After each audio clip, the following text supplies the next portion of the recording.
Welcome everyone to uh this first time episode of us beta testing a game, a TTRPG. So I decided to make a TTRPG.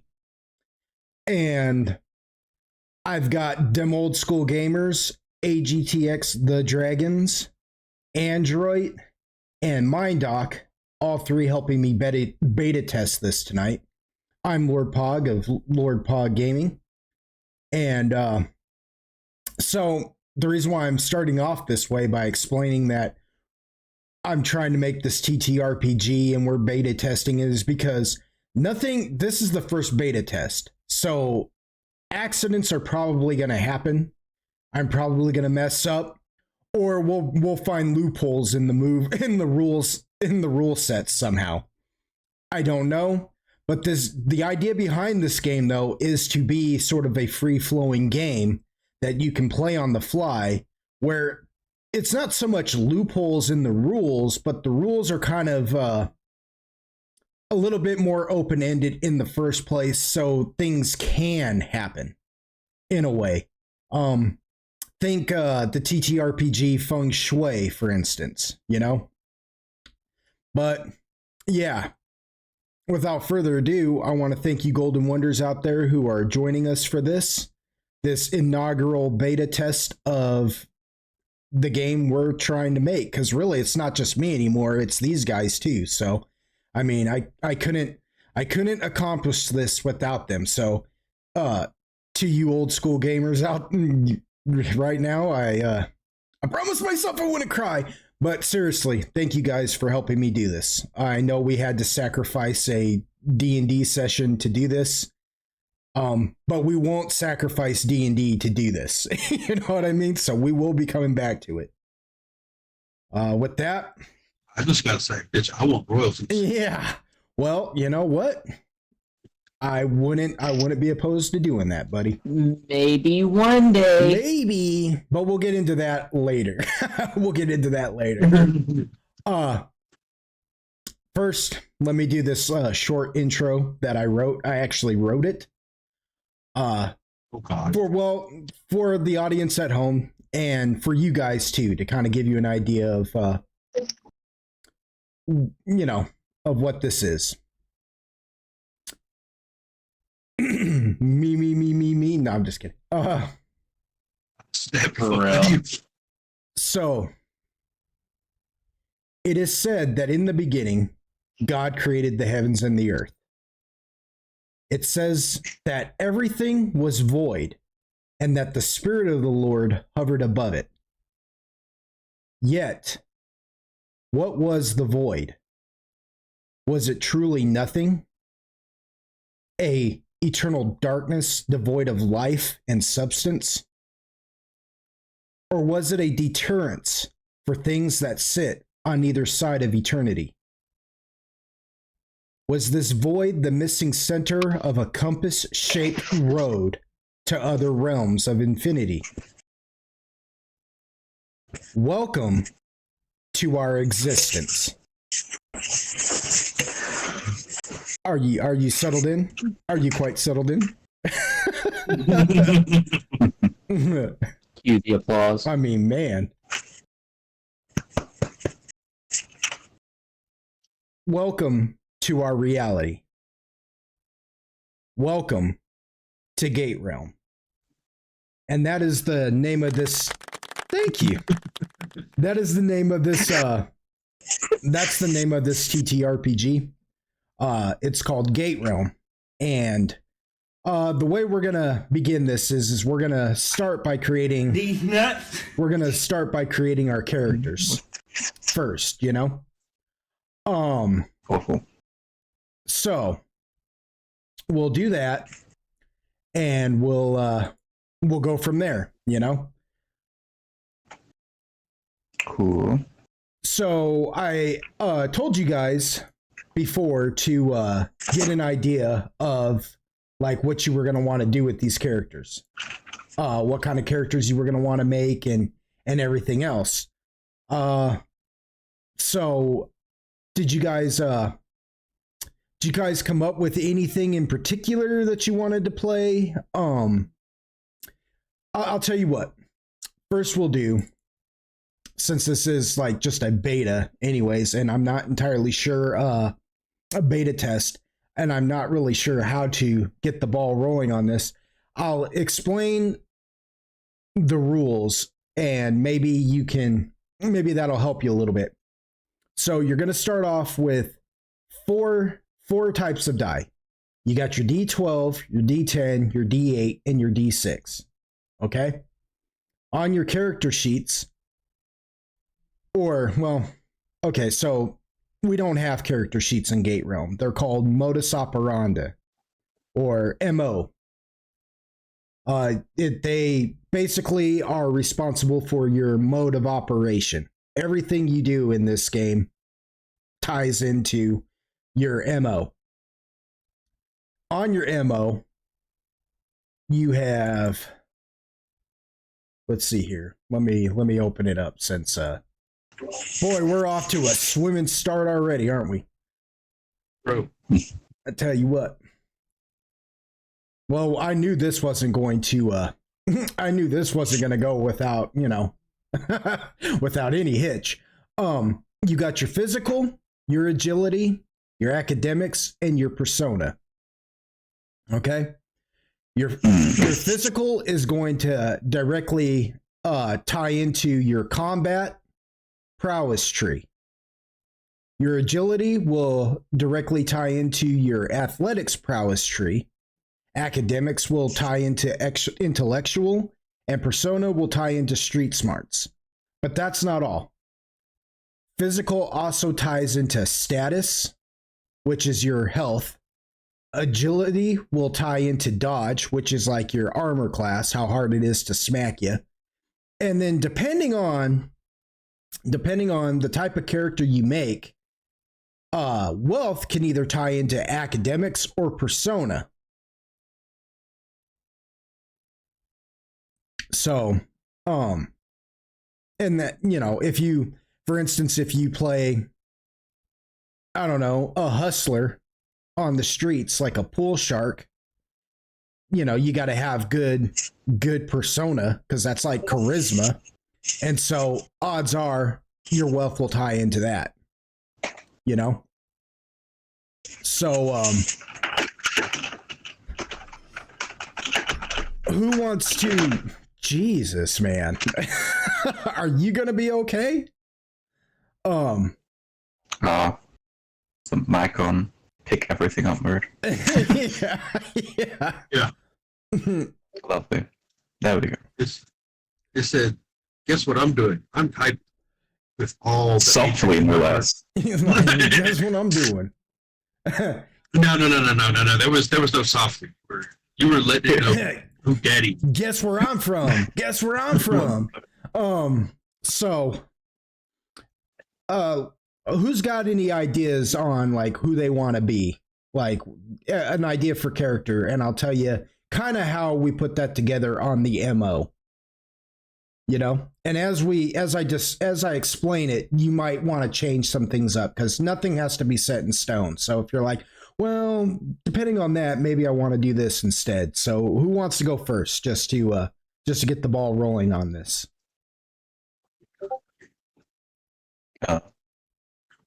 Wait, go first as in? Just in your character creation. Well, and that's another change in the dialect. You're no longer playing characters.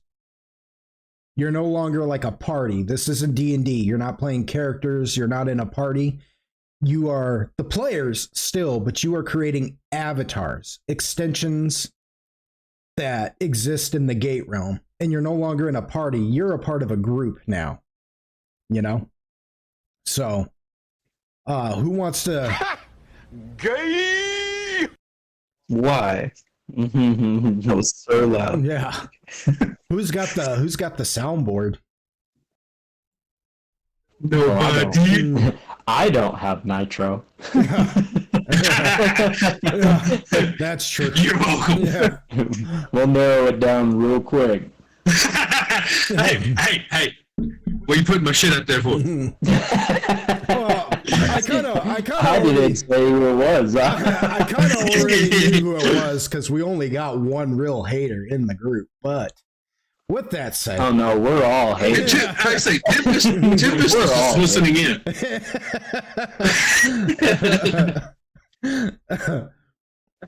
but seriously though, who wants to begin making their avatar first? Who's got an idea for their avatar first, and we'll see how to do this. Yeah, sure, I don't mind. Okay. So, what kind of avatar are you thinking of making? It's a modern day setting, so you know. Yeah, probably kind of a like hunter, and go mainly into like fizz and combat. A hunter. Okay. A hunter. Cool. Does this hunter have like a profession of any sort? Like as in literally lives by just hunting. Yeah. Kind of sort of like keeps themselves in the well kind of type, like not very good with people. Doesn't really like It's a them. native. Nice. Well,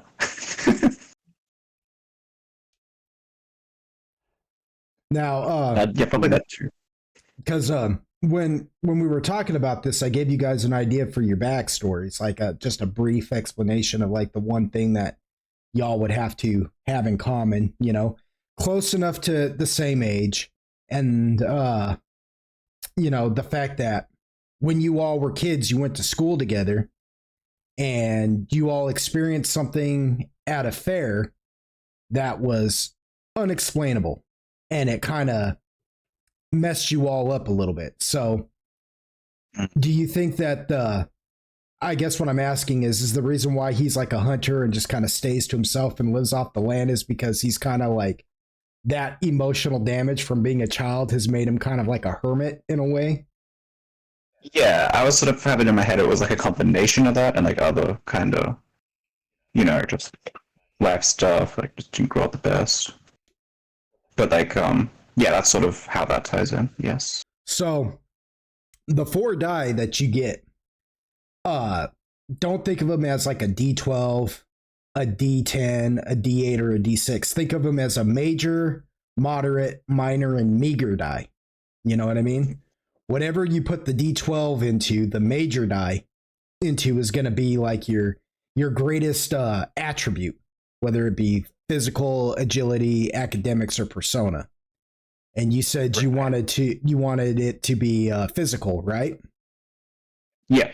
Okay, so on your MO sheet, the modus operandi sheet, put just right in there in that little open box, just write D12. That way you can keep track of it.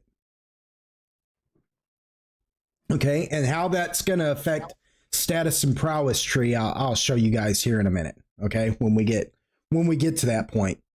And then you said agility was your moderate. Yeah. So go ahead and put the D10 in there, and then now it's just up to you on if you want him to be more academically inclined or have more of a persona. You know, one of those needs to take. What? Huh?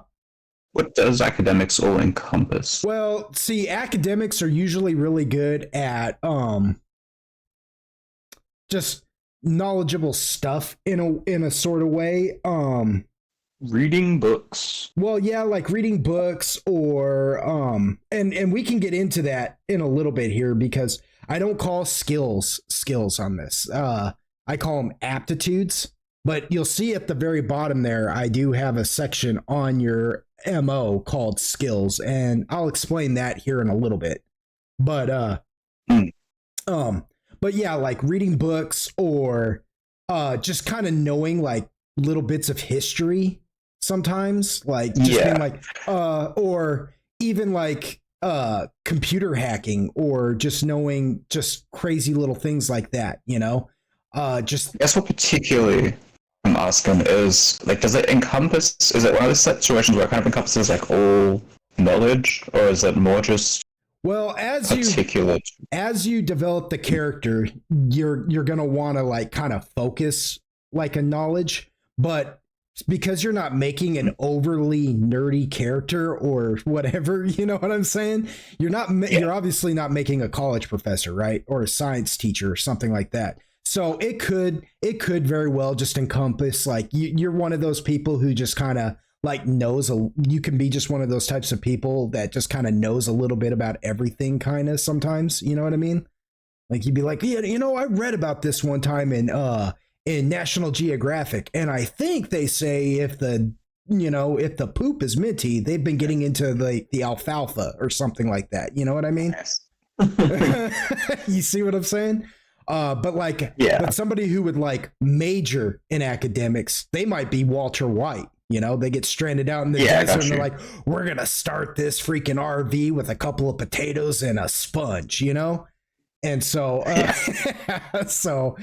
think of it that way. And then like persona, you're really charismatic, but they also have a little bit more like street smart knowledge, Okay. type of thing. That's and interesting. they can be, and there's a special aptitude called chicanery that we'll get into a little bit later on, but like, you know what I mean? Like, while the academic guy might be like, well, without the keys, I can't start this car. The persona guy might be like, I might be able to hotwire this actually. In that case, I'll put my D8 into personality, and then it's a D6, right, into academic. Yeah. D8. Yes, that is your minor, and academics would be your meager. Yes. Sweet. Okay, now hold off on that. We'll get to what status, dodge, and wealth, and how we're going to determine that, and your coherence here in a minute. Okay. What is your avatar's name? Oh shit! This I did not do. I'm doing names. Give me a sec. Come up with something. Well, I'll give you. Let's do that last, really. I'll give you an idea. I'll give you an idea of something to think about. This particular session tonight is going to take place in Amarillo, Texas. So you could think of something really country, and you could name him Cotton, for crying out loud, and it would make sense. You could name him Denim, and trust me, I know this. You could name him Denim. Yeah, you could name him Denim. You could name him Cotton Denim, and Nice kidding, bro.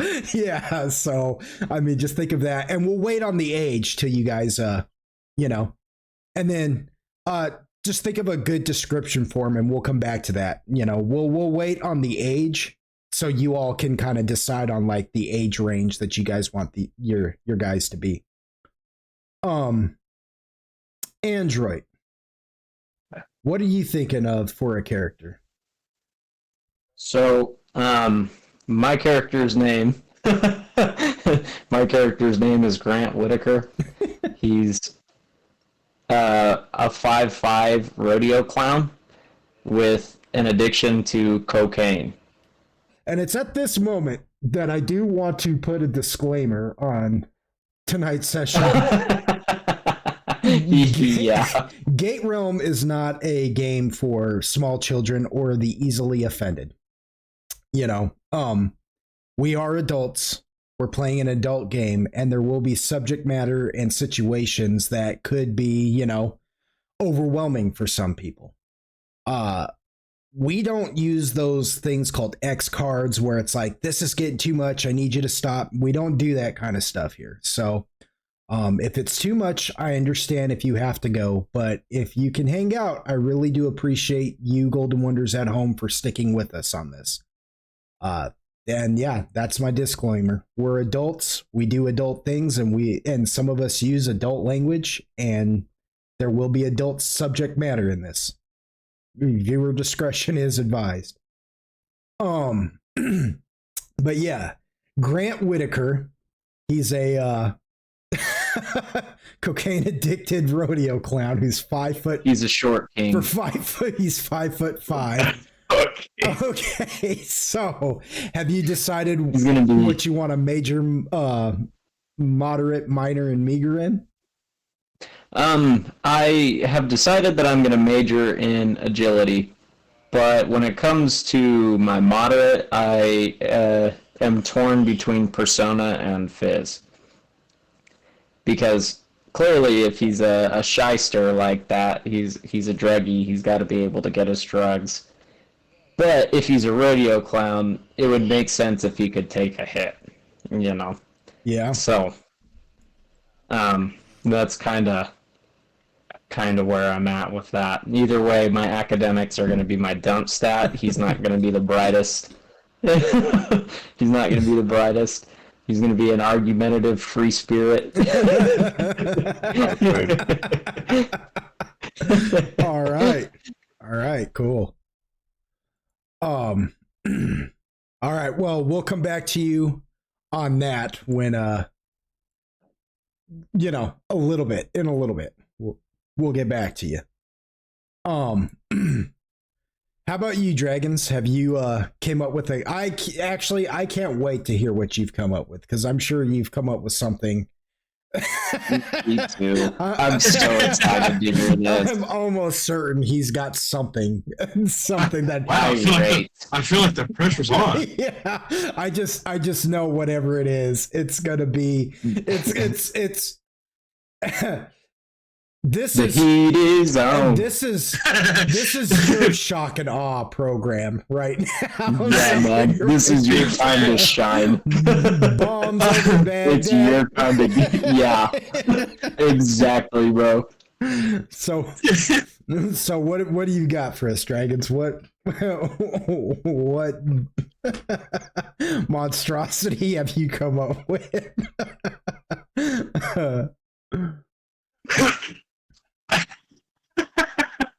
Tell us who she is. Exactly. Tell us all about her. I'm debating on names. I'm kind of just going probably with Tina Jones because I'm basic and Fair enough. Name you'd hear around, you know. But the easy way to say it, she's a fucking skis and she likes to use her body to get what she wants. All right. What is she? Nice. There's not a fucking nice way to put it. She's attractive, and if she wants it, she gets it. And that no won't be it. What does she look like? I'm surprised you didn't name her Tina Bell. Nice. I didn't want to be too fucking like whatever, So I tried to make it more I guess the word be grounded. Tina Joe. Yeah, her persona. That's all of that. Let me put it that. That's what you're going to major in? Is it in her persona? Nice. Yeah, it's going to be persona. You said it was a 12? Yeah, that's a D12. That's And your then- major. Yep. So, and what is physical? Physical, it does tie into your health and the combat. It ties into the status, which is your health, and the combat tree prowess, or prowess tree, that section. And agility? Agility will tie into your dodge, which is like your AC, your armor class, how hard it is for something to hit you. And on the prowess tree, it'll tie into your athletics. Okay, so it's probably going to be persona, agility, then physical, then academics. So it's 12, 10, 8, and 6. Yep. That's hilarious. You guys are all as dumb as rocks. Well, I was thinking about making her kind of smart, but I thought about it and I was like, if your prowess is high,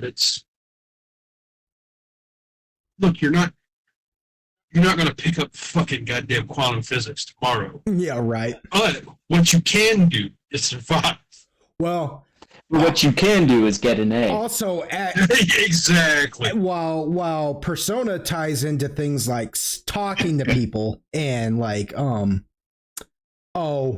talking to people and or some types of investigations, you know, if it requires you to speak, intellectual will tie into, or academics will tie into like things like searching and discerning certain clues maybe, and or investigations that require you to discern Like analysis. things, yeah, like analysis. So No. She'll get the information one way.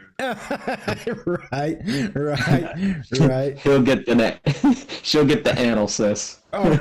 Yes. all right. Yes. All right. When we actually when we begin playing too, I want, you guys have given me some description, but I want like a full description of what your character looks like in your mind's eye when we get to there. When we get there. Okay. So Mindoc, have you decided on a name and any kind of description? You said he's a hunter, so, and he's from Texas, so I'm imagining there's like a lot of flannel, maybe some jean, some going on there. I was looking at like the top Texas names just out of curiosity. I was just saying this. I'm just like the most like basic, like, Yeah. I don't know, They typical Like, I mean, You thought we were Okay. joking. Kevin, you can name. you know? yeah, that was actually one of them. Yeah. I know. Kevin Noah. You could go like Kevin Russell, and there you have it, right there. Hey, you know, you could go Russell Kevin, and it's the same thing. You know? It works. It works around. You could name him Junior. Bean Sprout. You could name him Junior, but everybody calls him JR. I'm not even kidding. Yeah, straight up. You know, like, Wait, I'm doing the fourth. I'm doing the fourth most. Because Santiago. That is. Oh, sweet. Yeah, cool. Nice. That is actually going to help you. I'm gonna. yeah. You're saying Santiago? Yeah, you're saying Santiago. So he's Hispanic. That is going to help you. Make a note of that. It's gonna. Yeah, that's actually going to help you in a weird sort of way. So put that in your notes. I That your registered that. That makes sense. put that in your notes down there at the bottom. That your ethnicity is going to help you. You know what I mean?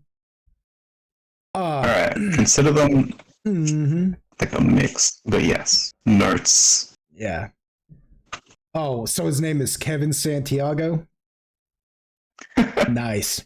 I know it's Santiago first name, and then okay, you know what? Yeah, there we go. I'll find something else. Like Now you gotta go like Ramirez. Go. You know? Name him. no, it's like Santiago Sebastian or some bullshit. Name him. No. Name him Santiago Jr. And Name him- everybody just calls him Named him Junior. Sancho. Santiago Sancho. All right. Now, however you all want to mark it on your deal, like, I usually just held. For me, I would hold shift and just do the little star on the 8 right there. In your coherence meter, mark 0. Okay. And that's all you need to know about coherence for now. When we actually have to worry about that, I'll explain it then. But if I just start explaining it now, it's going to be like exposition dumping, and you guys are going to be like, what? You know, so don't even worry about it. Just on your coherence meter, somehow know that you're at 0. Mark it. Mark it 0.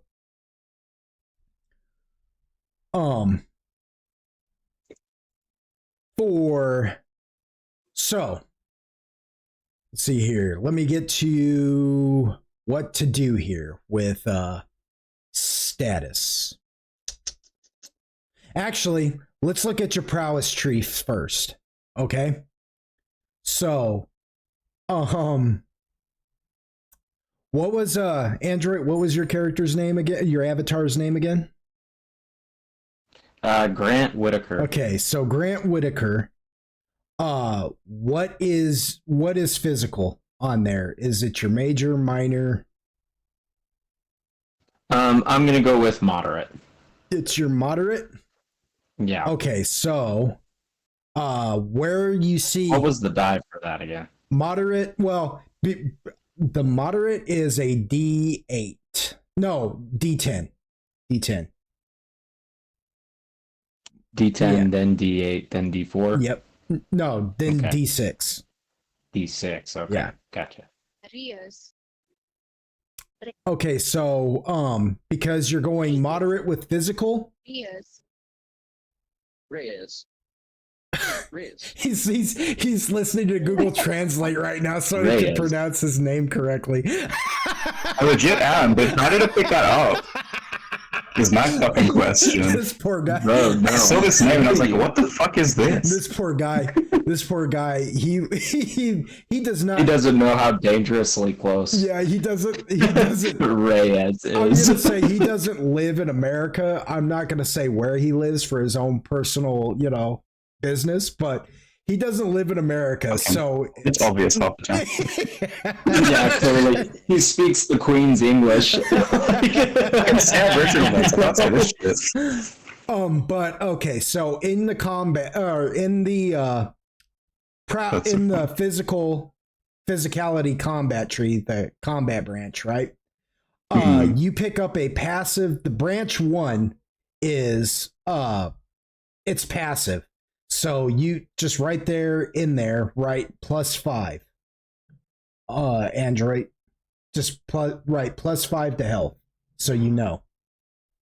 Okay? +5 to health. Yeah. Santiago? Oh, yes. What is your physical at again? D12. D12. So put +10 to health right there in the prowess tree. Under Okay, combat. plus 10. Yes. And remember to not go anywhere without your pistol. And Tina, what is your physicality? D8. D8.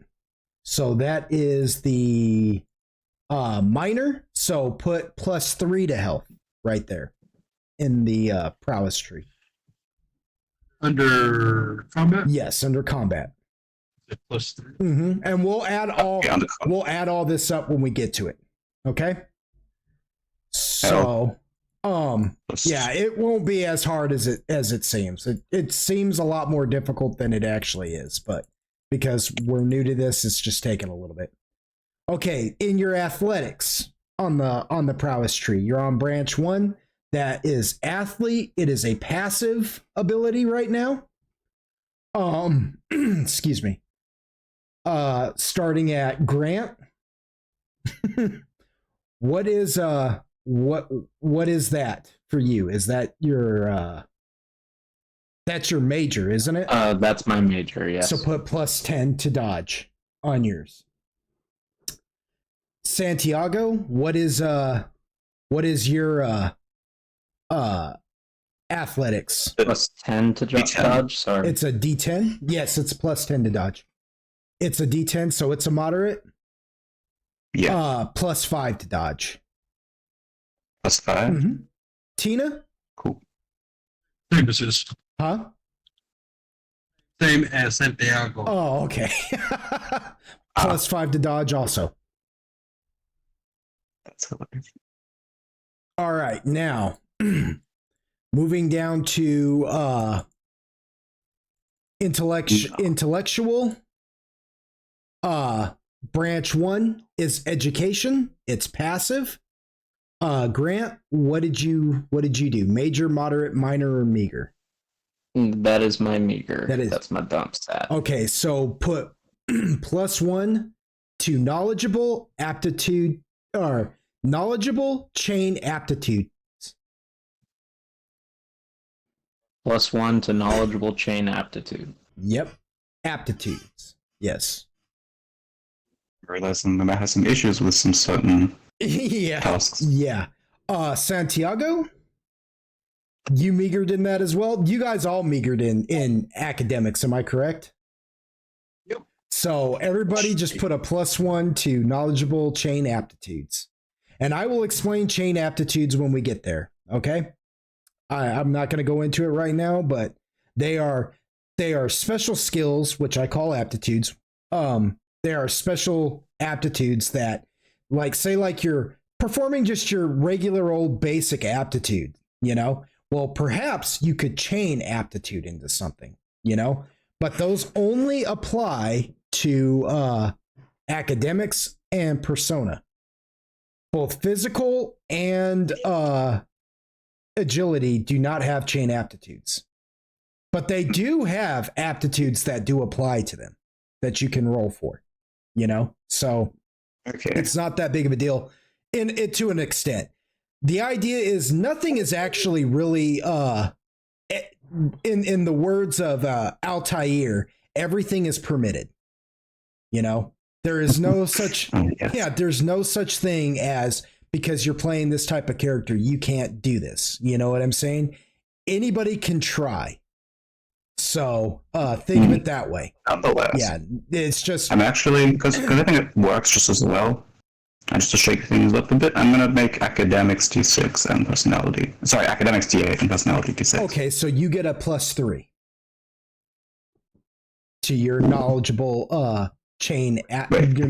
knowledgeable chain aptitudes. You get a +3 instead of a +1. Both Tina and Grant, you guys get +1s. Okay. And then so now we got the street smarts. So because so Santiago, because you are meager in your persona, you get a +1 to instinct chain aptitudes. I see. Both Grant and Tina, you guys get +3 because you minor in them. So that's your instinct chain aptitudes. In what? +3 to instinct chain aptitudes on your street smart prowess tree. The first branch of the prowess tree is all passive.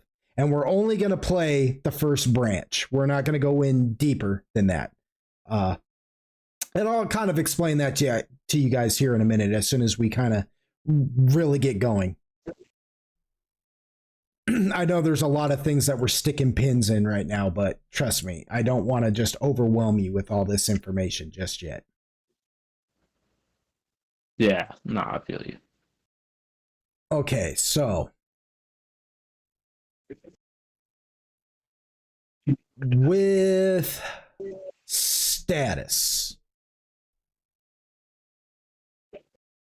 let's see here. Where did I write that down here in the in these quickly put together rules, this rough draft of rules that I have here.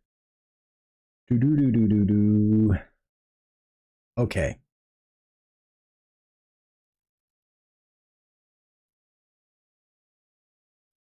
So, starting with you, Grant, you did what? Yours is the moderate, right? In your physical? Correct. So you roll a d10.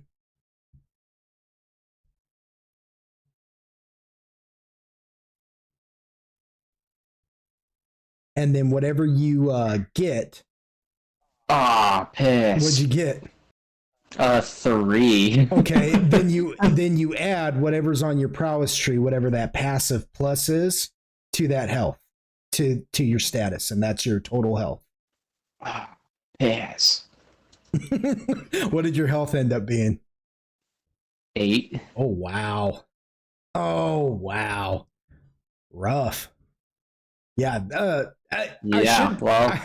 Cocaine's a hell of a drug. Yeah, I should tell you guys. Yeah, I should tell you guys that Gate Realm is kind of a difficult game, but I do have certain things that you've got that can give you an edge in certain things. But it can be a difficult game, you know.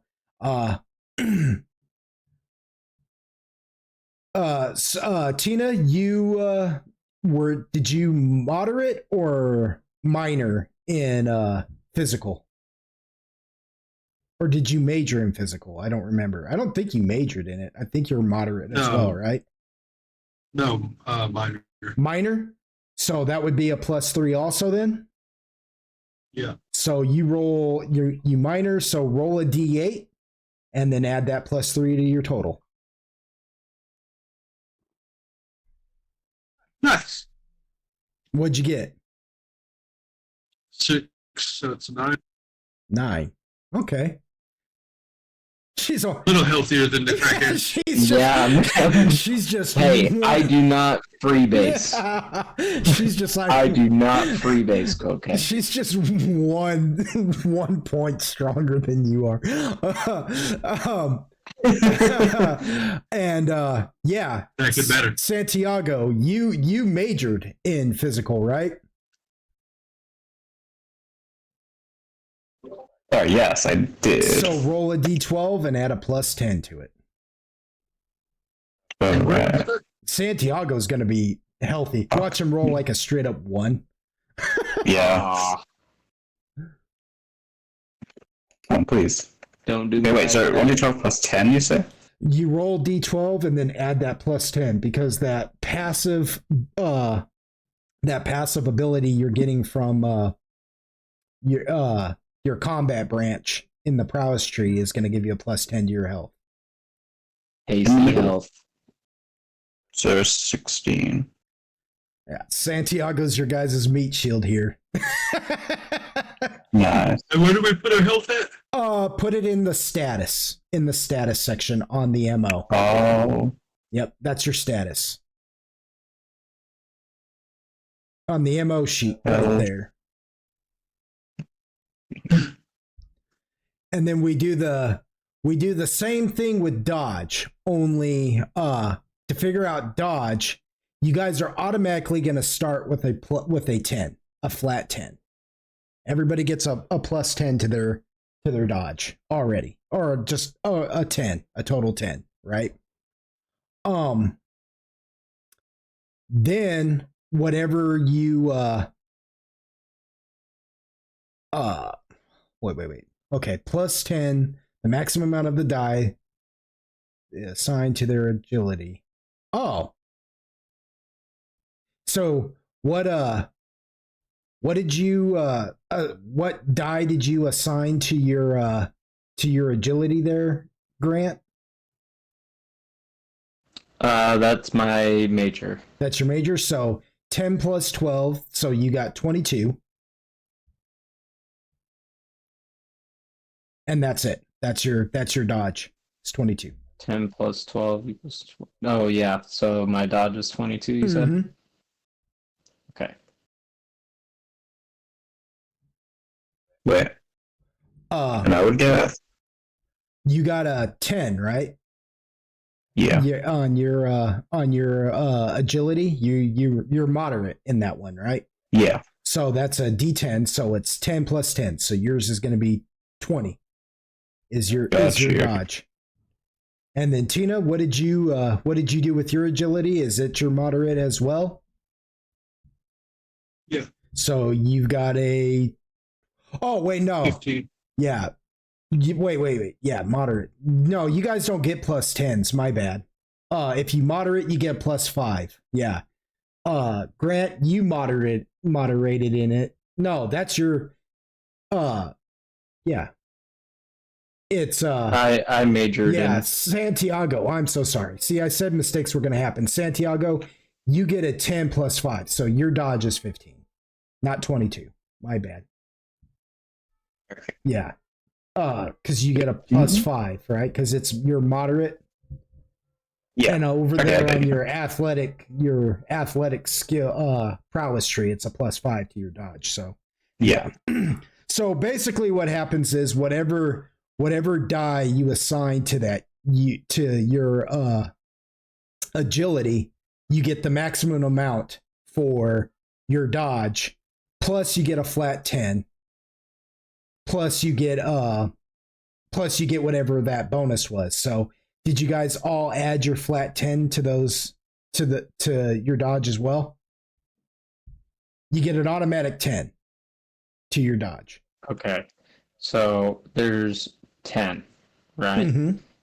I get a plus 10 from my athletics, and then I get the D12. Well, is agility is your major? Yeah, So you get a D12. Yeah, you get a D12, like D12. the maximum amount. So you get 12, So you just get 10. the 12. Yeah, so that's 22 plus, and because that's your major, you get another 10. So actually, you're at 32. Wouldn't you be? Okay. Yeah, I was just making sure that there were two sets of 10 to be aware of that. It just starts at a flat 10. Yeah, and then Then I add my major, and then I add the plus 10 passive from the athletics, right? yes, So that would put me at a 32. yes, I believe so. If that math is correct, I'm going to open up my calculator just in case I confuse myself. Santiago, same thing with you. Your agility is your moderate, right? So that's a D10. Yeah. So you get 10 plus 5 because of your prowess tree. So that's 15 plus a flat 10. So that would be 25. Okay. So it's true. I understand. And then same thing with you, Tina. I believe you and Santiago pretty much have the same amount of agility, right? Because your agility is your your agility is your major, isn't it? Moderate. Okay, so yeah, 15, 25. 25 dodge. So 25 dodge, 25 dodge, 35 dodge. Correct? Or 32? 32. Yeah, 32. Yeah, 32, 25, and 25. See, so even though your health is kind of low, the idea is that it's still kind of hard to hit you. You know what I mean? If you play it smart, you know. But again, there's so many instances that you can run into where we'll get there. We'll get there. Okay, so everybody's got that part. So with your wealth, based upon your backstories, we'll start with you, Grant. What is higher, your persona or your academics? My persona, it's the minor. Okay, so your academics is the minor. So your persona, My academics is the meager. is the meager. I mean, yeah. So your persona is what's going to be your wealth. Okay. Now, Right. based upon your backstory, you're a rodeo clown. You know what I mean? I don't make much. No. Do you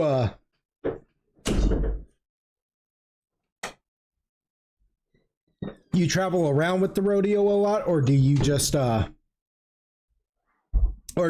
stick mainly to just the Amarillo, Texas area? He just sticks to local areas. To local. He's kind of like a rat, you know what I mean?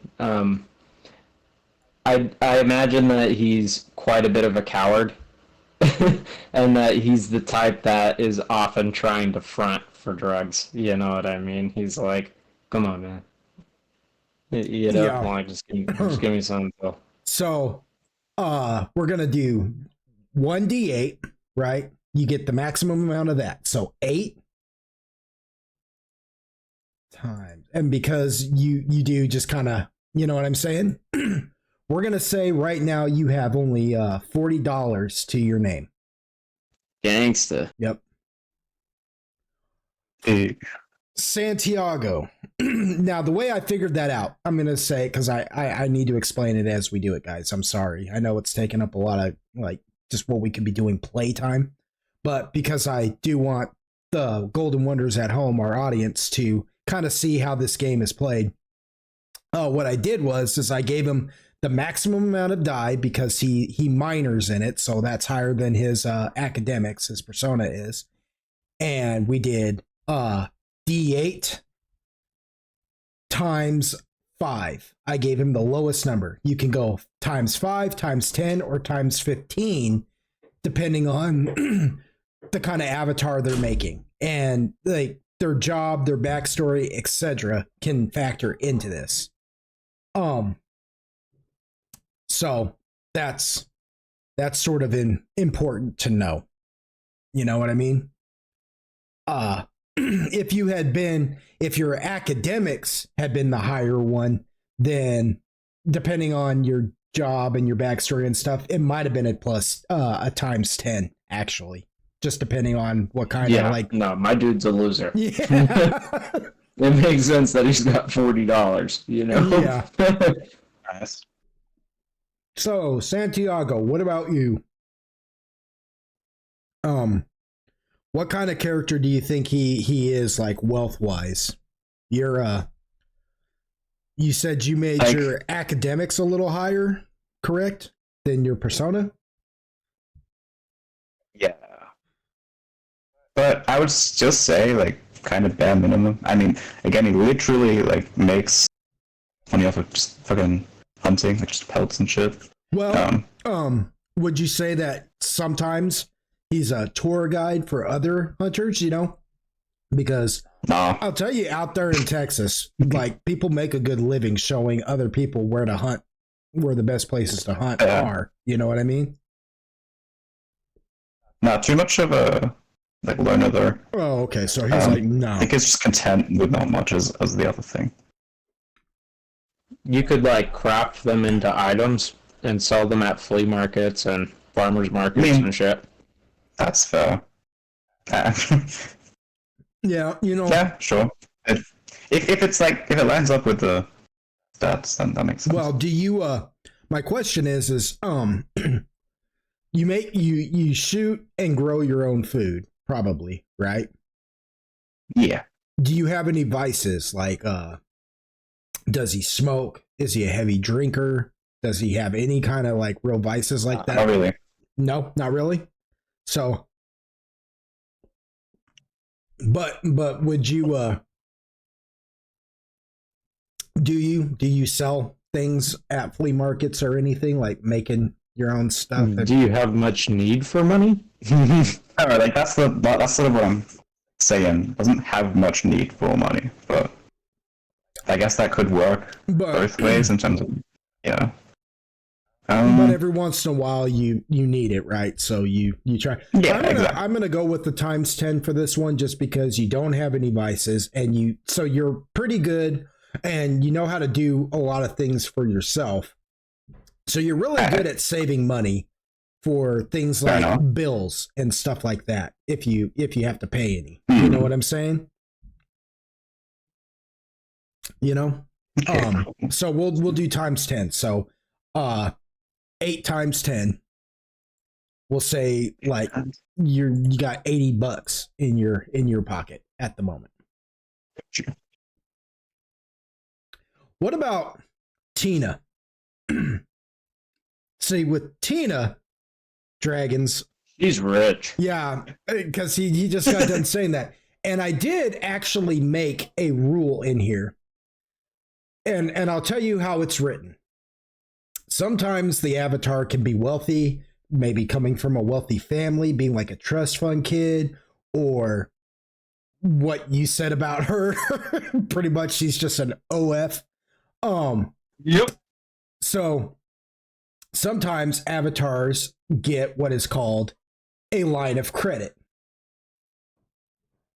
So that pretty much just means the avatar should pretty much always have money. So in your wealth section, just write credit.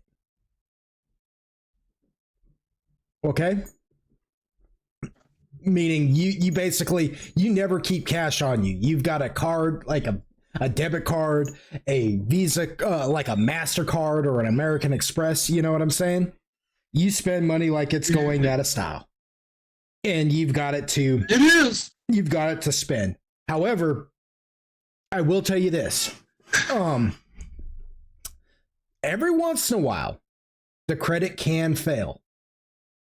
And I'll let you know what you have to do should I should we run into that? You know what I'm saying? Like how to keep your card from failing. Every once in a while. We only accept cash. Everyone, yeah, well, it's like, yeah, it can be like they gotta accept this. Mm-hmm. It can be like that, or it could just be you're overdrawn or something, you know? You will have to roll sometimes to keep your credit from failing. Okay?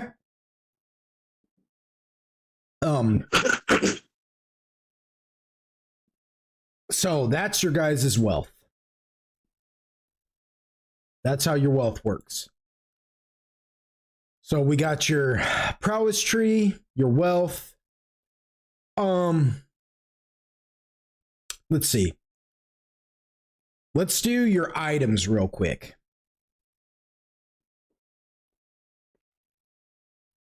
What kind of items would Grant have on him? You know, this is not Dungeons and Dragons, so you're not going to be walking around just with like half a world's worth of goods in your pocket. You know what I mean? Be reasonable. Let me know. Is this not a free country? You're right. I would like a mithril chain shirt. Yeah, no. Damn it. Well, worst game ever. Worst game. Can you blame me for trying? I don't know. I think he would keep something like a switchblade, probably a lighter. You know. Yeah. His wallet. A tutor. Yeah. A little bit of change, loose change. You know, like maybe some cigarettes. Like, would he keep like a bump on him too? Well, yeah. A few bumps. Yeah. Couple bumps. You know. I'm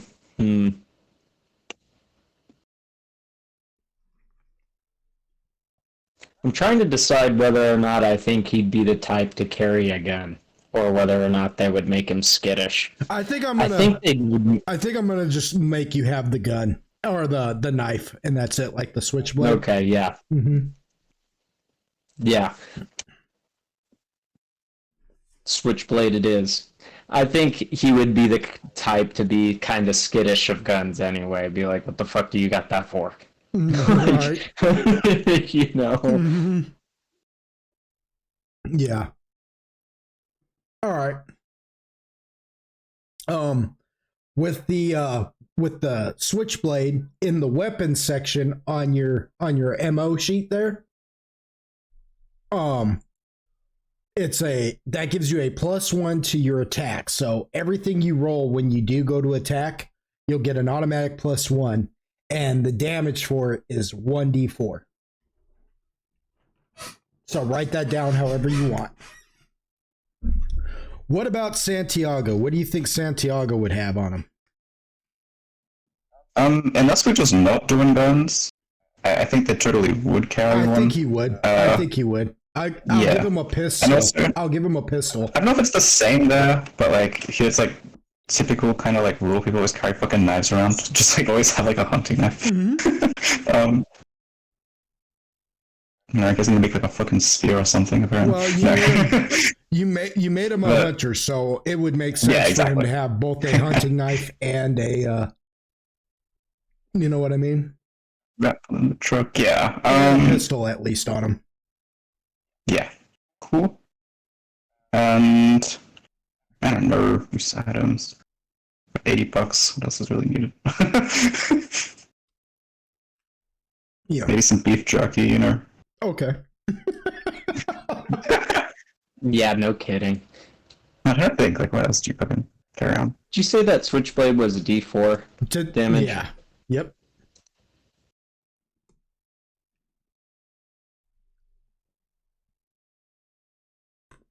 Mm-hmm.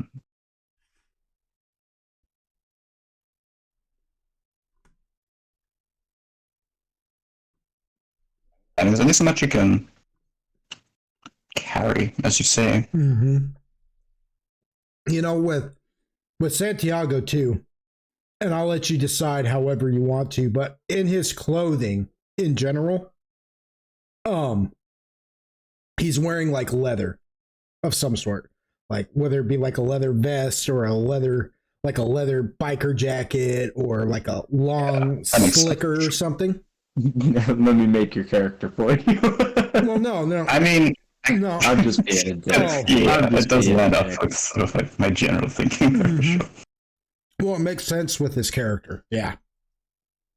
I'm just being a cock. Mm-hmm. Always. He says always. Yeah, naturally. Mm-hmm. So So, the knife, because it is a hunting knife, right? That's going to be a +2 to attack, but still just a D4 damage. Okay. yeah. And a lot of this is subject to change, like down the road as we develop this game more. But for now, we'll do a D4 damage. Actually, you know what? No, make it 2d4 damage, and that'll be fine. Sure, D4. Yeah.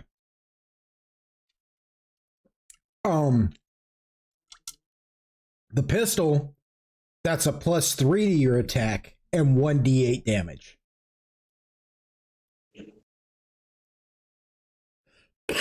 Okay. Mm-hmm. Wait, Yeah. hang on, what? It's the pistol is a +3 to your attack. Should I think I should just do 1d6? Or is that like not a thing? What? Because technically 2d4 is like better than 1d8. You know what? Yeah. Okay. Yeah, that makes sense.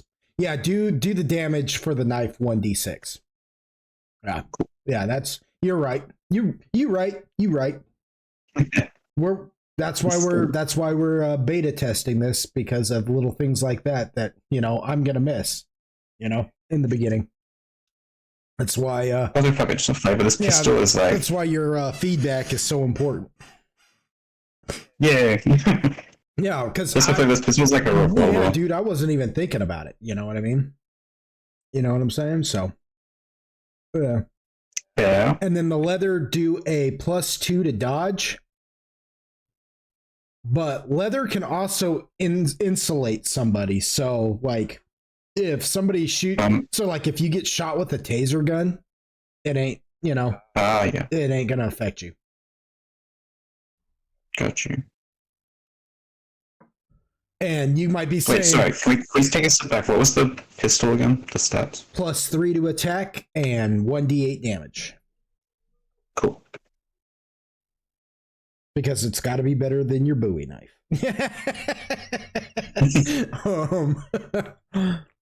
But yeah.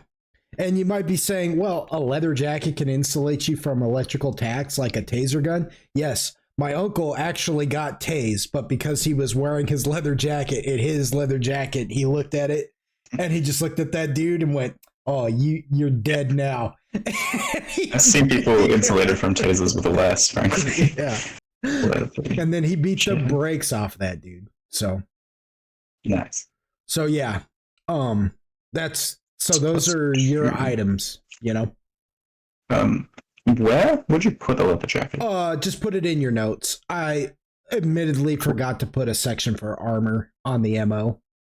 Yeah. But these MO are just rough drafts. They'll be better, in the future. So Tina, what are you thinking about in your possession?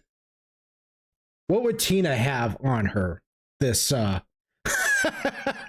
Nice pepper spray, smartphone. I'm gonna run and grab the Mountain Dew. The jacket plus. So she's got pepper spray on her? Yeah, she's got pepper spray, taser. Okay. We'll say that the pepper spray can shoot, because it's just regular pepper spray, right? It's not like one of those souped up guns. Okay, so we'll say like the pepper spray. Yeah, it's not like the fucking shit you see that they fucking sell at the goddamn bookies for bears. No, but we'll say that it can at least shoot 15 feet away from your person. You know what I mean? Yeah, 15 feet away from your person, and we'll say that it stuns. You know what I mean? It's a stunning thing. You know what I mean? Pepper spray. What else did you say she had on her? Taser. Oh, she's got a taser? Okay. Like one of the or like a, well, she wouldn't have the gun thing because only the cops get the gun thing. So she's got Give her a taser she's got bat. All right. Bro. We're gonna say that's a +1 to your attack, right? Because you got to get in close to use it. But we're gonna say that will do 1d8 damage. You know, because a taser has just as much chance of killing you from it getting on you as a pistol. In fact, you can get shot sometimes and have a better chance of surviving than if somebody holds a taser on you for too long. You know what I mean?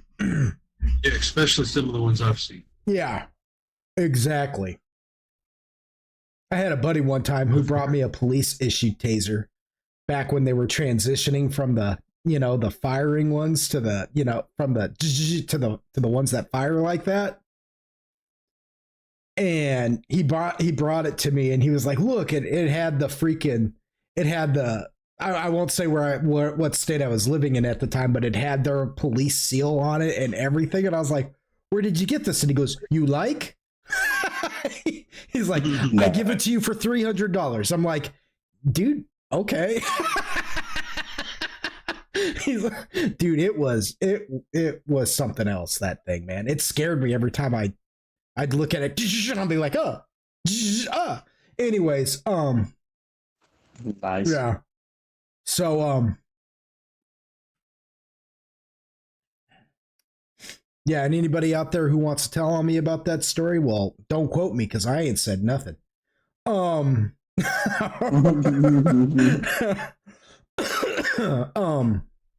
So that story was satirical. so yeah, so taser, pepper spray, what else would Tina have on her? Well, it'd just be like random other shit, like smartphone, shit to do what she does. Okay. Smartphone. All right. Lipstick. Just like makeup. Yeah, her cards, Stuff. her money, her bank cards. Yeah. Like she wouldn't have any. I can't imagine her having anything like overly extravagant outside of that. Yeah. But she dresses nice though, right? Like you said she's a skis, but she, because of her lifestyle, she probably dresses really nice. Yeah. Okay. Yeah. Okay. Yeah, dude, stuffs look good. Yeah. Yeah. It is what it is. How do you think they sell their merchandise? Her outside looks better than the inside. Usually. Yeah. Okay, cool. All right. Yeah. Just maybe some bubble gum or something in there. Some uppers, some downers so she can sleep, some uppers so she can perform. Yeah. Again, yeah. if she needs it at the moment, she finds people like the crackhead and was like, hey, buddy. And then she drops her purse and then she gets a free up. She's like, oh, what would he say? It's like that scene in The Big Lebowski. He's like, I'm just going to go hit up an ATM. Yeah. Yeah, I got you. Okay, so that's her items then. Go ahead and put that pepper spray and that taser in the weapons section though. Okay? I already did. All right. I have a functioning brain. Well, I mean, Crew member. I forget. Okay, so let's do your guys' HQ real quick. This is like your place of operations, like a place that you live at. Now, the reason why this is important is because it can tie into your coherence. This can be a place where you come to calm yourself from the stresses that this what you're going to experience can cause, and that is directly connected to your coherence. So you can heal points of coherence at your HQ as long as you keep it secret and you keep it safe. Plus, you can stash other items here, so you can have a little bit more items depending on the type of avatar you're making at your HQ. Like, for instance, and I'll use Santiago as an example. His HQ may have something like, even though he keeps a pistola and a hunting knife on him at all times, who knows, he may have like a rifle stashed at his HQ also. You know what I mean? That he's like, oh, I can go to my HQ and grab a rifle. Grant, you're kind of a vagabond, so your HQ might be kind of more of a roaming thing. Your HQ might not be as good, you know. It may be. I imagine him being kind of like a couch jumper. Yeah, you know what I mean. Yeah, you may have a harder time healing coherence at your HQ because of that. You know what I'm saying? So like any couch at that time that you're jumping on is your HQ. You know, you're stashing quarters in the cushions and things like that. So Tina, what kind of HQ does Tina have? Just out of curiosity. Oh, she's got a safe room. yeah. Nice. So she's got a safe room at like what? Her house? Yeah. Apartment? Okay, house. Okay. Now, just kind of, you guys don't have to get real uber specific right now about your HQ. From time to time, you might be like, well, would I have this at my HQ? And depending on if it's really reasonable, I will be reasonable about it. Okay? So keep that in mind, because it's not my job to really try to hinder you completely.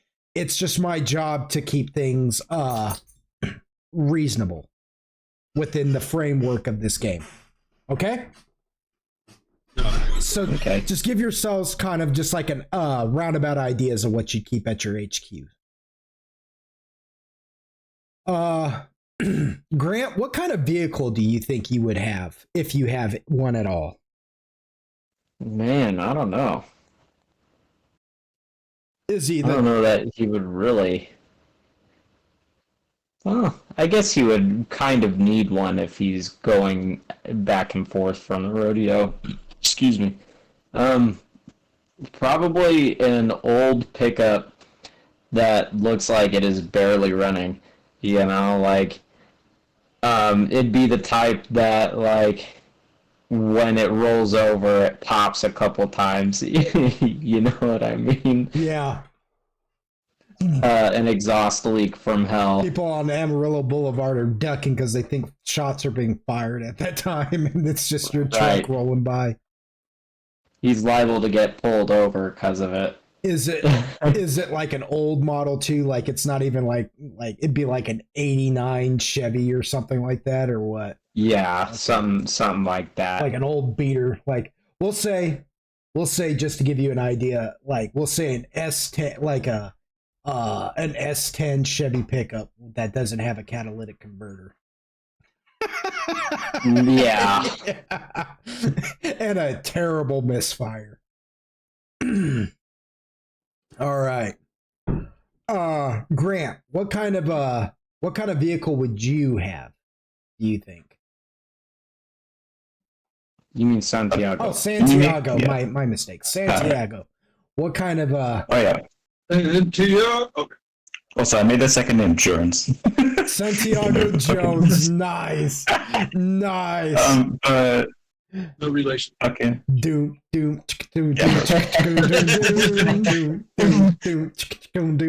don't know what that is connected to. I want. Yeah, okay. They'd probably have like. I was thinking like a similar thing, kind of like old pickup, but kind of like more well maintained, like kind of thing where like it's running good, but like parts have been swapped out a bunch of times. Like by him. Okay, we'll say and I don't fucking know what models you guys use. Are you listing models? I was like, what the fuck? we'll say like a 1500 Dodge Ram. You know, you like that? I'm gonna Google it. Or a Ford or something. Make it like a 1500 4-wheel drive. Because you probably live out in the country. Yeah, for sure. You probably live out in the country, don't you, with your HQ? You said you's a hunter, so yeah. You probably live out in the country, so you're gonna have 4-wheel drive. So it'll be a 1500 4-wheel drive. Don't make it the newest model, but make it a model that is older, but still new enough to have things like AC in the vents. You know what I'm saying? And automatic windows. while Grant is having to still roll his windows down just to get air in there, you know, so he rolls them down on the countryside. You have a few more luxuries in yours. You know what I mean? You do oil changes and things of that nature. If you want. If you have a different idea, let me know. But I'm just kind of. Yeah, the particulars, I guess, don't matter too much. Just like that general idea. It doesn't have to be real pretty. It can still match your hunter's status, sure. Of course. You know, it's got like pieces on it where the sun has like darkened the paint, so the paint's not glossy in places. It's got patches of just matte color, whatever color your truck is.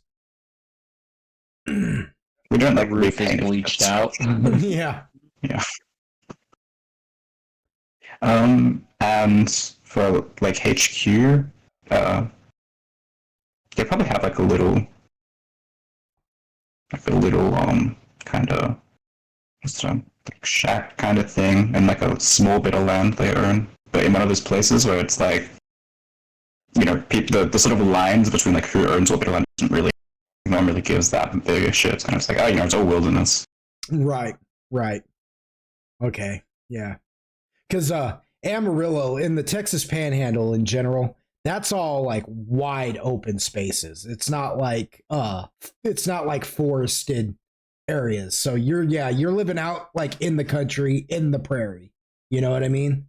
And because you know that area so well, you know that those wide open spaces are kind of like an optical illusion that people can look and they think they can see the horizon for days.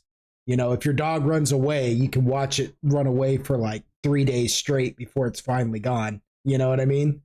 How open that is, but you know that's kind of an optical illusion too. You know that out there are canyons and open areas that actually dive in, but because it's an optical illusion the way the fields make everything just look flat. It's not all as flat as people think it is. You know what I mean? Gotcha. Yeah. Tina.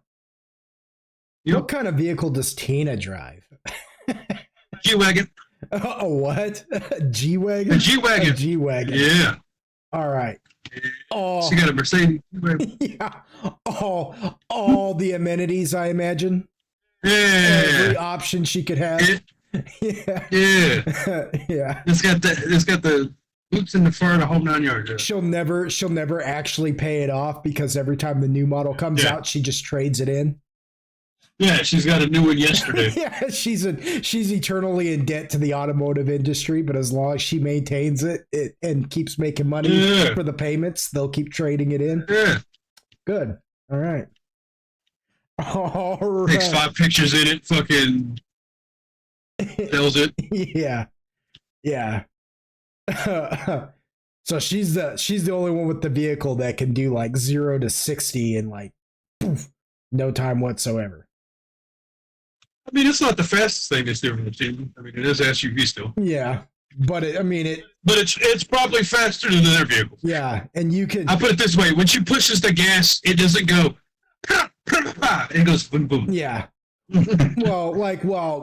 Santiago's can get up to good speeds. His acceleration's a little worse. But like in the G-Wagon, for instance, she could put a K&N air filter in there, and that'll help quite a bit with her acceleration. So she's got a quicker acceleration. Just Santiago's might actually have a faster top speed or be able to, chug along a little bit long, in that sense. Yeah, so that's vehicles.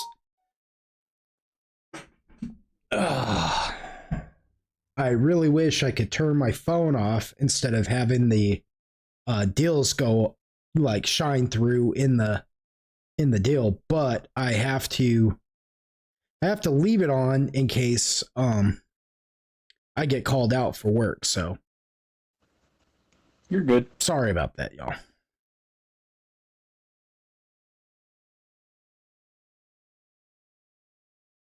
Okay. Cool. Anyways, so skills. I wrote skills there. They're not actually skills. They're called aptitudes. But I just, like I said, I made these last night and it was late and I was kind of falling asleep while making them, so forgive me. We do not, in Gate Realm, we don't have like a list of skills that you allocate points to own them. Everything is permissible. Depending on what kind of aptitude you want to pull off will determine what of your attribute, which attribute is going to tie into that. For instance, if you're going to climb something, you're going to need physicality. If you major in that, then you're going to roll the D12 to see if you pass this aptitude check. You see what I'm saying? Yeah. You go jumping, you want a backflip. Anybody can try a backflip. Let's say you major in agility. You might actually be really good at just busting out a backflip. Tina might have been a gymnast back in high school, for instance. You see what I'm saying? Yeah. We already know Grant's a rodeo clown, so he be jumping walls all day, and so on and so forth. So the idea there is that everything is permissible. Everything. Hey, Icy, welcome. I'm gonna have to put you on mute though, bud. Yep. So he doesn't shine through on the recording. I'm sorry. We gotta focus. But it's nothing personal, Icy. I'm glad you're here to hear how Gate Realm is played. We will be doing another beta test someday, and you're welcome to jump in then. But yeah, so think of it that way. Anything that you want to do, you can try to do it. And then it's up to me to determine which attribute that's going to tie into and what you should roll. Okay? Now, there are these things called chain aptitudes that are special, that follow with your prowess tree, the intellectual and the street smarts, right? These chain aptitudes, which are distinct chain aptitudes, are for your persona, it's instinct, and for academics, it's knowledgeable. When you get an opportunity to use a chain aptitude, I'll point it out to you, and then we'll play it out, and I'll tell you exactly what I mean by that, right? But any aptitude that ties into physical or agility will not have a chain aptitude. Only academics and persona have chain aptitudes, special form aptitudes. So keep that in mind too. And then let's do your two different dice pools, okay? You have two different kinds of dice pools that will help you accomplish some of your roles, especially if you're making like a meager roll or a minor. Even if you major in something, the aptitude check may still be pretty hard, and you may need to use a boost. You may need to use boost die, depending on if it's a prowess tree performance, which you won't necessarily have a lot of those, or an aptitude check, which is your luck dice pool. So we'll do your boost pool first. Let's see. Let me find that within my rules. You think I would have marked these so I would know where exactly they are, but I didn't think that. Yeah. Think you did something smart? Never. Okay, so this is the same for everybody. Well, depending on. So these are D4 dice. It's a D4 dice pool that can be assigned to each prowess, but it's one pool. Everybody roll 2d10. Just roll 2d10. Just roll 2d10 to start with. Everybody. That's the way to live my life. F you, I won't do what you tell me. Basically. Okay, so then whatever number you got right there, times it by 5.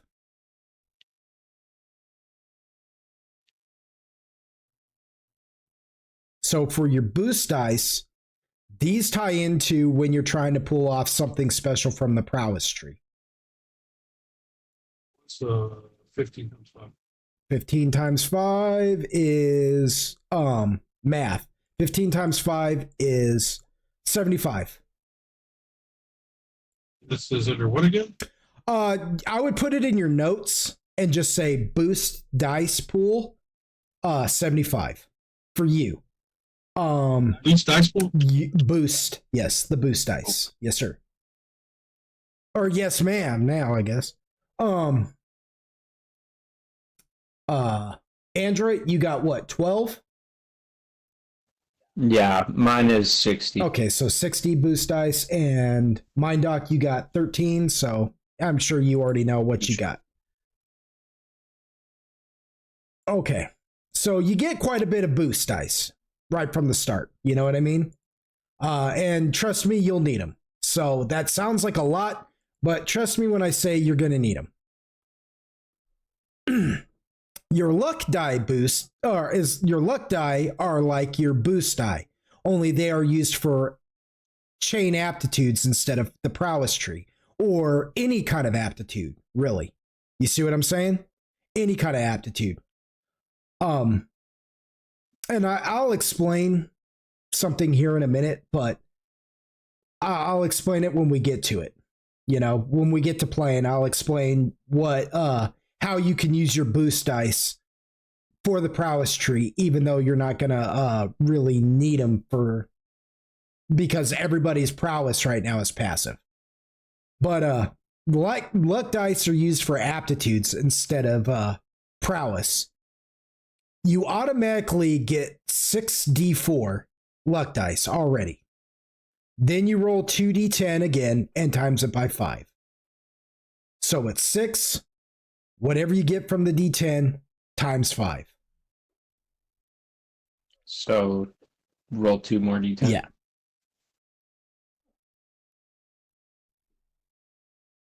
Okay.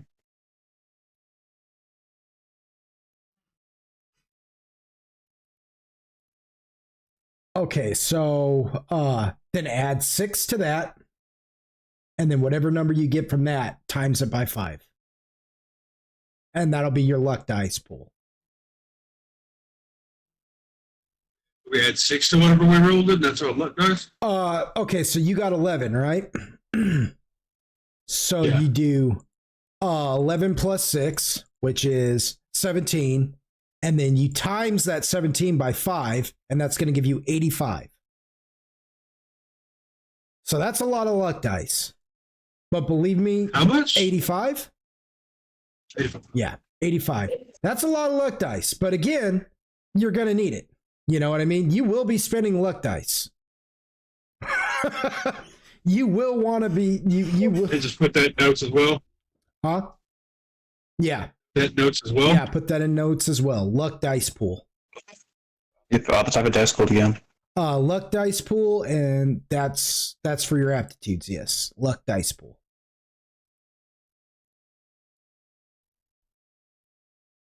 Look dice. Underline it.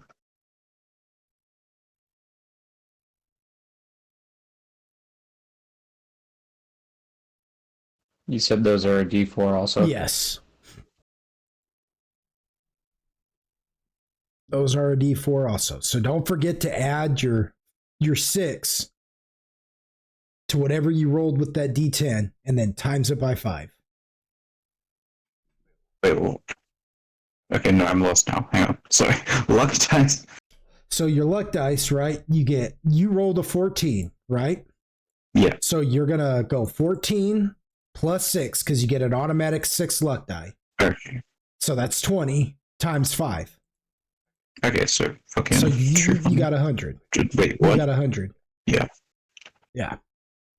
Sounds like a lot, but it's not. You can burn through a Gotcha. lot of luck die. You know what I'm saying?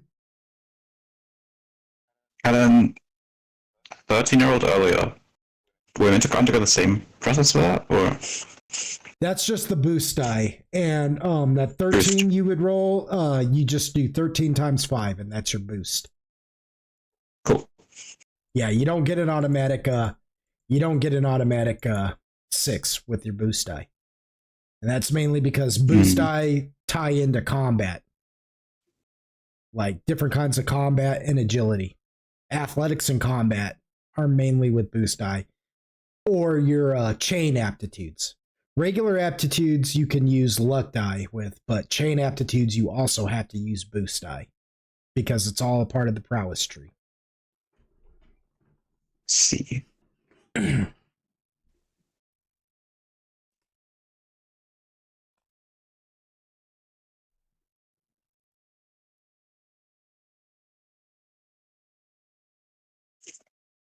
And I think that might be it for your guys' MO sheets, if I'm not mistaken. I think you guys should have just about everything filled in right there.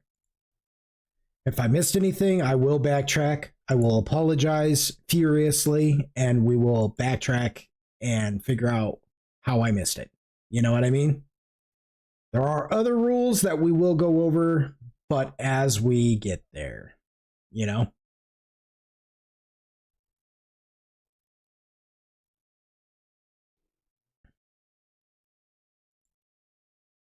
All right. And we got that done actually in pretty good time. I think. It didn't really take that. All things considered. Yeah, it really didn't take that long, if you think about it.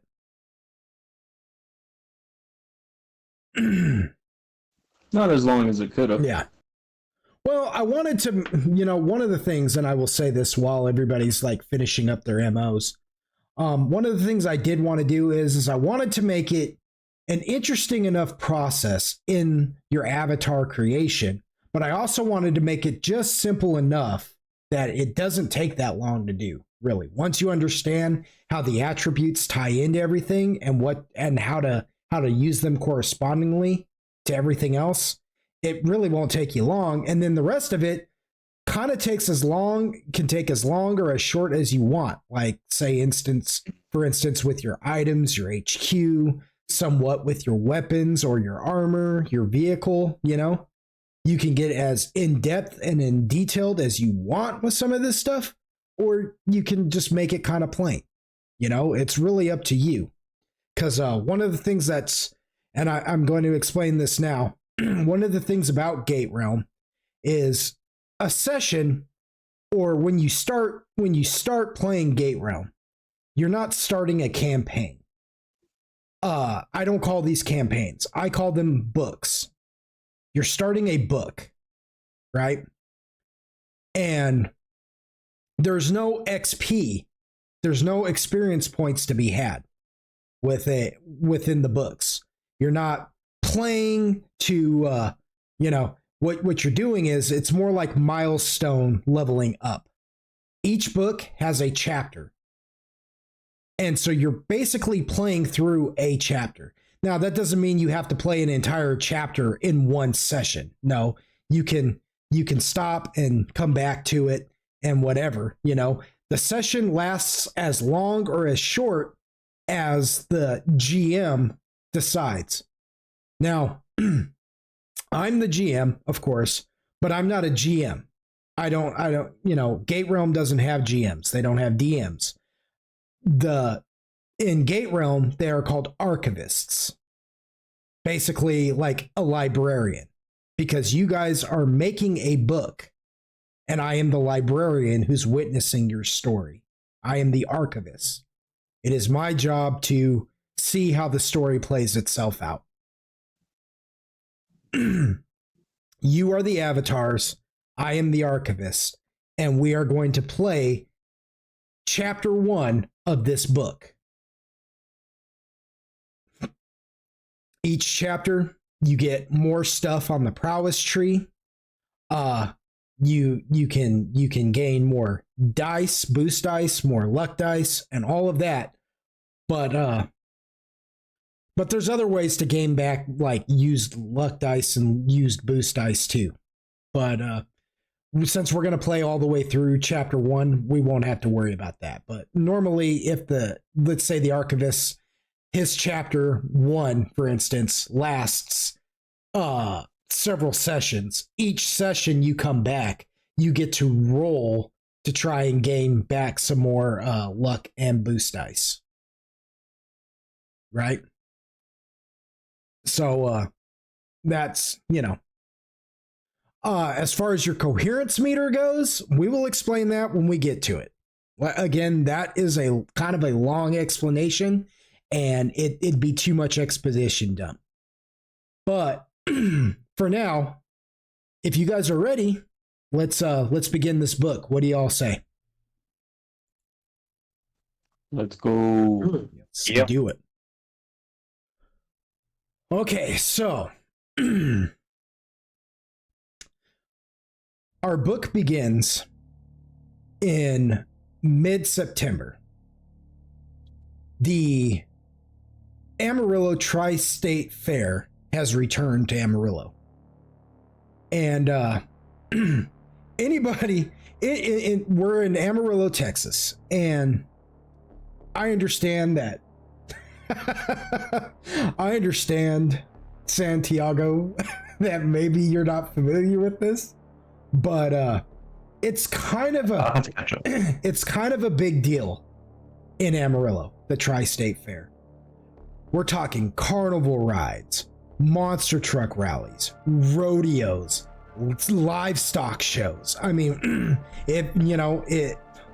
I'm pretty sure they would have like Blue Angel jet plane races if they could get away with it there. It is, it is a pretty wild time, and everybody is partying it up. It is almost like the 4th of July at Greenbelt River, which they also call Sandy Beach, around that area, The Tri-State Fair in Amarillo, Texas in mid-September is just wild. And it has been going on for quite some time. The Tri-State Fair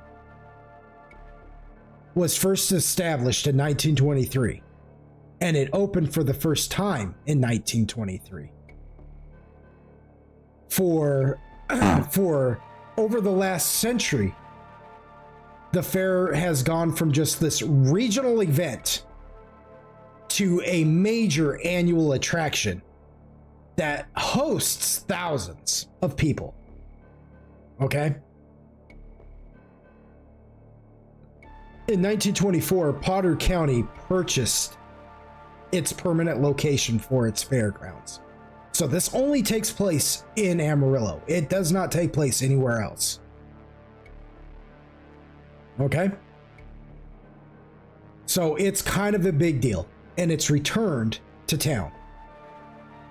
The issue with that, with you guys, with all three of you, is that other than Grant, well, let's talk about this for a minute.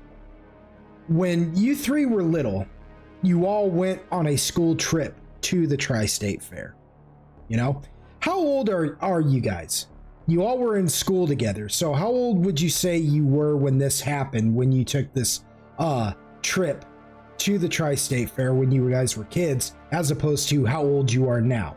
How old would you say you are? Each of you. Good question. Tina, you decide. Like when we went on the trip? Well, how old are you now? I think you said last time, like early 20s. Yeah, that's what I was going to say. That suits me fine. At best, yeah. So you guys want to say like what, 22, 23? Who's the oldest one out of all of you, do you think? Santiago. Why? Because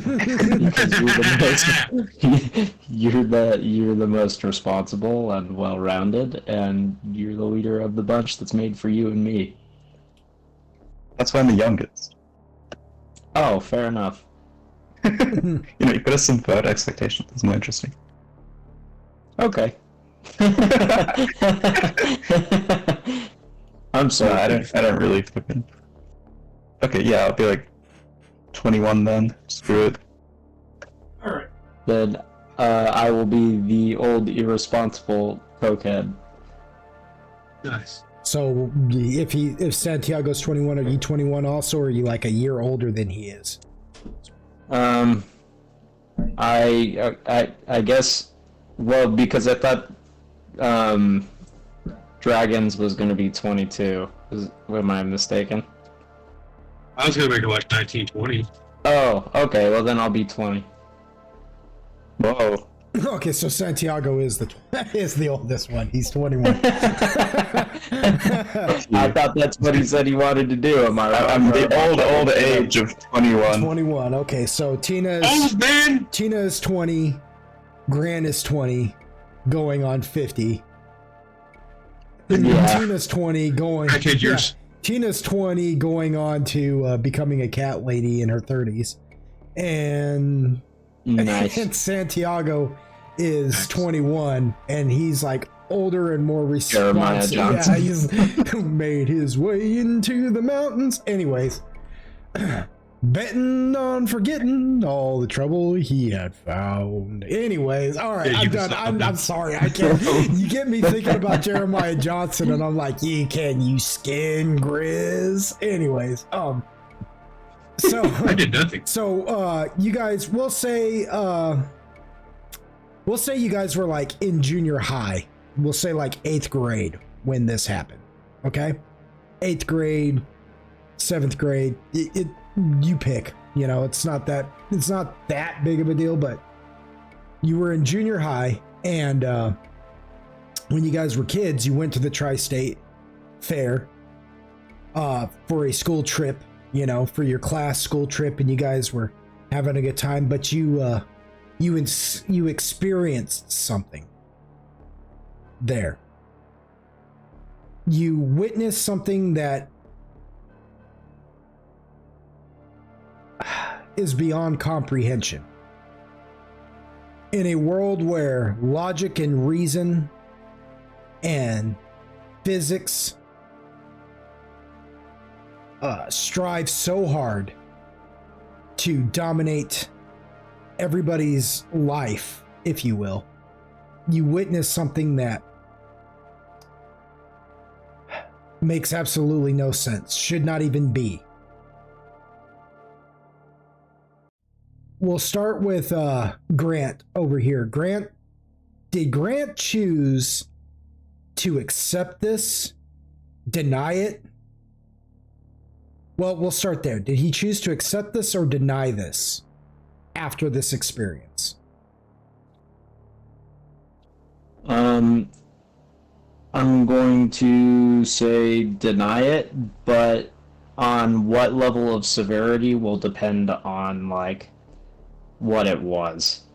You know. Well, because he's denying it, because he does deny it, he has a hard time really coping with what it was. In a sense where, now this won't affect your coherence at the moment, right? This is just who you grew up to be. It's more like flashes. The one thing you know is that you're a school bus driver. You guys, everybody in your guys' class was, you know, pretty fond of your school bus driver, which I know sounds really corny and leave it to Beaver, but he wasn't like your typical school bus driver either. He was the type who, you know, if you were ditching class, you might go out to the school bus barn and play hacky sack or or smoke cigarettes with him or something, you know? He'd give you a place to hide out, you know? His name was Gus. Gus Bus. No. But, Nice, that's what I was going to say. But you guys did call him that, Gus the Bus. You know, we'll say that. That was his nickname, Gus the Bus. And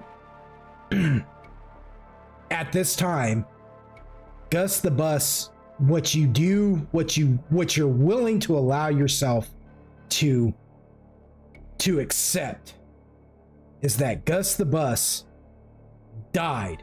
He was murdered trying to protect your guys' class.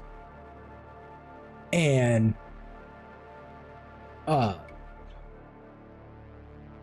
he failed.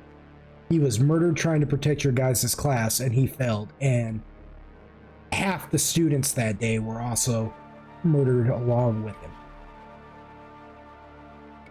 To you, it was gang violence. We're gonna say that. It was just gang violence. Some rowdy teenagers, sick in the head teenagers, murdered Gus and half your class in a fit of mania. Okay? Okay.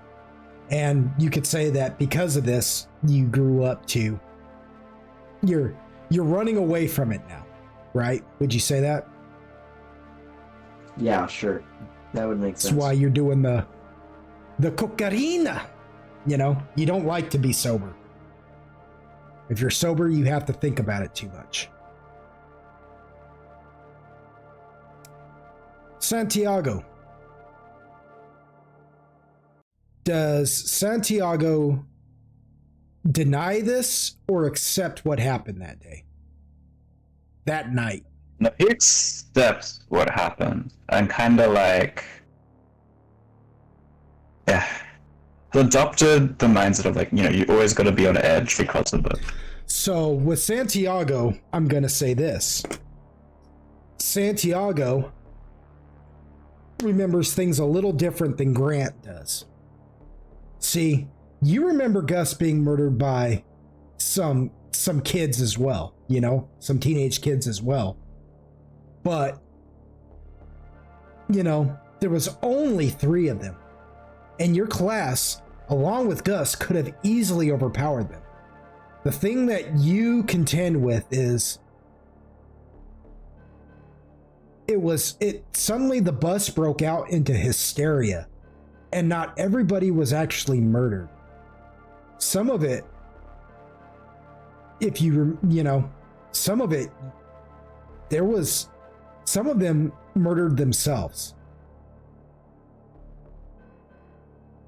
Wait.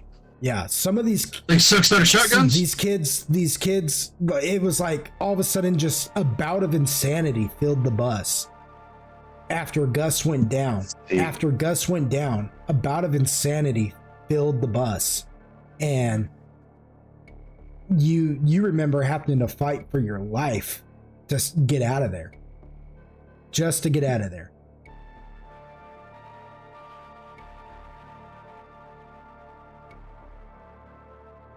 And like you said, now it's made you a hermit. Now everything's around the corner, you know what I mean? You don't like society. Society's dangerous. You know what I mean? Yeah. That actually also fits with, it's like I sort of I just realized I didn't really mention, which is that, why not Gus? Santiago has kind of like when confronted with problem solving, like kind of violence is just like the natural recourse streak a bit. Like, kind of tries to stay chill, but has like an underlying anger. He's got an underlying what? I'm sorry? Anger issues sort of thing. Ah, right. Yeah. Exactly. Because it's, you know, it's pushed too far. It's just random acts of violence, you know? Yeah. Yeah. He believes society is just random acts of violence. What about Tina? Does Tina choose to accept or deny what happened that day? Nothing happened. Nothing happened. She kind of remembers things like Grant, except the one thing I'm going to say about Tina is that the reason why Tina denies it so much is because she looked in the eyes of the kids that killed Gus, and she can't justify it in her mind. Those eyes. That wasn't right. But because you push it away so hard, you can't really verbalize what it was in those eyes. See what I'm saying? And I'm also going to say that sometimes Tina wakes up screaming from night terrors in a cold sweat. Okay? Sure. So just remember, anytime it won't really come into play, but if you guys decide to rest, keep that in mind. Tina is a restless sleeper. You know, you might put that down in your notes that Tina is a restless sleeper, to remind yourself of that. Because once we're done with these introductions, which we are for the most part, the archivist, myself, it does not eventually the preponderance of how quickly or how slowly each chapter moves anyways per session is dependent upon the players and their avatars. I'm here to give you advice and even point certain aspects out to you that you can do that will help you, but I will not move the story along for you. You have to turn the page. Each section is what we call a scenario.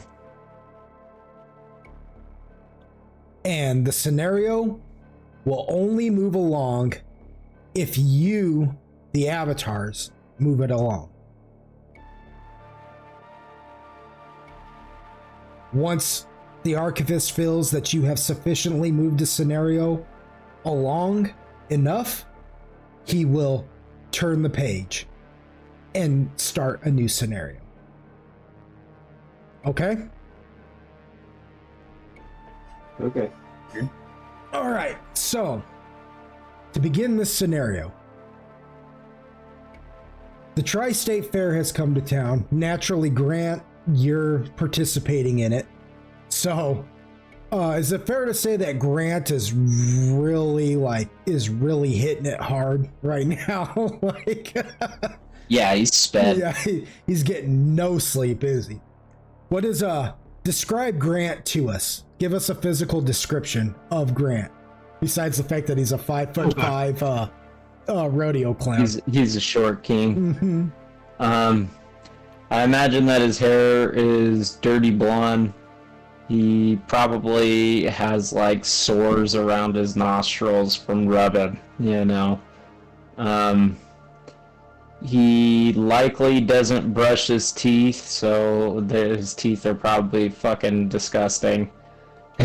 You know, like he's not an attractive man. Mm-hmm. And he's pretty perpetually dirty because he's, you know, hopping couches. That doesn't mean that he never showers. It's just infrequent. Mm-hmm. You know. When he's geared up, I guess, you know, I imagine he's probably like shirtless in jeans and chaps, you know, the whole shebang in that regard. He's got the clown makeup on his face, hamming it around, you know. Mm-hmm. Cool. Grant, we're gonna say that you wake up on your friend's couch, and you begin. In fact, you didn't wake up on your friend's couch. You've been sitting on your friend's couch all freaking night because you are not looking forward to performing at the Tri-State Fair this year. You never do. Every time it comes around, you never look forward to performing at it. But oddly enough, it pays pretty well. So you keep doing it. But you've been up all night snorting your blow, trying to prepare yourself mentally for it, chasing away your demons, you know. the monkey on your back has got a devil on its shoulder type of thing, you know. Nice. And You know, so you're trying to prepare yourself mentally for it when a knock comes at the door.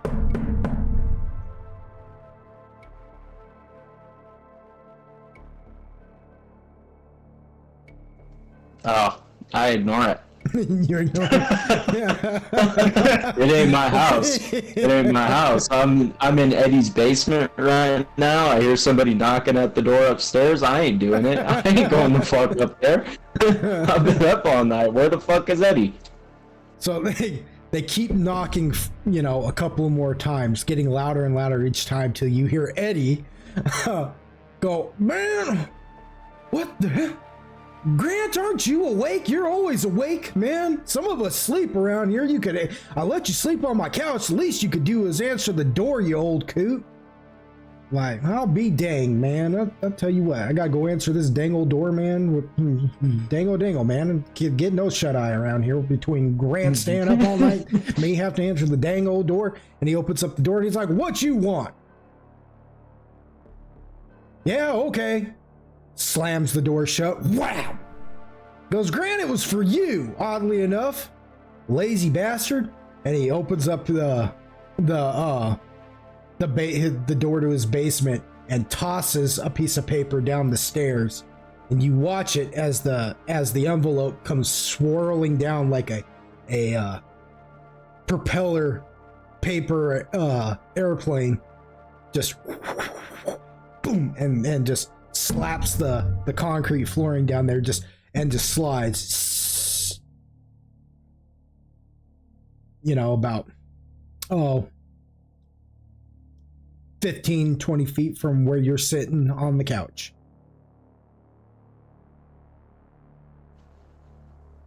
Okay, I sit there kind of bug-eyed for a second, I imagine that I haven't been getting much sleep at all. So I'm kind of like just staring at it, kind of tweaking. And I look up the stairs after a minute, and I'm like, thanks. And I get up all fucking quick, and rip out a cigarette and light it and go get the fucking letter or whatever, the envelope, to see who it's from. Mm-hmm. He's like, he's kind of inspecting it for a second, and he's like, hey, who knows I'm here? He's like calling up the stairs. He doesn't even know if Eddie's still there. He's just shouting up the stairs. Who knows I'm here, man? You get no reply. He's just kind of like, ah, shit. He opens up the envelope, if it's unmarked, he just kind of opens it up to see what's in it. He's like, I hope this isn't fucking court. It's a summons for jury duty. Yeah. Now, as you go opening up the envelope, you pull out a letter. We go to Grant now, or not Grant. We go to Santiago now. What is Santiago doing right now? Give us a brief description of what he looks like, and give us an idea of what he's doing right now. On the tall side, like, kind of strong athletic build. It's not like unclean, but not pedantic either. Like, not really have to impress anyone. You don't put on air. You don't put on airs, but you're not just some filthy schmuck either. You keep yourself clean for you, exactly. But you don't like prim and proper yourself either. Gotcha. Yeah, just so. And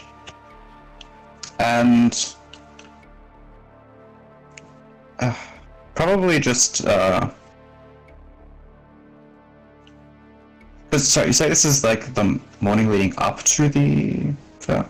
It's the morning of the fair. It's the morning. Okay, morning of the fair. Yes, sir. Then probably add it like setting up, because I will go with, just because it fits, I will go with like maybe, is it the kind of place where like people who have their little like markets could sell some shit? Yeah. Really? There's flea markets and different vendors and stuff at the State Fair. Yeah. Says that'll like sell some like trinkets that he makes as was suggested earlier. So just kind of setting up.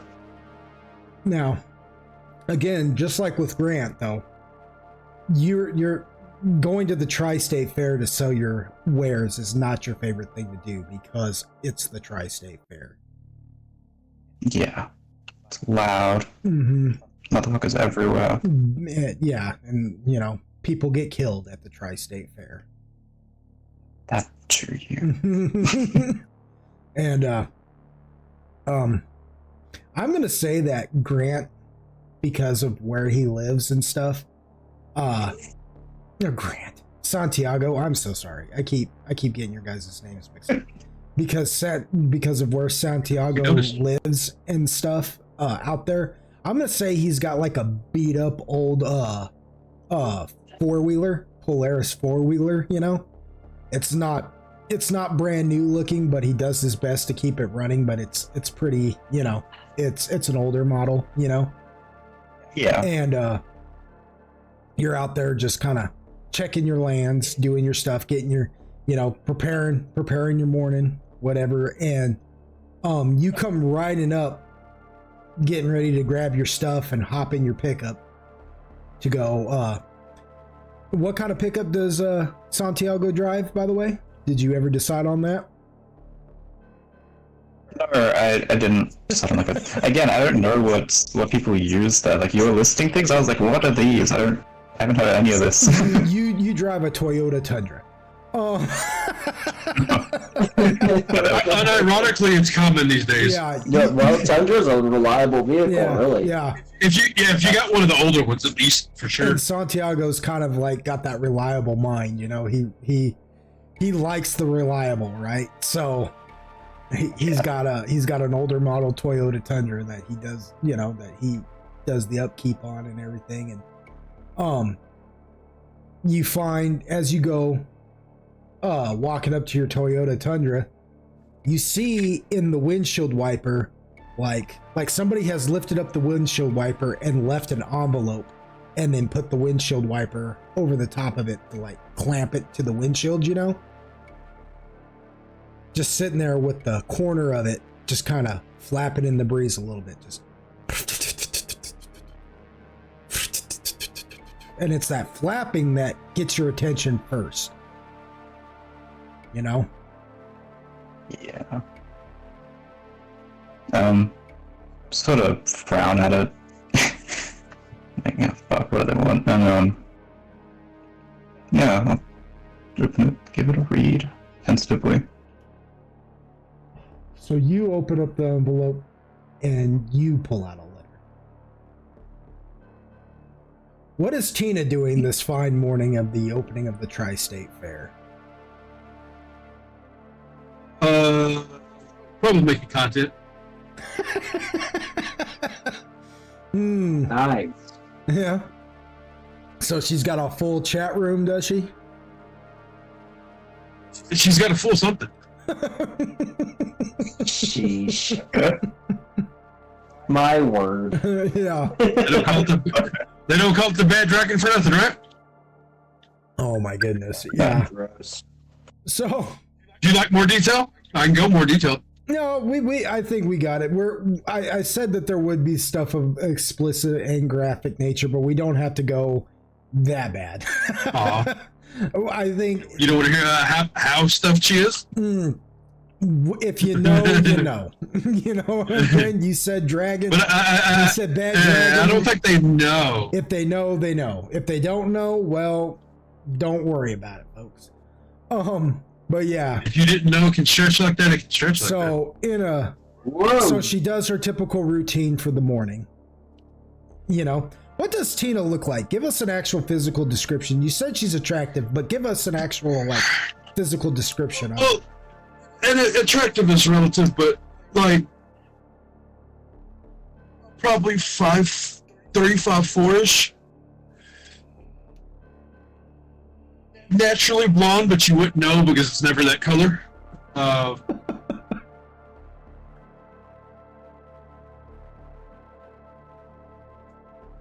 Not well endowed, but not flat, right? Like somewhere in between. Like if you were to take her to Dallas, nobody'd be impressed, but you know, for Amarillo, she's a keeper. Right. I know what you mean. I've been to Dallas, man. Yeah. I know what you mean. Yeah. Yeah. Like she's attractive enough to warrant her standing, right? But it's not like, you know, you wouldn't catch her on like fucking Vogue magazine or some shit. Right. But yeah, she's definitely attractive enough to make a good enough living. And again, yeah, just like, you know, 5'3", 5'4", petite-ish. Again, her assets aren't crazy, but they're not non-existent either.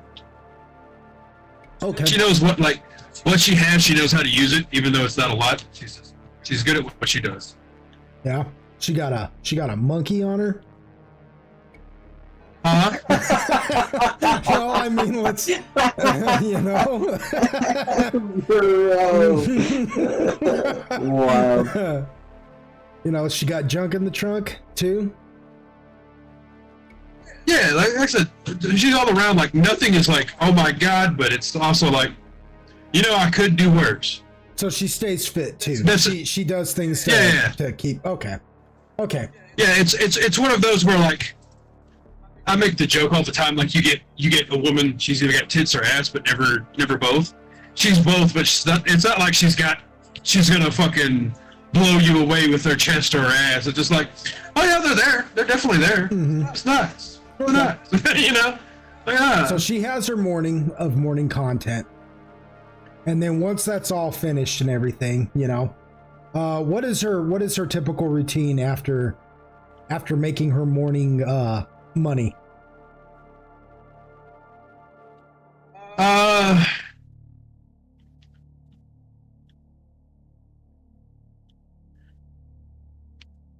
Probably. Excuse me, that's perfect. Probably like most people, like coffee, just doom scrolling fucking Instagram and shit, trying to see how to make more money. Okay, so she What's the new fucking, you know, slut thing to do today? she's on the TikTok looking at the dance challenges and stuff. Yeah. Yeah. Yeah, okay. So we'll say she's in her bathrobe now, you know, drinking her morning coffee, just doom scrolling through the TikToks and whatnot. When she sees an envelope slide up underneath her door. Just And with the what the fuck, Kanye?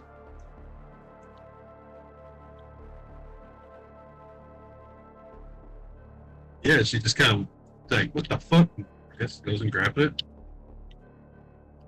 It's a plain envelope like the others, just a plain white envelope like the others, with no return address and no forwarding address on it. In fact, it's completely unremarkable.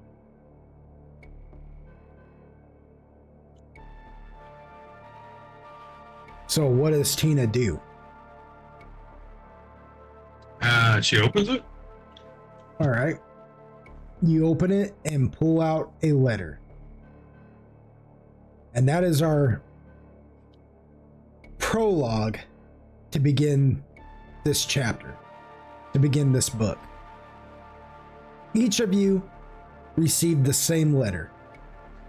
Just a second, okay? So sorry.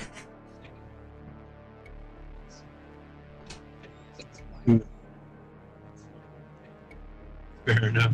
All right, well, go get you some rest. All right, see you in the morning. So sorry about that, guys. Oh, you're good. I wasn't even paying attention. I should Boy just got back. I should tell the audience at home, I don't have a dedicated like room for this, so sometimes you get some background noises. Sometimes my dog starts whining to a point where I gotta take him out to go to the bathroom, and you know, I love my dog, so I'll stop and do that and whatnot. You know, sometimes I get residual noises and things like that. But I do love my dog, you know. I could be a real jerk like Hassan Piker, but I'm not, so. Regardless of that, Yeah. You guys, each of you got the same letter. It's nothing of like note. It's just a simple typed out letter.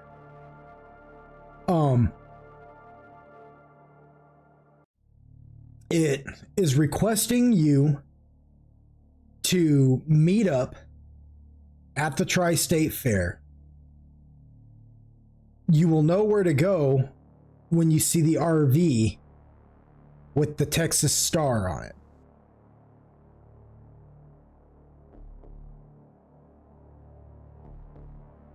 So that's where I like it, Sam. that's where it's asking you to meet up. Is at the Tri-State Fair at an RV, and you'll know the RV because it's got the big old blue Texas Star painted right on it. Does it tell us anything about like the others? Like, are we expected to be meeting each It other? only Or are we mentions you. It says expecting nothing about anybody else. Each letter, though it says the same thing, is only talking to you, the individual. And so each one of you, assuming, unless somebody else says otherwise, we are going to say that this chapter truly begins with each of you going to the Tri-State Fair and seeing the trailer, the RV with the big blue Texas Star on it. And that's when you all three bump into each other.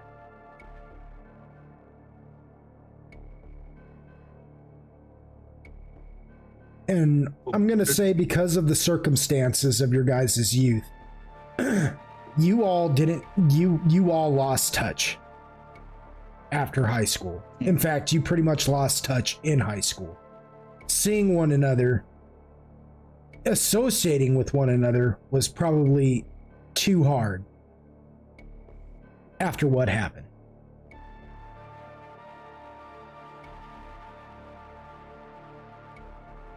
And that's where we begin this chapter.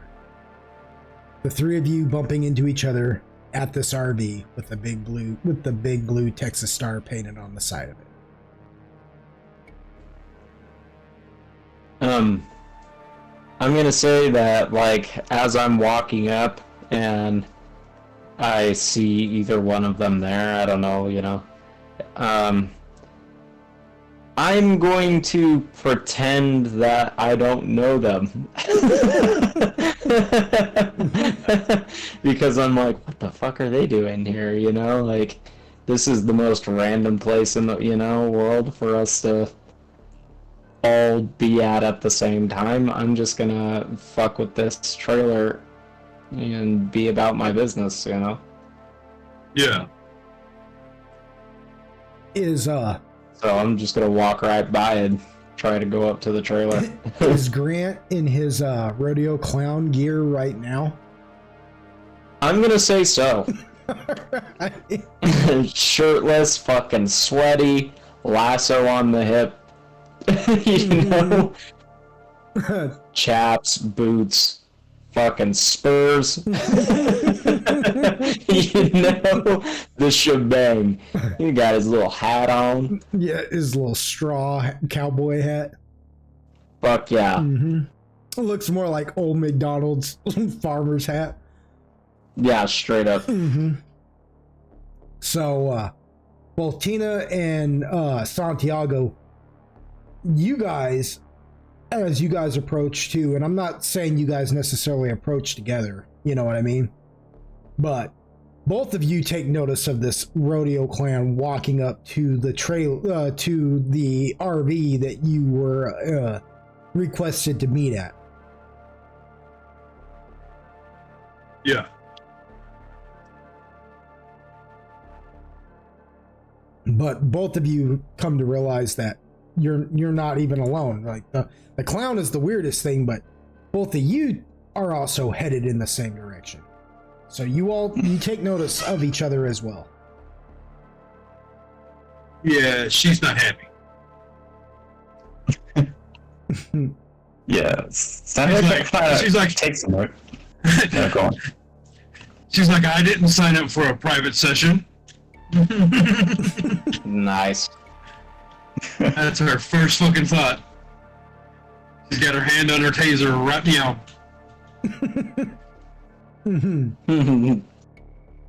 What about Santiago?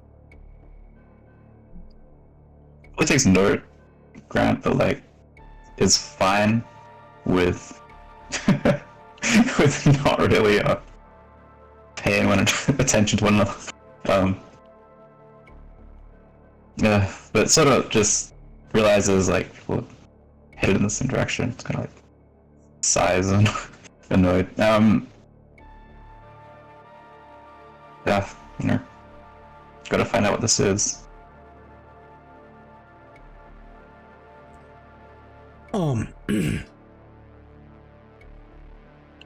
So as you guys get closer, it does dawn on all three of you that yes, you guys are all coming to the same RV, which brings you to an abrupt stop, all three of you at the front door of the RV. Once you all three realize you guys were meeting at this RV.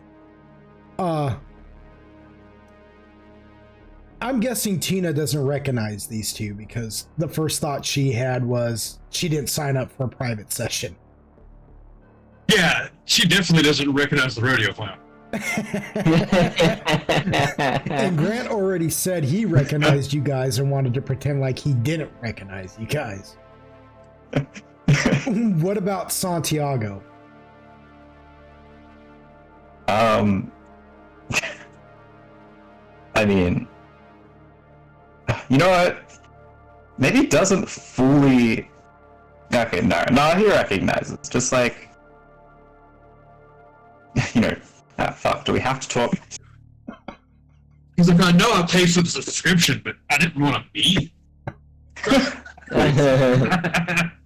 I'm going to say that when we all get up to the door and he realizes, you know, he's going to be kind of like, oh fuck, they're here for this RV too, you know, like they're kind of walking up behind him. He's, you know, aware because he's paranoid, you know what I mean? He's a paranoid guy, so he's like hyper analyzing and he's like, oh fuck, they're coming up here too, you know, and when they like get close enough, he's just going to drop the act and be like, he's going to turn around and look at them and be like, well, anybody want a bump?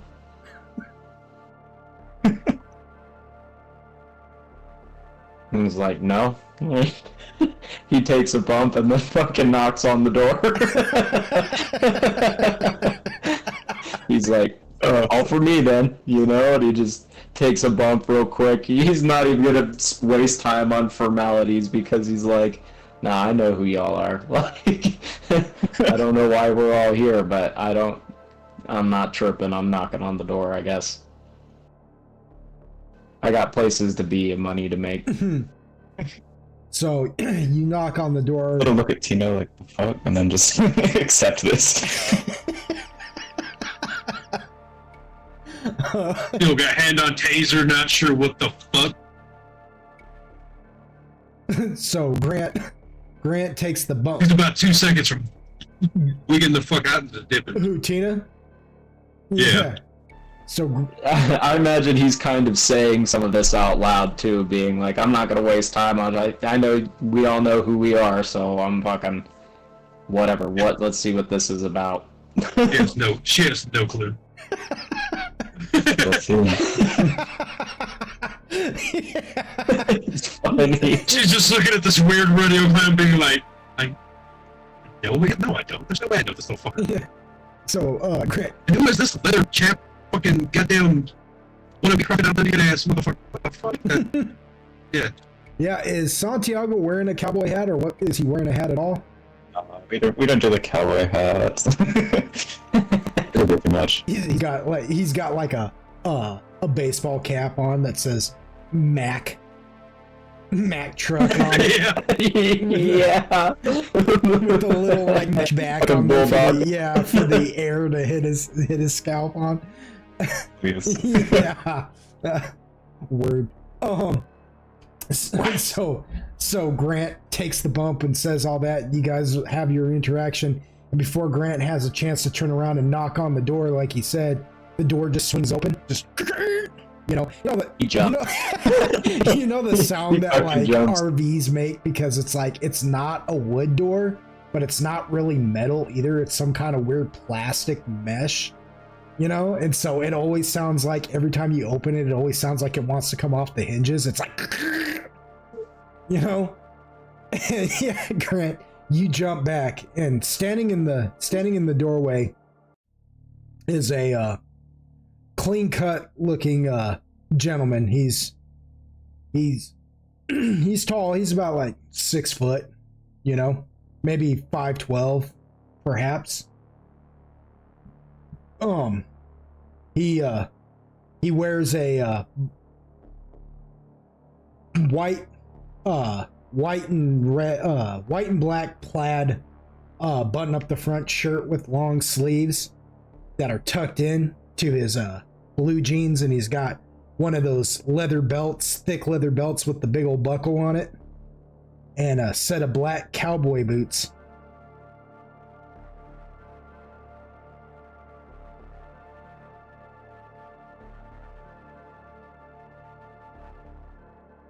And a black cowboy Stetson hat that, even though it's nice, it's fairly stained from years of use. He's got blonde hair that's long, but it's not like past his shoulders. It's like it just goes down below his earlobes, but he combs it and keeps it pretty straight looking. But the top almost looks like he's got a mullet, He keeps that combed to the side and well groomed. You can just tell from underneath the hat.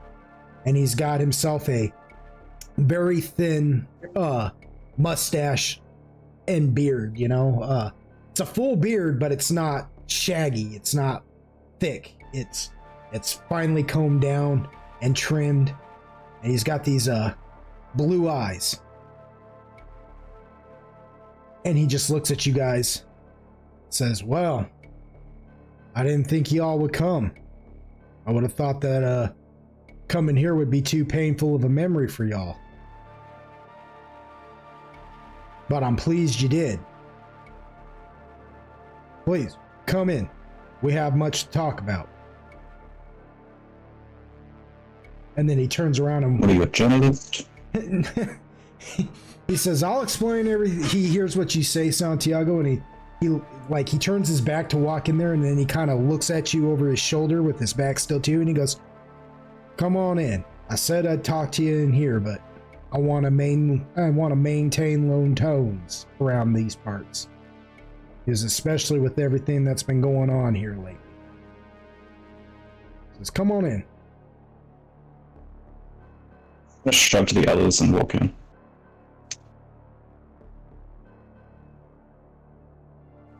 I'm sketched out. Like, I watch Santiago go walking in, walking up in there, and I look at him appalled. Like my eyes are bugging, my mouth is gaped open. Like I'm like, is this dude really fucking going in there? And then I look at Tina, and I'm like, are you fucking going in there? Any of you people are? He's just kind of like, and he's like, draws a sharp breath, and he's like, okay, no, I guess we'll see what this is about. Yeah, Saturday doesn't look comfortable. He just looks like, some shit goes down and he's like ready for it, happen. Mm-hmm.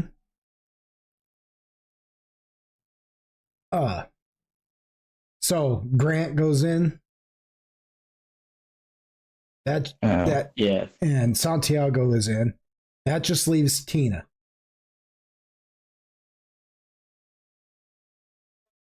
She checks her fucking bag to make sure she's got her fucking taser charged up. And she proceeds to go in. So you guys go into the RV, and it's not like this is like a big like tour bus type of RV. It's pretty modest. It's more like a Windstream, but it is one of those RVs that you don't pull with the truck. It comes with the vehicle built into it, and the RV is basically like the shape of the bed of the truck. It wraps all the way up to the and you can drive it from inside of the RV, but it's it looks like a little miniature truck with an RV ass, I guess you could say. It's not very spacious, but it is cozy. It's got one of those tables that that folds up, like on either side of it there's couches, but the table itself will like pull up and fold back, and then the two couches will push down and make a bed.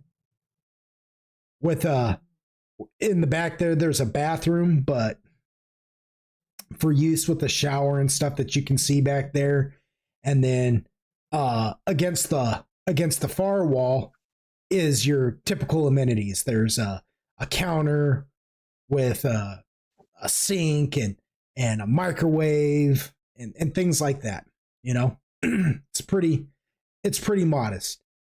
As you guys come walking in, the mystery man is sitting there just kind of, he's still got his back to you guys, and he's kind of, you can see though that he's like rubbing his hands together, and he's like, you can tell that he's like thinking about something because his head is kind of bowed and for a minute, and then he just takes a deep breath and then lets his hands drop to his side, and he turns around and goes, so I suppose first things first, introductions are in order. He says, I already know who you are. Says, he goes, but let me guess. And he points at you, Grant, and he says, you're Grant Whitaker, correct? He's just kind of, nods a little blankly. Yeah. Says, you're Grant Whitaker, professional rodeo clown, and you've also got some other extracurricular activities you like to engage in. Keep you up for days, am I correct? He's like, if that's what you want to call it. Says, well, that's what we'll call it. Says, you can be honest with me. I'm not here to arrest you. I'm not a narc. At least it's not why I'm here. He turns to you, Santiago, and he says, and you're Santiago. What was Santiago's last name? I can't remember it now. I'm sorry. Because he had the most Mexican name, but the whitest last name, and I can't. It just Jones. Jones. No relation. Santiago Jones. Yeah. Who? No. Relation. Who? He goes, and you're Santiago Jones, hunter extraordinaire and low-key hermit. Because you don't particularly like society much, do you, Santiago? In fact, last time you had to spend more than 2 days here, you ended up having to sleep it off in the jail cell because you punched a guy out. All because he scared you, because he walked up behind you and you didn't even know he was there. Distinct. Didn't know I had a reputation. He said, yeah, a rough one. But in this case, it might be good. And then we got Tina Jones. Right? No relation? No relation. He goes, no relation. He goes, no relation. And Tina, it's about this time that he starts naming off Santiago and Grant that you realize that's the guys I went to school with. You know what I mean? Yeah, it just now starting to register. She's like, wait a fucking minute. I do know these assholes. Kind of like lets her hand off the taser just a smidge. Just a smidge. But still, like, she's found a corner and she's not coming from there anytime soon. I was like, oh, Tina Jones. You were the easiest one to find because, Well, You're the easiest one to find. Yeah, exactly. you're plastered all over Nice. the web, aren't you? I mean, it's good for business. Yep. If you were an album, you'd be Limp Bizkit's Chocolate Starfish and a hot dog flavored water, wouldn't you, miss? Sure. It says before your time, I reckon. It says, but not really. It says, regardless, I'm not here to judge you. Y'all are dealing with something that would change any normal person. I know. I had a friend like that once. And he thinks about it for a minute. He goes, the man who gave me this hat, he just, flicks his finger against, the brim of the hat, and it flips up just a little bit like the cowboy hats do, That it was a parting gift from him, and that was the last time I ever saw him. He experienced something like you did once. And it did things to him. I'm here investigating what happened to y'all. I don't know if you've been reading the newspapers or not, but crime has increased in your town. Bouts of madness are starting to spread. People are hurting themselves and hurting each other. Can't have it. And I reckon you three are the only three who truly might have an idea what's going on and might be able to point me in the right direction. So I want to hire you three.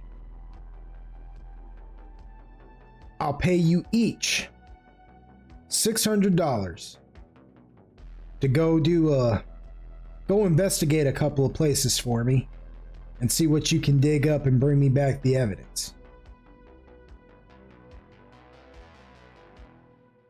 Sound good? Yeah, Tina just looks at Grant. She's like, "You want me to go with them?" He goes, well, yes, miss, I do. He goes, son, I imagine you've done worse in your day. Everybody's got to start somewhere, don't they? Especially in your line of work. She just scoffs. Santiago definitely hasn't read the fucking paper. He looks in and says, so for us all here to what, just state people are shitty and you want us to do something about it? Says, well, people who don't have a good head on their shoulder, that's one thing. That's what regular cops deal with. He goes, but me, I'm a Texas Ranger. I'm not your regular cop.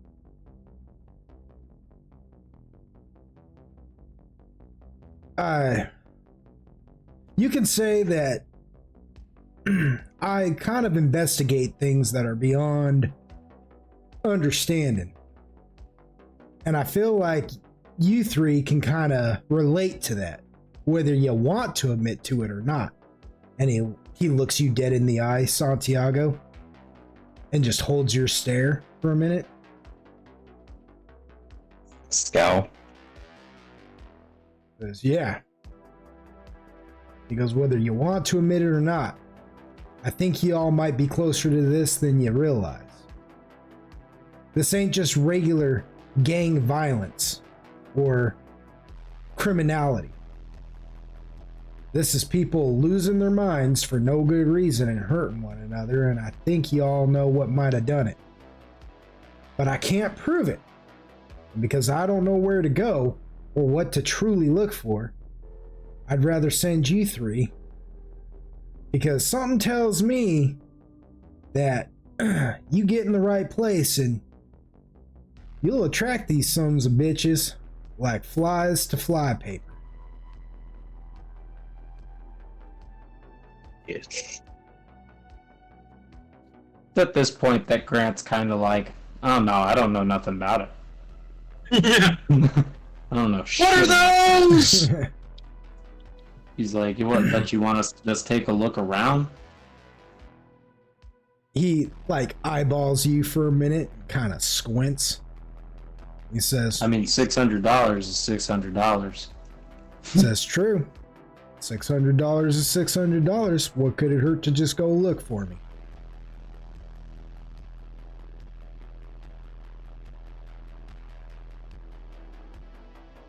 He's like, I mean, be the easiest money any one of you three has ever made. There's a fiend in his eyes. He's like, oh yeah, no, $600, $600. I'll take a look. He's like, yeah. Tina's like, made that this morning.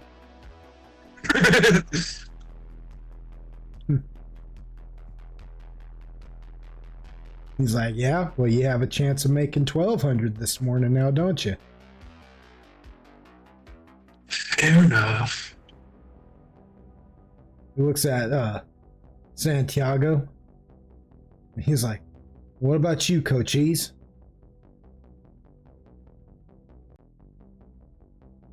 It's as you say.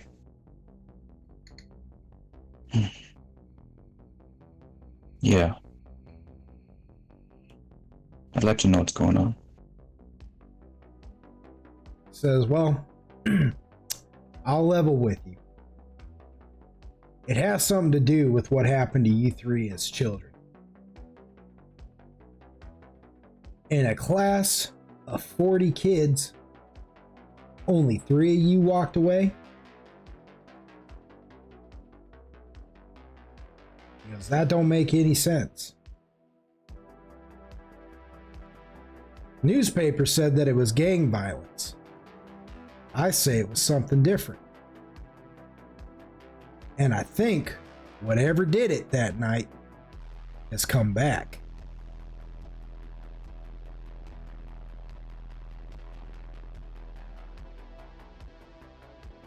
It's like, I'll keep it straight with you.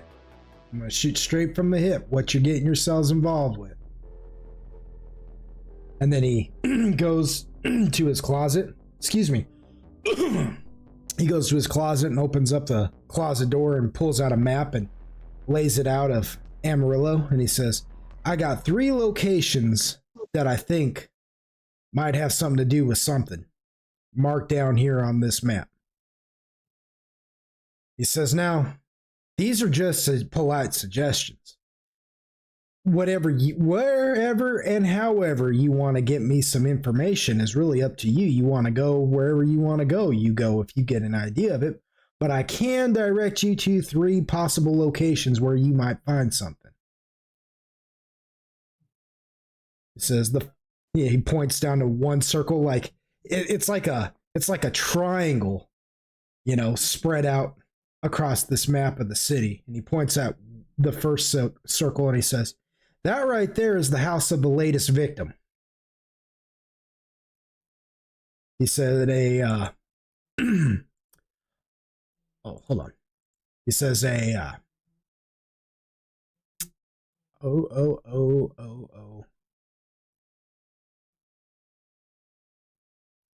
yeah. He says that right there is the house of the first victim. Zamina Aguilar. Zamena Aguilar. Widow, lived by herself, was found dead in a gruesome manner today. Early this morning.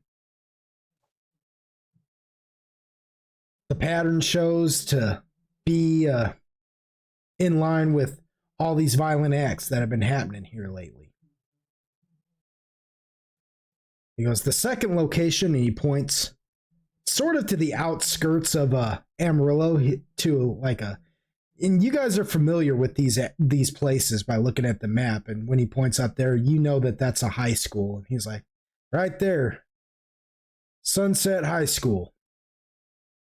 Says they've been having some trouble out there with kids. Kids have been going missing. Some have been going crazy. You could investigate that. And then he points to the last place you ever wanted him to point to. And he's pointing to Amarillo Boulevard. And anybody who's ever lived in Amarillo knows that the boulevard is not a welcoming place. And he even says as much. He goes, now I know you all know where that is. And you know what that is. He goes, and I'll caution you, it's gotten even more hostile since this crazy outbreak of violence has started to happen. He's like, so be careful going there. He goes, I don't know where specifically you should go to the boulevard, but the biggest outbreaks have happened down there, and somebody knows, somebody has seen something and could tell you something. Find him and find out what happened. And he rolls up the map and he says, and that's it. He goes, 3 locations, and I'll be expecting you back here later on tonight. You got a day to get me some information or no money. So if I were you, I wouldn't dawdle.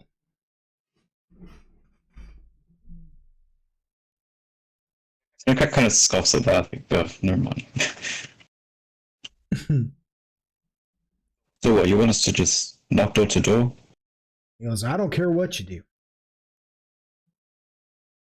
He goes, you got the house of Zamina Aguilar, the latest victim.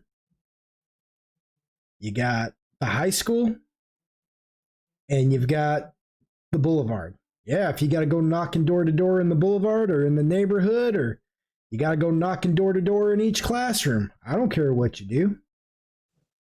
I'm telling you right now, I got a hunch that whatever's doing this is going to come to you like a moth to a blue light.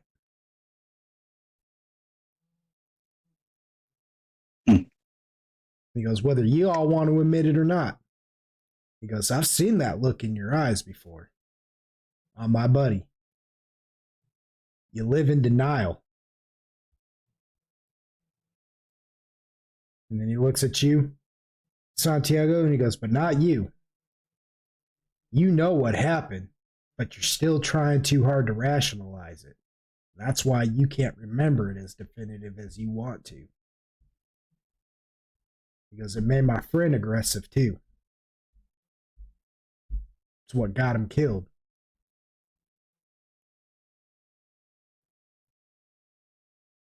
I'm a detective. I'll go out. Or at least I will. Make myself conspicuous. And we'll see what happens. Good luck.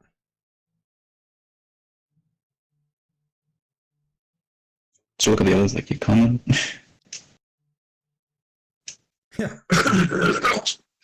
He kind of nods and gets up to follow you. He's like, you got wheels? My truck is a piece of shit.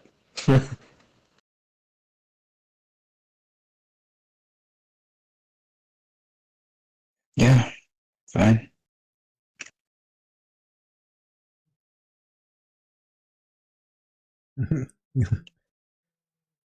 Girl, you coming? He just scoffs at him and just fucking walks out. He just laughs and goes, man, I'm glad you sure asked her that. I thought she's going to stare at you two like you guys were a pair of prize dog dicks all day or something. Says, good luck. As you guys step out, he shuts the door behind you. So, what do you all do now? Where are y'all going to go to begin the next scenario? What are you going to do?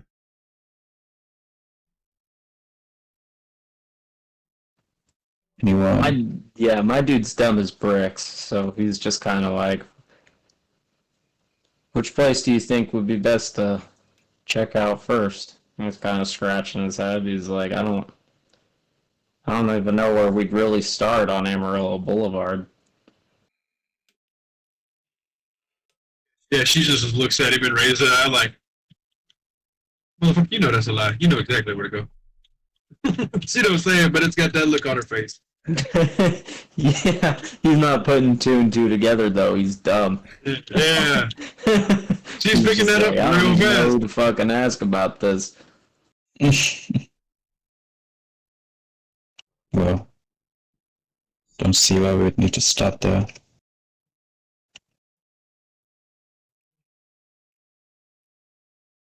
What about this widow's house? At least it's specific. It's not the boulevard. Well, in particular,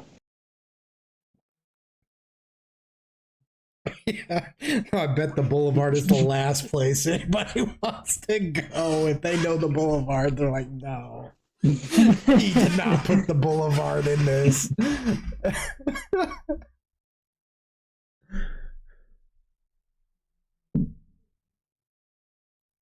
Make a decision, guys. Yeah. That's the last place she wants to go. Yeah, well, I guess we can check there last. Or something. I mean, you said you wanted to go to the fucking murder house first? just get it out of the way. May as well. So you all are in agreement? You're going to Zamina Aguilar's place first? I suppose. All right. Well, I suppose, if you know. So this takes you to the next scenario. Whose car did you guys take? Whose vehicle did you guys end up taking? Mine up, but Yeah, they're not getting in her car. wait, mine's a fucking two-seater.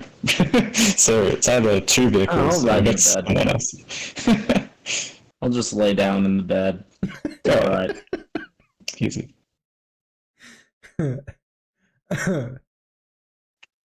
Accurate. It is. So you all come pulling up to Zamina Aguilar's house, and you can see yellow caution tape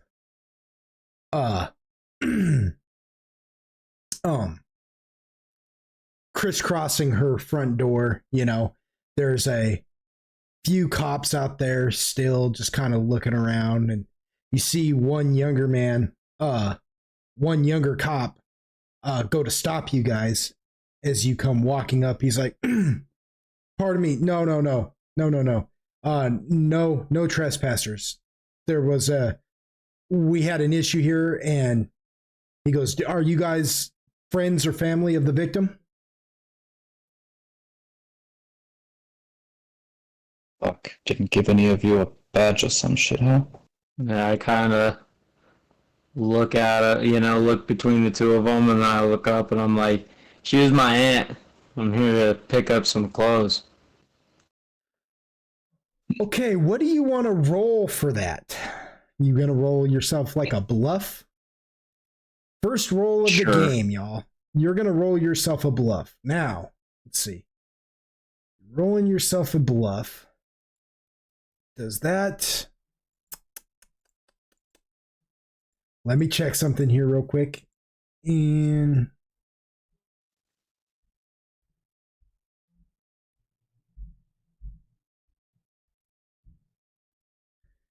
you could use an instinct chain aptitude for this. You can try this, even though persona is only your minor, right? You could try fast talker, which will instead of what do you call it? Instead of rolling a luck die with it, you'll use the boost die if you need to boost it at all, right?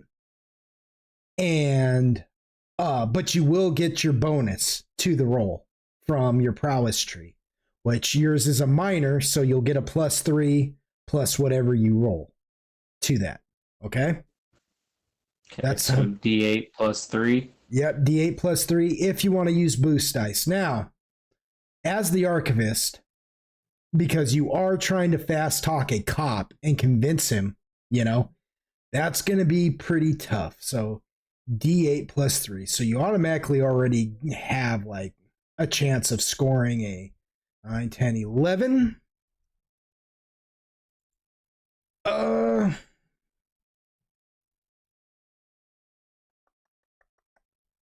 Let's see. I'm going to roll something here real quick just to kind of do some mental math real fast, okay? Just to see That's because a scary thought. well, yeah, because he is a cop. Yeah, well, no, I mean really it kind of is because he is a cop. So his, this aptitude I meant you doing mental math. Oh yeah. Well, it is a scary thought because it hurts. It really does. And it's really none of your business, and I'll appreciate you to mind it. Let's see. We'll say.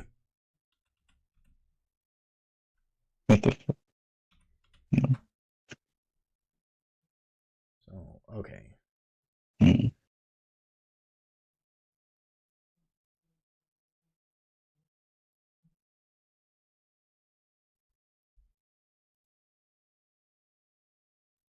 Okay.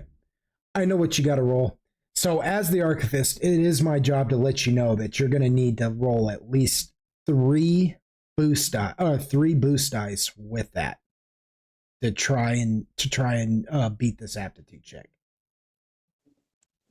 Okay. It's always the archivist is always, and I'm going to use this as a teaching moment right now. See, right now you could use your chain aptitude, instinct chain aptitude to do this, plus because the check will be hard, the archivist is always supposed to inform you that you should use boost dice and then tell you exactly how many you should use within the framework, right? So you need to use at least 3. If you want to use more and increase your chances, that's up to you. You see what I'm saying? Okay. That is it's up to you. But you need to roll at least 3. 1d8 plus 3d4 plus 3. Correct.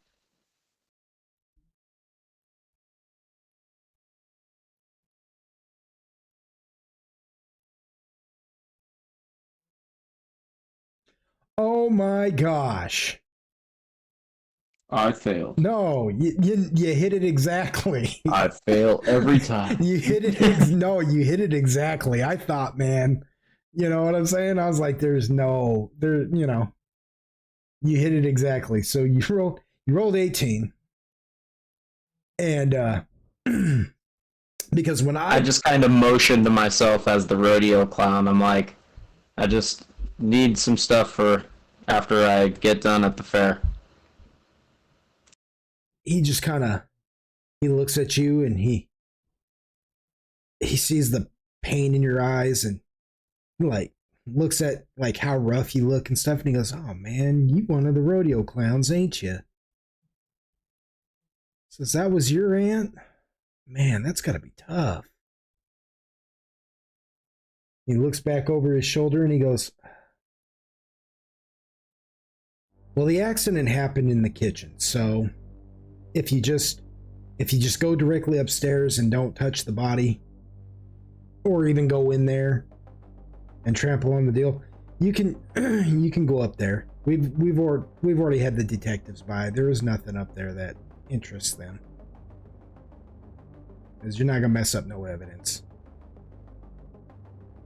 He's like, "But just be quiet, man, and don't let him know that I let you in there. If you get caught, don't let him know it was me, man. I need my pension." Huh?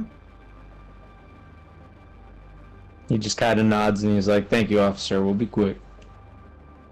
Says, yeah, and quiet. And quiet. Alright, let's look at your stuff, man. And just kind of heads on in. As Tina walks by, the cop looks at her and goes, "You look familiar. Have I seen you from You're somewhere?" Tina Jones. Possible. He goes, "Yeah." He goes, "Man, I'm really good with faces too, and man, you look really familiar to me." Flat. He goes, "Yeah." He's like, "Phew, man, maybe my wife knows." The irony. Yeah. So you guys make your way into the house. Now what? Yeah. Guess first thing we're gonna go check the body. Yeah. We know where it's at. In the MO sheet, right, where you see it says skills, which I should have wrote aptitudes, but you see where it says skills. This section is also really good for writing down like skills that you think you will commonly use, or if you notice that you're using skills pretty frequently, you might write it down there as just like a little reminder, like, you know what, I kind of excel at this. Maybe I want to remember that I use this skill. You know what I mean? And that's why this section is important. Remember, I told you I wasn't going to give you a whole list of skills and that you have to spend points on to use, or you know what I'm saying? And like you're making an avatar who can only use these specific skills and nothing else. No, everything is permitted. The idea behind that section right there in these aptitudes is the fact that maybe you kind of start to figure out your character a little bit and realize, I'm really good at these specific aptitudes. Perhaps I want to remember that I use them a lot, and so you put them down in that section. You see what I'm saying? Yay? Nay? Anything? Anyone? I can understand. Yeah. No, nothing. Absolutely nothing. Absolutely nothing. Tina's got one skill. Yeah. And I know for a fact, had Grant screwed up just now, she was gonna step in and be like, hold my beer. Yeah, pretty much. Absolutely. We're getting in there. I knew it was coming too. I was like, man. Yep. One way or another, they're getting into this house. While he uses blow, she gives blow. Nice. Either way, blow is getting us in there. The blow is happening, and it's for the win. So you head direct. Okay, anyway, you guys head to the body, correct? Yeah. Okay, so what happens? I do anyway. All right, what about everybody else? Oh yeah, I Yeah, guess but so. like, I'm not trying to tread on, but, you know, don't be careful where I step, kind of thing. How much can we see without even like entering the room? Without entering the kitchen? So the house in of itself, you go through the front door, and it's a pretty modest house. I mean, it's not anything like, it's a 2-story house, and you can tell that the no basement, but there is when you first enter, you're entering into the living room. It's got a TV, one of those, it's got one of those TVs. It's not like a new flat screen TV, because this is taking place in modern times. So, you know, modern technology is a thing, but she doesn't have one of those big old flat screen TVs mounted on the wall or anything like that. She's got one of those TVs, and y'all got to know what I'm talking about. It's one of those big blocky TVs that sits on the ground and acts as a shelf and a TV. Like it sits low to the ground, like the screen sits low to the ground, and it just looks like a TV built into a shelf. Exactly what you mean. Yeah. It's not even like new technology. It's still like the round picture tube, old glass. You know what I mean? And on top of this TV, she's got a few pots and plants, some family pictures, a picture of the Virgin Mary, you know the one I'm talking about, where it's like all multicolored, and she's like sitting there, like looking down at, you know, all serene, holding the baby Jesus. You know what I mean? She's got some candles, those tall glass candles with the with Jesus printed on them with the burning heart and everything that you know, you light, and then once it burns down too far, you're never getting it lit again unless you got like basically a stick that has a match on the end of it long enough to reach down there and burn it. Pictures of family on the wall, a couple of crosses, you know, some plants, a couch, one of those couches that everybody knows this couch. It is a couch that when you touch it, it's that felt fabric, that really soft felt fabric, but it's got the red and orange and white pattern on there that you can't tell if it's a plant or if it's flowers or if it's, you know, some kind of animal. Like maybe you see like a peacock or something in there, you know what I mean? Like you can't be for sure. And then the armrests look like they're made out of wood. They're the big old bulbous things that, like, if you were to break one off, it would be thick enough to beat somebody to death with. And that's her living room. And then directly off to your right is the staircase leading to the upstairs and the bedrooms. And then directly in front of you goes back to the kitchen. And her floor is all like carpet, but the kitchen is like that old-fashioned checkerboard black and white tile. And then she's got like a counter there with her microwave and her stove, and she's got a refrigerator, and, you know, and then like a dining room table, because this kitchen is big enough that it doubles as a dining room as well. And then the back door leading out to her backyard. And that's that metal screen door, you know, with the mesh. It's not that plastic screen, it's that metal mesh that if you were to go through it, if you were to accidentally put your hand through it and pull your hand back, you would slice yourself up doing so. You know, it's that old school mesh, metal mesh. And then just you know, and that's her storm door, and then she's got her regular wooden white door. And that's what you're looking at in this house.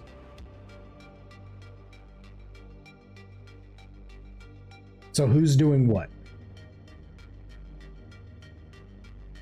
I know that was a heavy example of what this lady's house looks like, but there you have it. You're good. There you have it. Alright. Sounds good.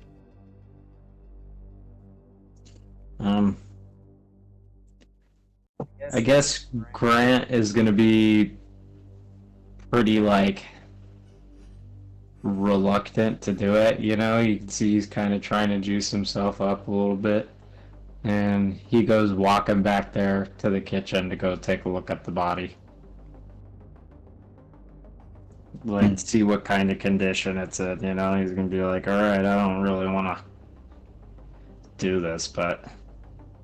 Yeah, that was my first thought too, but probably a bit more stoic about it. What? Not me, bro. I'm a pussy. I'm a paranoid little pussy. What about Tina? What's Tina doing? I'm gonna figure out what the fuck she's doing with these dumbasses. Yeah. Just kind of sitting there like, the fuck is even, like, why us? You know? Why are we at this dead lady's house? Word.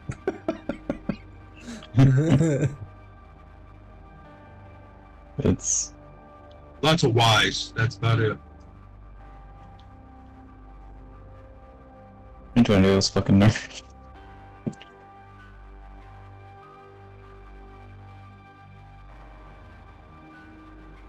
Like, she understands base concept, but the rest of it's like, yeah, just, oh, why? You know, like,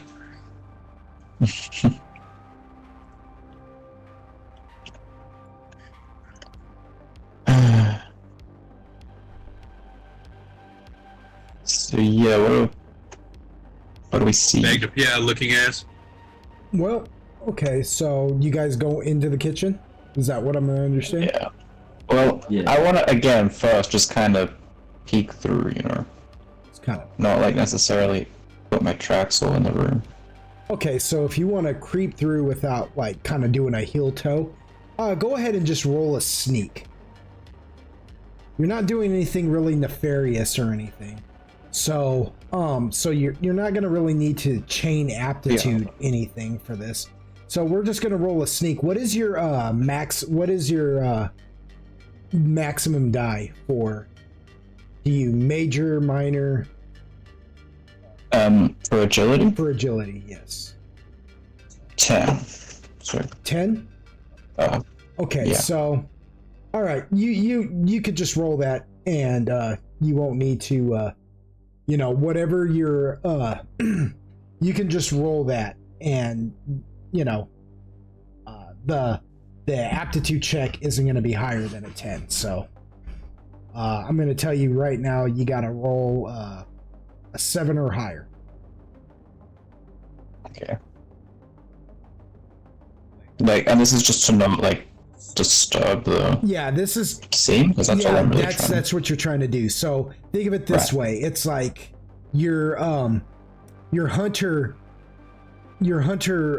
knowledge kind of comes into play. You realize that not disturbing the wilds while hunting is an important thing, because you make less noise, you leave less tracks. So you begin to try your heel to toe maneuver, where you step on the back of your heel, and instead of going flat-footed, you kind of arc your foot and let your toe, the tip of your toes, hit the ground. You never let the arch of your foot ever touch the ground. You're going heel to toe, and you're moving slowly. You got to roll a 7 or higher to pull this off well. Well, that's a 2, so. All right, so you start going heel to toe. You begin, yeah, that was a solid 2.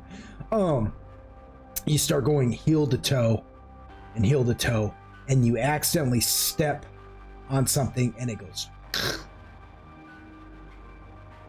and it was just out of your sight, like you just completely missed it. You're like, oh, how did I do that?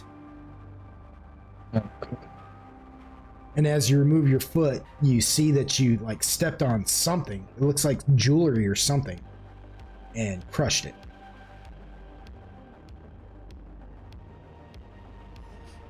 Shit. Well, we're here now. Might as well get a look. You can you can roll an investigation about this thing you just stepped on. That will be a knowledge, actually, an academics roll. I mean, might as well. And because you crushed the crap out of this, and you're trying to discern now, you know what I mean? I will say this. I will say this, right?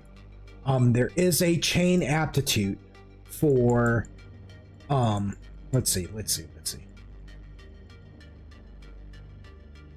There is a knowledgeable chain aptitude called deduction, right? Where you're kind of like Sherlock Holmes. You're trying to deduce this scenario of this random piece of jewelry, why that would be on the floor. You see what I'm saying? So instead of using luck die, you can use prowess die in this scenario. And because your knowledge is your academics is your minor, correct? A D8? Yeah. You'll get the plus D8. You'll roll your D8 and get a +3. And I'm gonna say you need, let's see.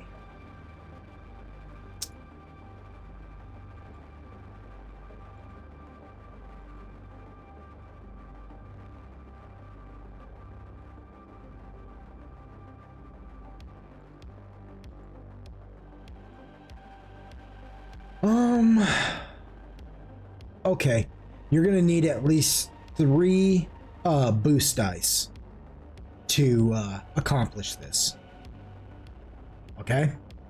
You're going to need at least 3 boost dice to accomplish this, and that's the minimum of what you need. If you need more, if you need to use more, if you want to use more to increase your odds, by all means, go ahead.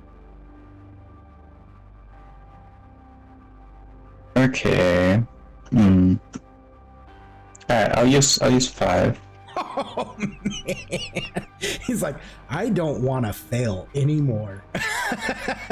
Well, I guess sunken cost fallacy a bit, you know. It's like if you're already using 3. Yeah, well, that's because I know what the aptitude check is. You know what I mean? Yeah. That's why, just as a teaching moment at home for the listeners, you Golden Wonders out there, that's why the archivist that's why I suggest every archivist, if you're not like just a mathematician, have a calculator of something on hand, whether it be your phone or on your computer or whatever, you know. But yeah, go for it. So I'm rolling 1d8 and then I'm rolling, what, like 5d4? 5d4 plus 3, because you get it for your prowess tree. And then remember to remove the boost dice from your total pool. You know what I'm saying? Yeah. You guys, don't forget to do that. I can't check your MOs and make sure you're doing that. I'm just gonna trust that you're doing it. 2. 5d4 plus 3, 1d8. So 22. Correct? Because you rolled an 8, right? And then you rolled a 12. Right? That's just 20. 8, 9, 10? No, it'd be 22. Because 10... Oh, 8, 9, 10. Yeah, it is 20. I'm tripping. See, that's what I'm talking about right there. You're like, MFer. Don't argue with me. You're the one that sucks at math, not me. Yeah, you're right. But I mean, I'm not good at math. Well, no, but you got it. You got it anyways. So, yeah. So you begin it. See, this is why we're workshopping this, because now I'm realizing, you know, I can afford to make my aptitude checks a little bit harder. You know what I mean? I can afford to do it, but that's okay. That's okay. We're still early in the game.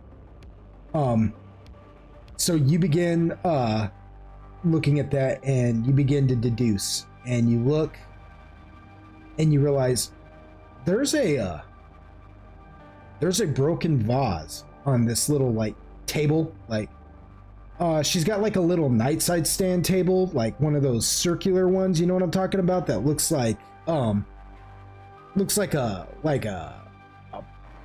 how do I explain it? The legs curve. They curve up and come to a point like a set of hands holding a circular plate. You know, like 4 legs going up, and each leg looks like a different hand that is just from the leg. It curves up and looks like it's like holding their hands up to the sky, like praise Jesus. But there's but the table itself is like a brown circular plate. It's all stained brown, and it's one of those tables that you see in some people's houses where they like keep their phone or their car keys, their mail. It's just a catch-all table type thing. And there's a broken vase on that table, but you can see that there's no flowers there, and there's bits of change and different things that have fallen out of this broken vase, and you're able to determine that this piece of jewelry that you just stepped on and broke must have come from this vase, almost as if you're able to deduce that she was in a hurry for some weird reason. Like now you're letting your hunter senses kick in. You realize she came through this hallway or this through the living room in a hurry, and and you're like, she must have bumped into the back of the couch here, and hit when she was trying to get that vase, but whatever had her in such a hurry, she wasn't able to get the amulet or get the piece of jewelry, and it stayed right there, and then somehow she ended up dead in the kitchen. And now you're looking at this piece of jewelry. This you can just roll an investigation for. Each scenario, you're only allowed to use a prowess once, right? So you just use deduction for this scenario. You see what I'm saying? If you fail, it's used. You know what I'm saying? You can't just spam these things. You can only use these things once. Alright, I'll just roll an investigation then. Yes. 1. However, I told you your ethnicity was going to benefit you for this. You see what I'm saying? Sure. Was going to benefit you somehow, and this is how it's going to benefit you, because you are half Hispanic. You know what I mean? Something about this looks familiar to you. So your knowledge, your investigation is academics. That is a D8. And I'm going to give you an automatic +6 to that. So roll that and see if you get it. No, I already did roll. I was saying I rolled a 1. Oh, +6?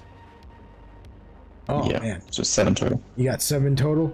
So, something about this... Yeah. Something about this looks familiar, but you've clobbered it a little bit too much, and we're going to say that it just pisses you off. You're like, I was going heel to toe, following my method, and I still broke a piece of evidence. You know what I mean? Because Santiago has a temper, right? So, Santiago, play this out for me real quick. How would Santiago, now having done this and figured out as much as he can, but still has no idea what's important about this or can tell about it, and it's all his fault, now he's pissed off because of his temper issue.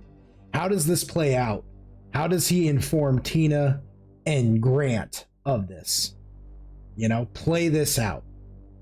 Let us hear it from Santiago's mouth. Because the thing about Gate Realm, the thing about Gate Realm is it is role play heavy. You know what I'm saying? Yeah. The archivist can't really determine things unless you guys verbally notify him or her of what, you know what I'm saying? So, yeah. To clarify what though? You're gonna say to clarify? So it was, what I stepped on was a piece of jewelry that came from, like they tried to get it from the vase, but couldn't quite hold on to it. She was just in a hurry. She tried to go for probably this piece of jewelry here. But yeah, whatever happened, she was in such a panic. She dropped it or something, and then she ended up dead in the kitchen. But you know that whatever it is, because everything else that came out of that vase was just loose change. You know what I mean? Almost like she was just using it to hold her change. But this is the only thing that stands apart. And it's basically, it looks like a red necklace or something, And it had something attached to it that you've cracked and busted. Okay.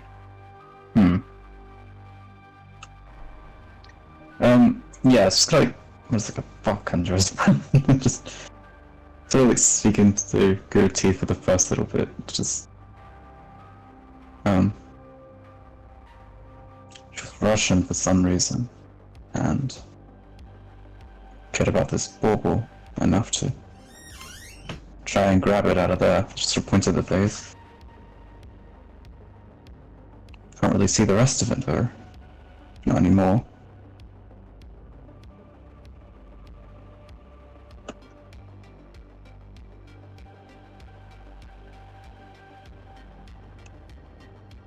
So she was in a hurry for something in the vase or for the vase? Or? I think she was maybe trying to get away from something. And Well, me. I don't think yeah, we'll this just stand around and die for fun. well, yeah.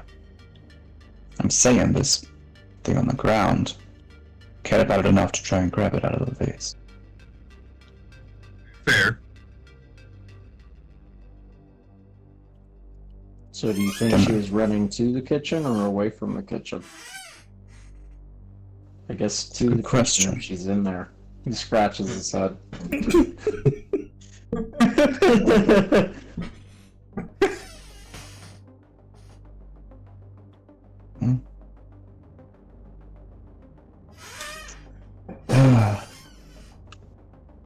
Anyone else got any wondrous insights?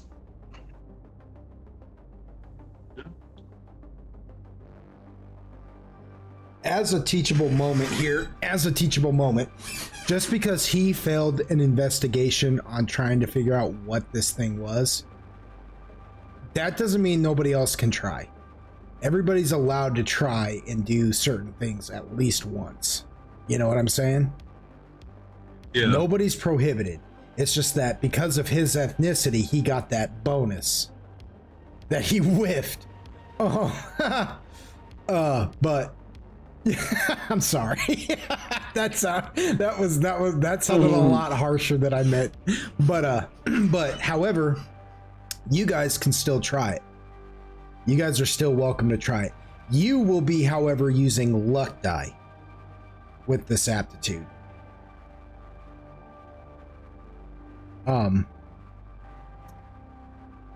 Just because you can try investigation, but yeah, because that's all there is to it. It's just an investigation. There's no deduction to be had with it or anything like that. You see what I'm saying? And I think so. there's no real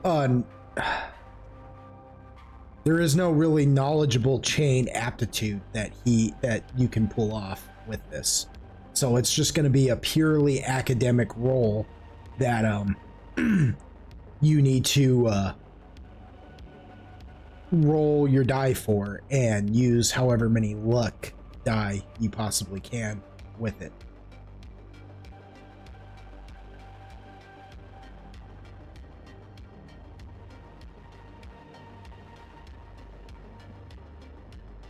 Okay. I guess I'll take a look at the thing too then.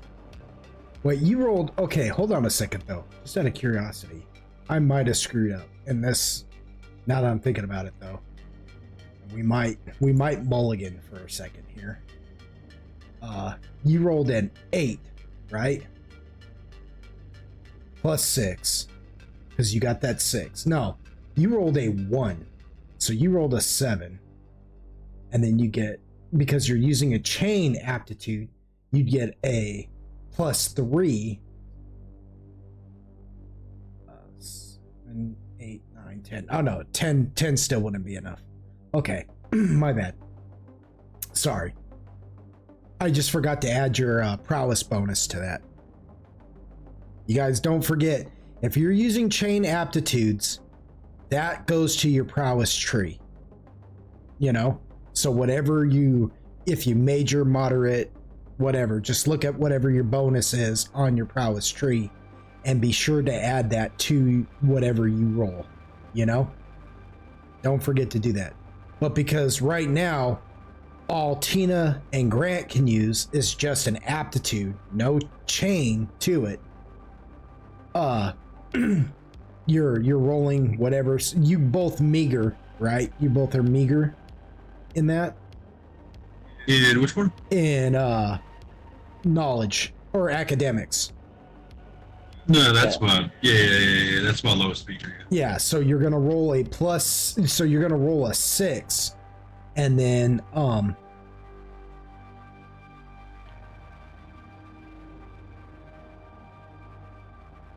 and you're gonna need at least 2. No, you're gonna need at least 3 luck die.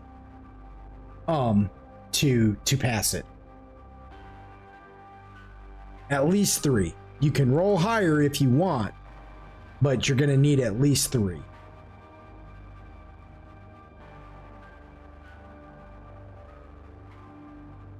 Okay, so it's a D6 plus 3 luck dice? It's a D6 plus 3 luck die. You have to at least roll 3 luck die. You can use more if you want and increase your chances, but as the archivist, it is my job to let you will need at least 3 luck die. Because you guys do meager 1d6 plus 3d4. Yes. Because you meager in this too, it is a harder challenge. It's harder for you than it was for Santiago because he's a little bit smarter than you. So this is going to be a lot harder. Nah, I'm fucked.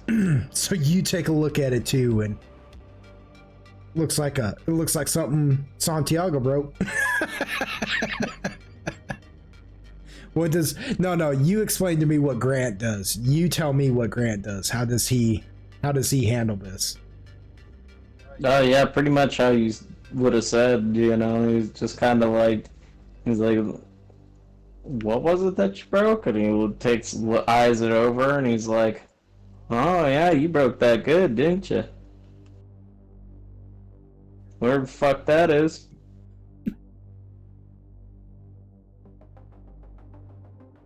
We got to use. You said, can we choose how many luck dice we use, or? Yeah, you have to use at least 3 to pass, but you can add more. That's what I've been saying. You can add more to increase your odds.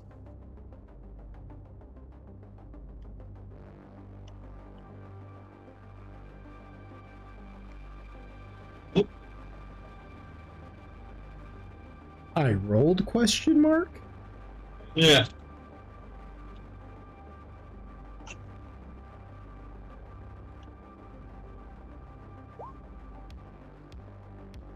The dice giveth and the dice taketh away.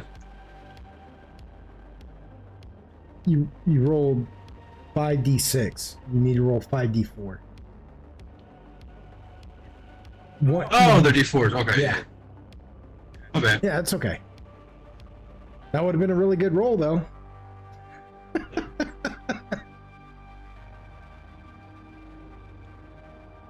And just remember to to deduct this from your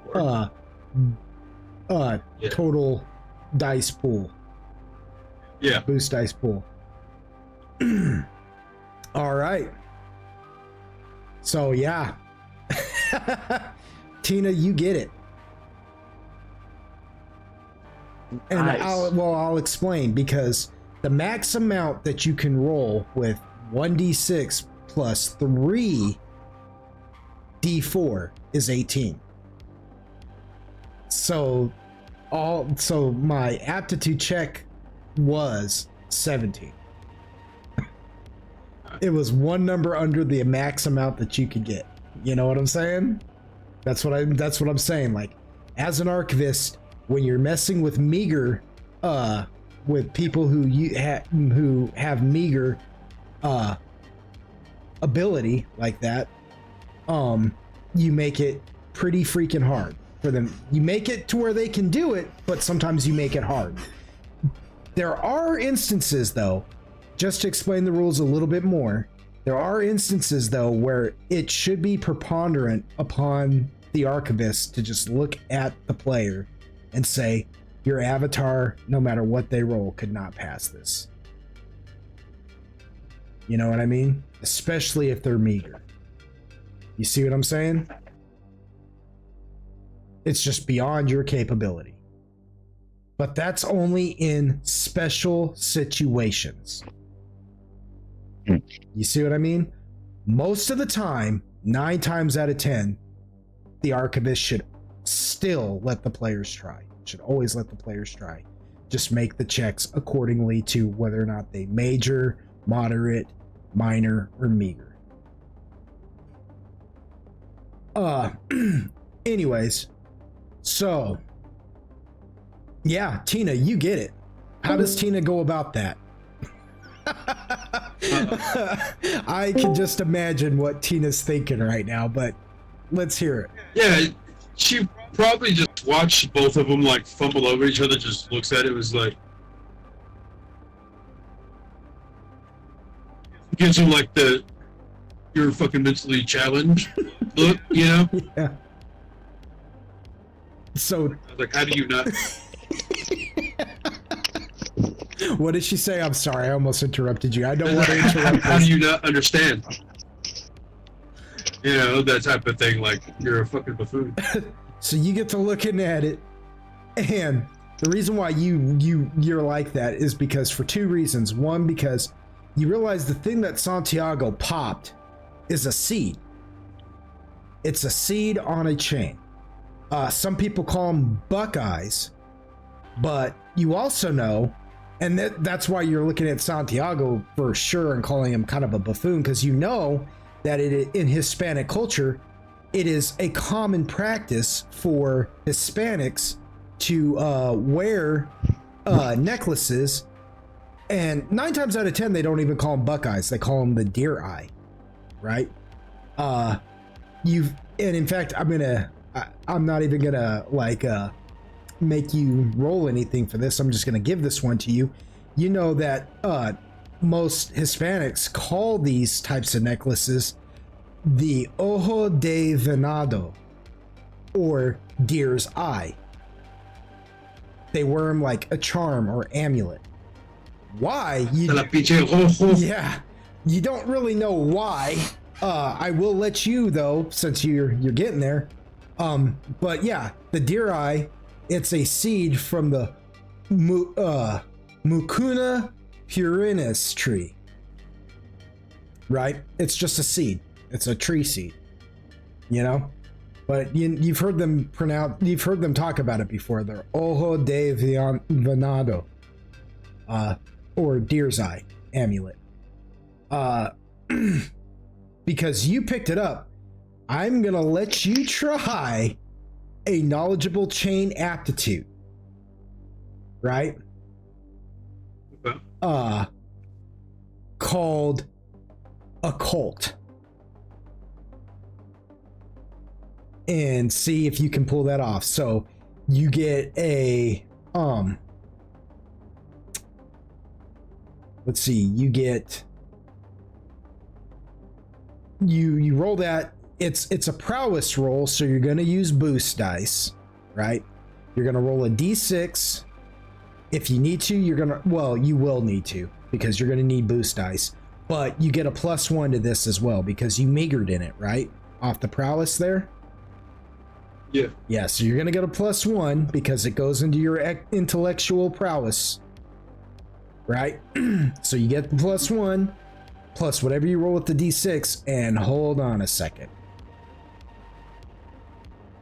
Let's see here. What the crap are you doing? Okay.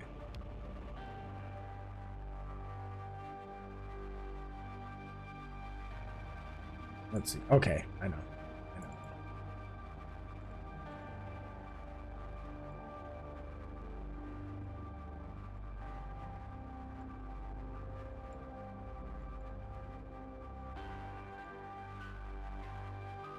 Dang it.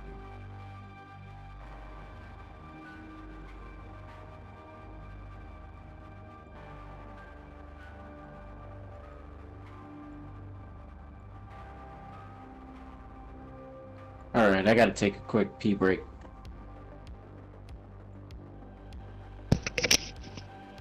Yes, you're gonna need.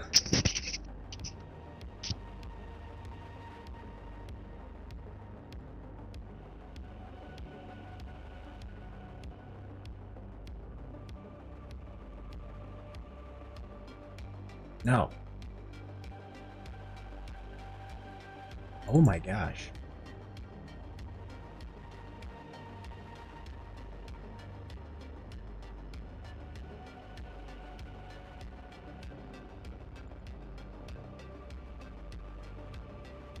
Yeah, so you're going to need at least 6 boost dice to pass this.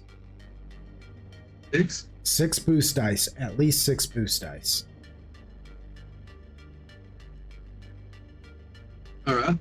Yeah.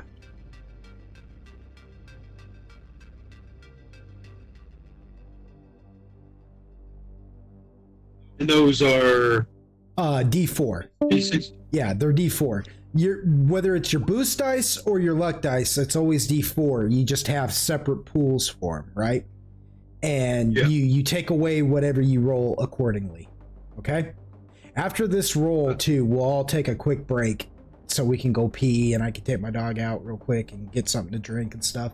Because I know it's already getting late, but, you know, we kind of started late and we're going to finish this. So, you know what I mean? So I hope you all are strapped in for this. Okay, so 1d6 plus 1 plus 6d4. Yep, that's right. Oh, man. So you get to trying to think about it, like, remember if, you know, you've dated a couple of Hispanics before, you know, guys, Mexican guys who, you know, talk about their culture and stuff like that. You know what I mean? But let's face it, you weren't really paying that much attention.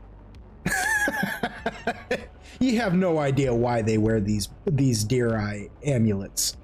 You know what I mean? Or bracelets, you know? You know what I'm saying? Just that they have a certain reverence for them. And let's all just take a break real quick. So we can go to the bathroom or get something to drink or something, and then we'll come back. Okay? Cool. All right. All right, and we're back. That was a nice little break. To you audience at home, it probably felt like a split second, but for us, it was a good, 5-10 minutes? Enough time to re-energize anyways. All right, so Tina, you know what the you know what the deer eye is. You know what the ojo de venado is, but you don't really know what it's used for. Like, you don't know what the significance within the Mexican culture is with these things. However, that doesn't, just because you don't know that doesn't mean you can't share that with the rest of the group. Like, you guys don't know what that is, and tell them, you know. Just for clarification, Gate Realm, I said earlier, is a RP heavy game. You know, players should RP a lot. However, that shouldn't polarize or isolate people who want to play this, but maybe they're not like that open of role players yet. Like, maybe they're still waiting to come out of their skin. Maybe they're just not really big on that. They know how to, you know. So the archivist should push for role play, but he should know his players' boundaries too. Like, he should know their limitations when it comes to role playing as well. And the reason why I bring that up is because Dragons isn't one of those role players. Dragons knows how to role play. So I'm going to push him if he wants to tell the rest, you know, the rest of the group that what that is, what the deer eye is. I do expect him to role play that as Tina, because I know he can do it, and I know Tina's character already, so I know it would be an entertaining, significant conversation. Because I know dragons can do it. But should your players not be, should they be a little shy or just not, you know, don't push them too hard, you know, let them play within their boundaries. I was gonna say, you gave us like that look, and fucking Teddy are kind of pissy. He does say, "Well, you got something useful to add then?" You what? Yes, you got something useful to add then? Like when you give this sort of you dumbasses look. She just rolls her eyes and walks off.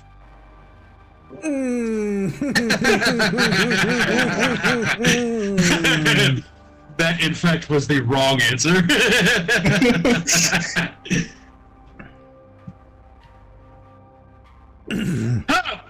Yeah. Yeah, she's just like, you Right. don't know. Like, okay, never mind.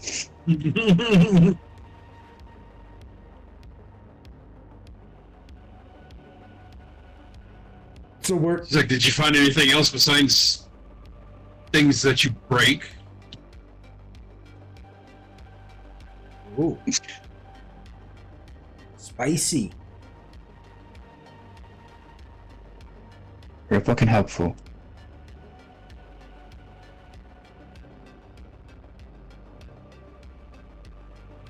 Mm. Yeah, given that, at least from my point of view, that is a dead end. What else is about? Or, okay, yeah, actually, I think you've. How does it look like they've kicked it exactly? You talking about the body, Zemina Aguilar? Yeah. So you look into the kitchen. You haven't gone directly into the kitchen, right? You're looking at it from the distance of because like the pathway to the kitchen, right? It's this living room is an open area, so this is like a constructed hallway you've come into, if that makes any sense. Like, because of the way the couch is facing the TV, you would be on the back side of it, and then you've got the wall for the staircase going up. You know what I mean? So it makes like a fake hallway, if that makes any sense, or like a fake walkway, right? That leads directly to the kitchen. And you got the open doorway there to the kitchen, and you can't really see Zemina from where you're crouched down looking at this busted amulet, except for her like legs, her feet are the only things that are like in the path of the doorway. Like you can tell that she's laying horizontally on the floor, prostrate. And you can see her, and only her feet are like in the eyesight of the doorway, you know. So you can't really tell how she kicked it. But nobody's come in to clean up the crime scene yet. So you can visibly see that she's laying in a pool of blood. Right.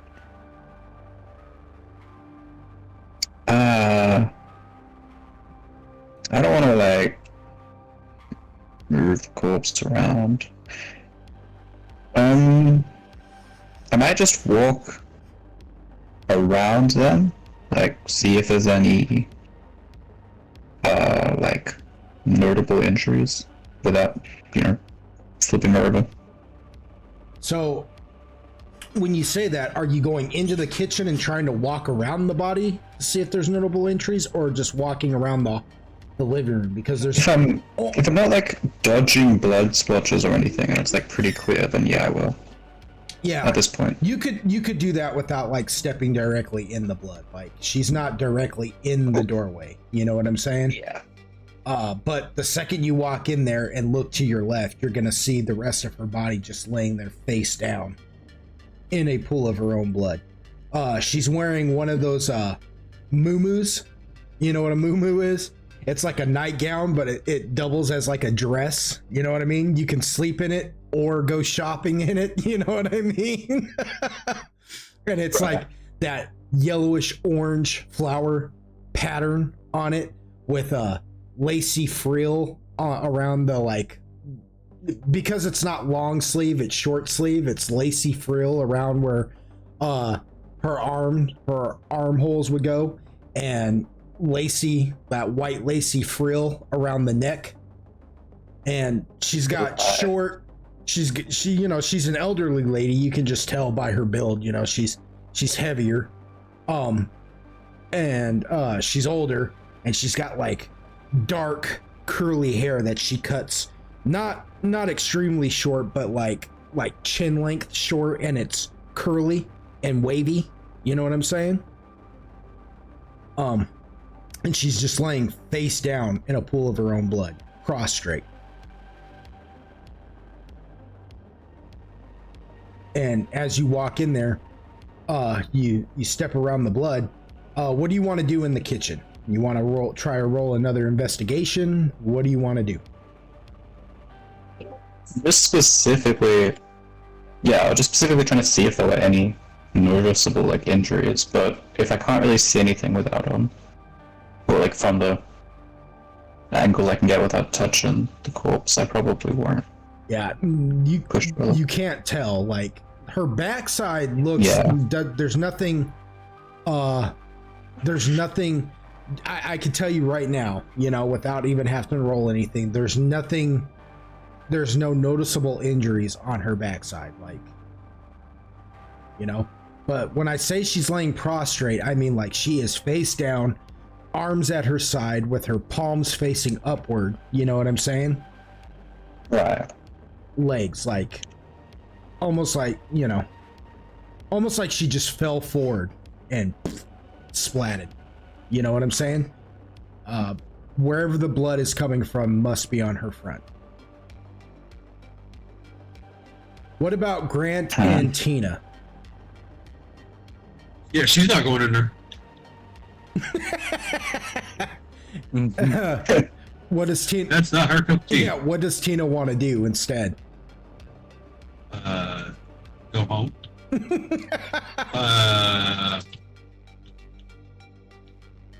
She's probably just kind of like looking for other like stuff around. Like she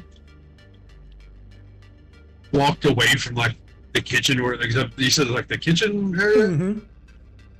Yeah, she went anywhere but there. Just wandered off. It's like, yep, nope. Okay, so you'd be in the living room. So I described the living room, and then there's the stairway going straight up, you know, upstairs. If she, Yeah. you know, if she wants to check upstairs, she can. Yeah, she probably fucking going to the upstairs to see if there's anything up there. What about Grant? Preferably not a dead body. What about Grant? What's Grant doing? I imagine he's kind of tailing Santiago, you know, like he's just standing just a little bit behind him, being like, how's it looking there? Does it look fucked up? Do we need to, you know, like, do you see anything in there that we should grab? So did Grant go directly into the kitchen too, or is he just kind of like staying in the doorway? Just kind of. He's kind of in the doorway, you know, kind of hesitant to even peek in. He's just, you know, like, part of him is kind of like, are you still alive? You know, like, he's just nervous, bro.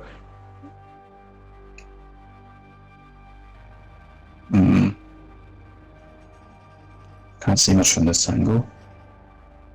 Don't want to go flipping her over either. I will say you were instructed by your mysterious benefactor to investigate. Yeah, but this motherfucker didn't offer up any kind of like legal immunity. Big facts.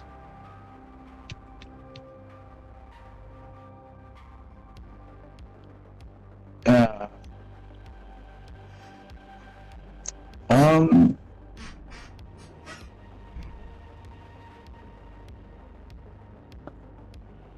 Okay, well, now that we're in, I'm gonna look around the kitchen in general, see if there's anything else that, you know, like maybe damage from like some kind of scuffle, or like did someone, I don't know, So did break one of the windows? go ahead and you know, we're not gonna do like an investigation so much, but what we will do is I will allow you to roll a spot aptitude, and that's gonna go with your academics as well. Okay. Actually, no. We're gonna spot would be more persona, I think. I'm gonna say that's gonna be persona in in this. Well, you do that too. Mm-hmm. Yeah, I'll try.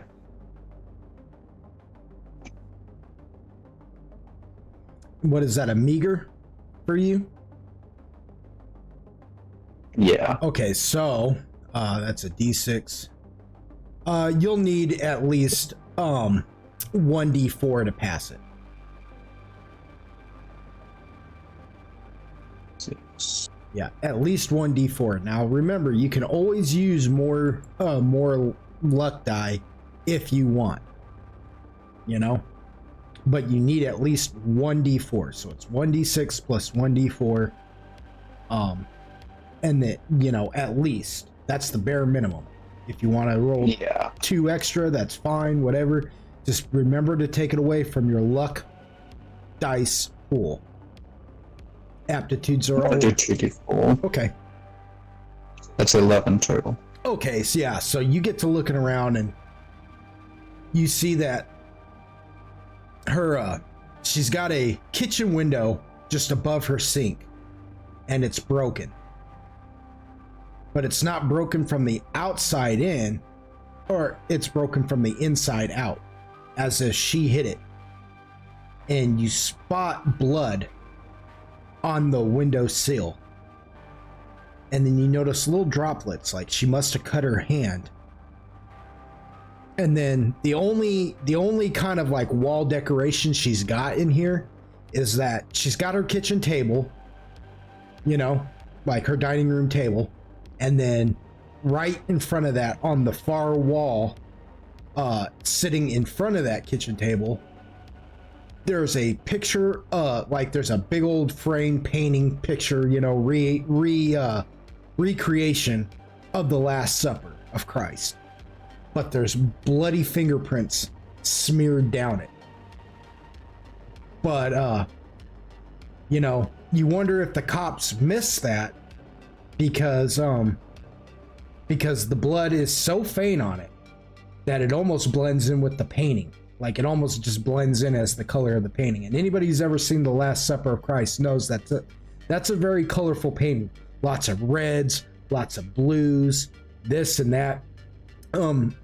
You've pretty much figured out that this was a highly religious woman of a sort, you know, because of the Virgin Mary picture and things like that. She had to be like Catholic or something, you know what I mean? Yeah. But you realize, yeah, she fell or something happened because she rubbed the picture, and then the glass, though, there's little glimmers of glass, but the shard, the big shard that would have cut her, that's missing. You don't see it.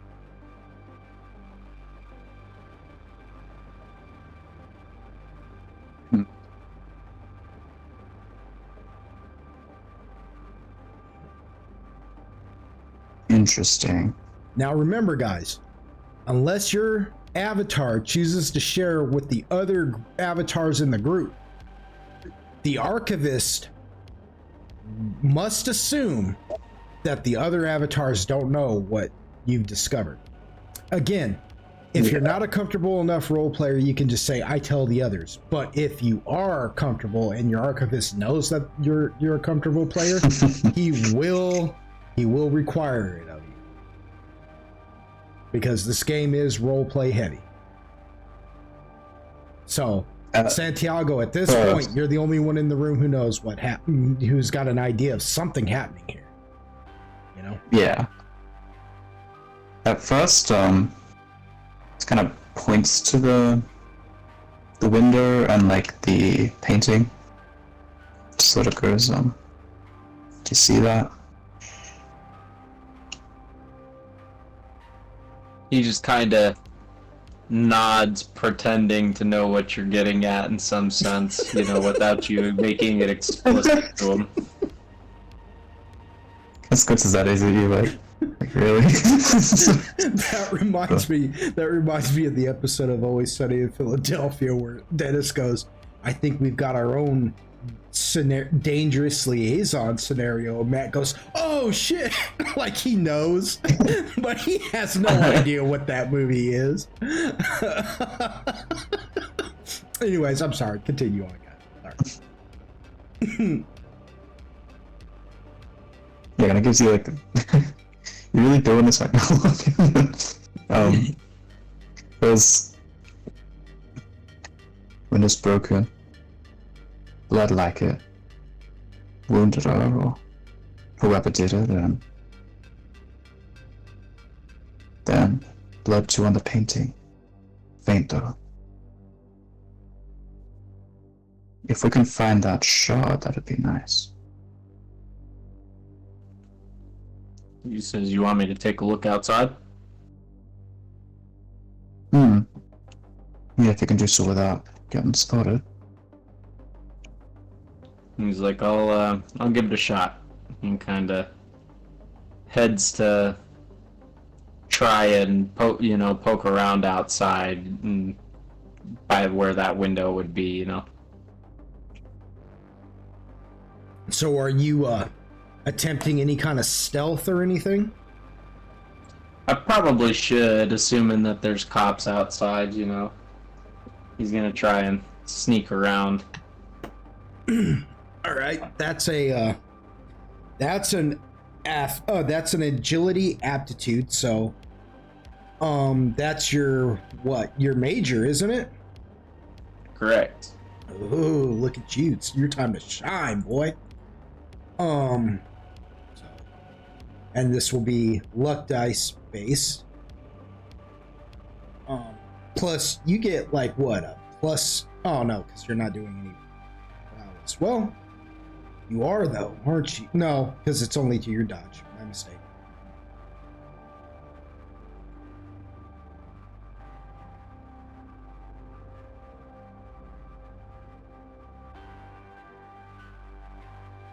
No. Oh, why do I do that?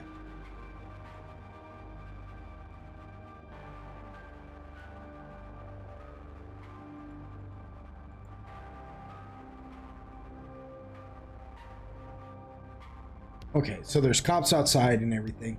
All right, you're gonna need at least 5 luck die to pull this off. At least 5 luck die to pull this off.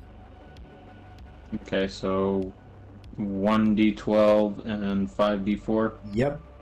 Minimum. You are always welcome to use more than what the minimum is. You know? You just can't use less.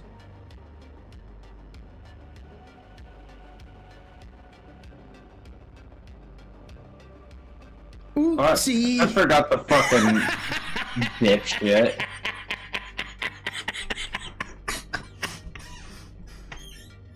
You're channeling your inner Grant right now. Yeah, no kidding. Ah, well, I fucked up. Alright, so describe to me how Grant goes sneaking out the back door to go looking or poking around the backyard and around that window. I imagine he kind of just, starting out, he kind of just steps out the door, like maybe pokes his head out it, you know, and to take a look. And then he, you know, steps out and tries to quietly shut the door and tries to stay low and close to the wall, you know, anything that maybe, So, you know, like bushes or whatever. let me stop you.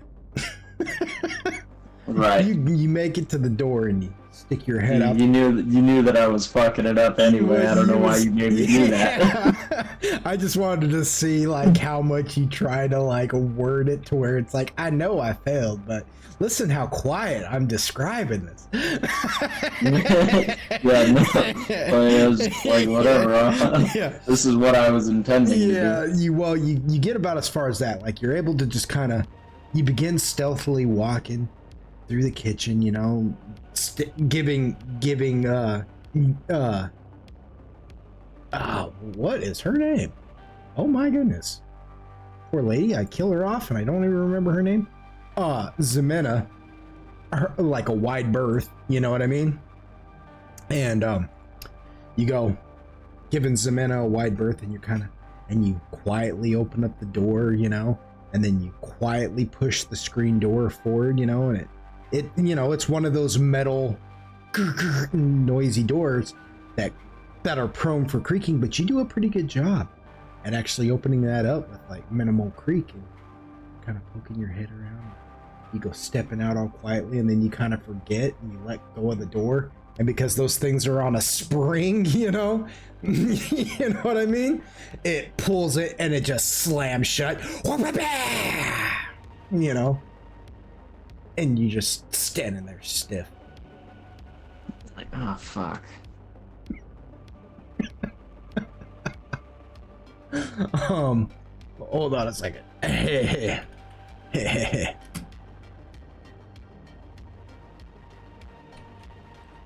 I gotta roll a percentage die.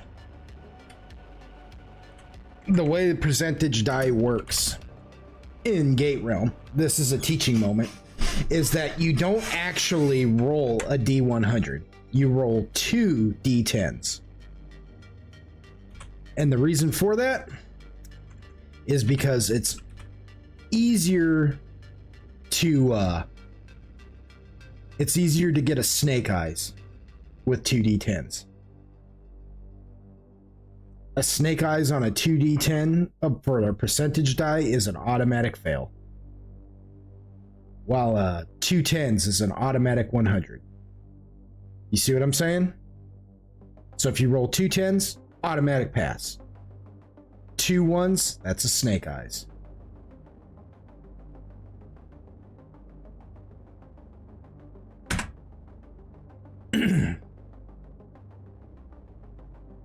Okay. He rolled a solid 10. So, even though you made a lot of noise, you hear a couple of dogs barking in the neighborhood. Hear some kids. Hear some wind. Somebody's walking through the alley behind her fence there, her large wooden fence. You know, the kind that are like slats, not, you know what I mean? Not the chain link, but it's like those tall wooden plank fences.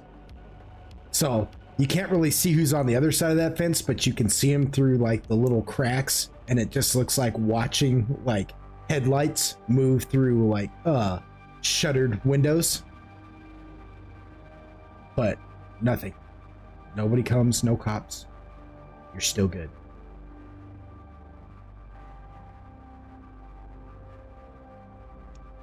Well, I quit holding my breath and I just move around to try and take a look out on the other side of that window.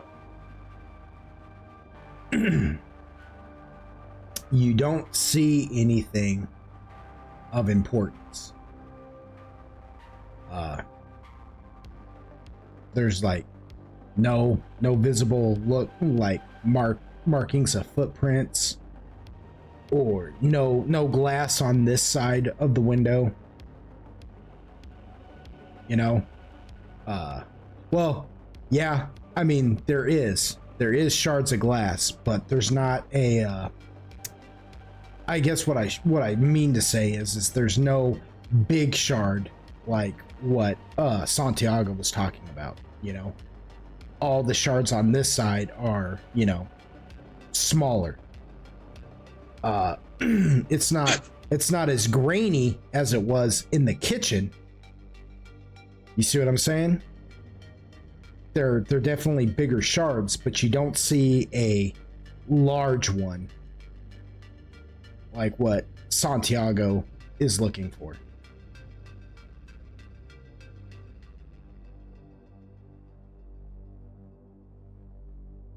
Well, fuck.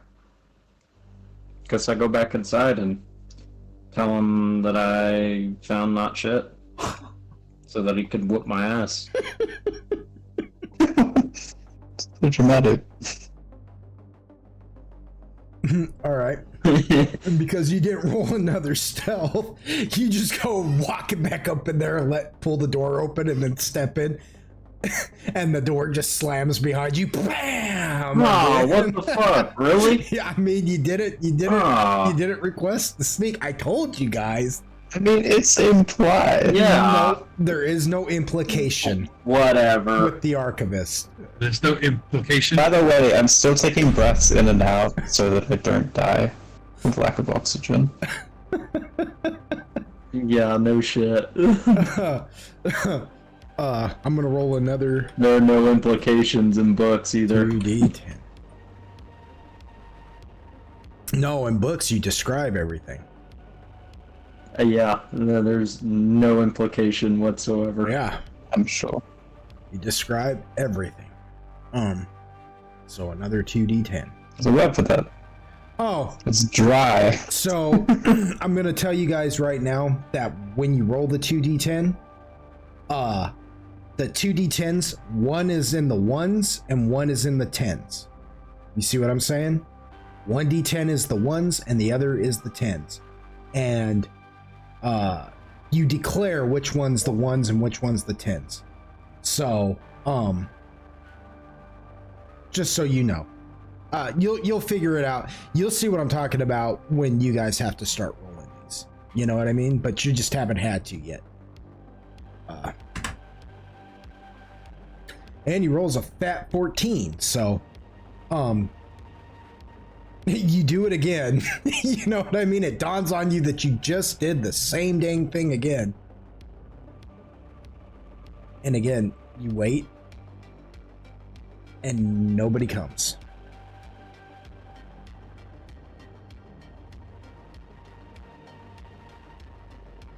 So what next?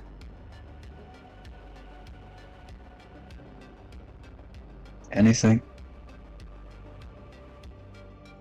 No, there was nothing out there. Well, either it's lodged inner, or it was taken somewhere else. Yeah, you don't think it could be inner? You know, it kind of like shifts from foot to foot. He's like, I mean, I don't really want to flip her over or nothing, but Probably I mean, best not to. could be stuck in her.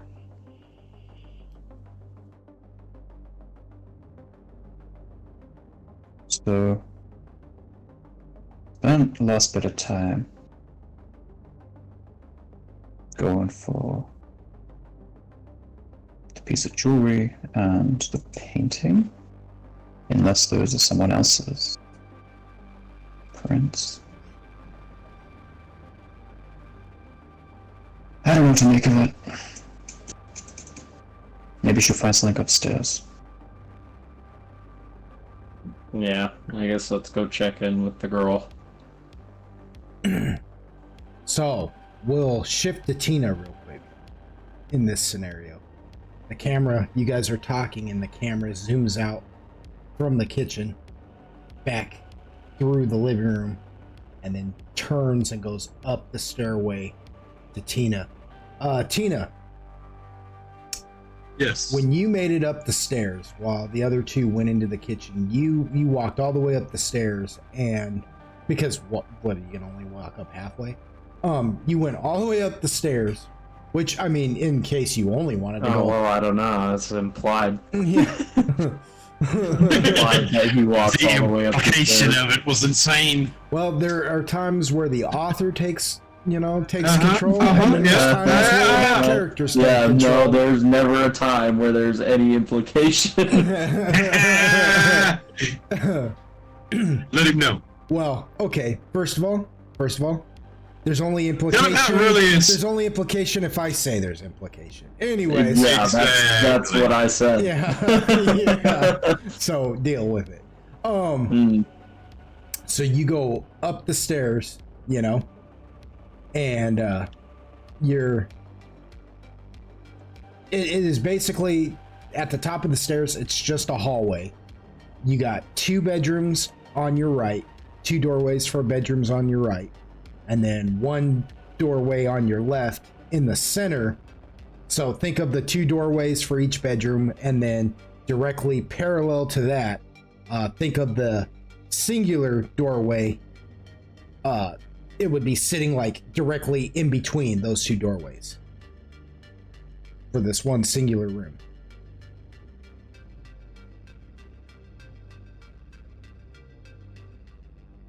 Two bedrooms and a bathroom, basically.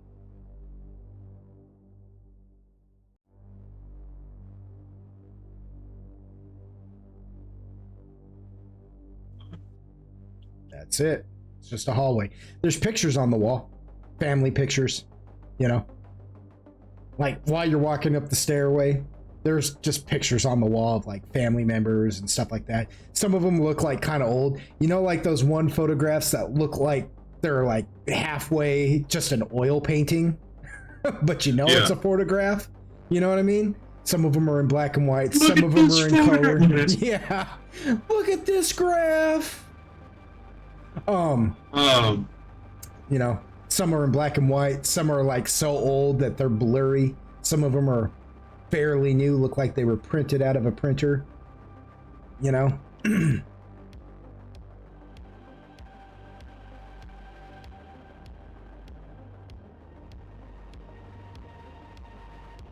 Hell, I don't know. I guess she just decides to go into like one of the rooms. So like you're just gonna do it by the numbers, like room, the first room, then the second room, and then the bathroom. Is that okay? So the first room you can tell is Zamina's bedroom. You know what I mean? And it's just a square room. It's not massive, but it is a master bedroom. So you know that this is going to be the biggest bedroom upstairs. Yeah. You know, the wall is pitched to form with the ceiling. There's a window there, one singular window that's open with the windowsill looking out into the neighborhood. She's got her bed and a dresser directly across from her bed with another old-fashioned. Actually, no, this television actually looks pretty brand new. You know, it's one of those flat screen TV type things, but it's the one that's like little. It looks like one of those little Roku video televisions. You know what I'm talking about? Yeah. 32-inch. Yeah, you could see her little Roku remote on her bedside stand table next to her glass of water that you can only assume is where she puts her teeth, with a little doily on it, you know, a little tablecloth doily with the lamp that looks like it's stained brown, stained khaki with the little tassels. You know what I mean? On the lampshade, she's got her bed there, with her pillows, her blanket, and then that extra blanket that's not really a blanket. It's like crocheted, but the crochet pattern leaves such large holes. You're wondering who would stay warm under that. You know what I mean? Because you could like pretty much hit a golf ball through that. You know what I'm talking about? And it's like multicolored. Yeah. It's like rainbow colored, you know? You know, and then, you know, pictures of like her and what must have been her husband and things like that. Why don't you go ahead and roll a search aptitude? A what? A search aptitude? Like an investigation aptitude or a search aptitude. This will follow under your academics. So it'll be meager. So I'm gonna say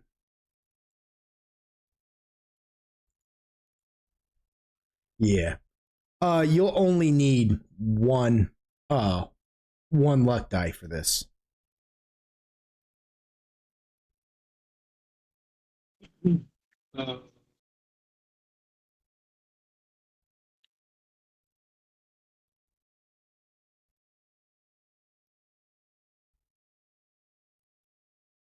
Did okay, I think.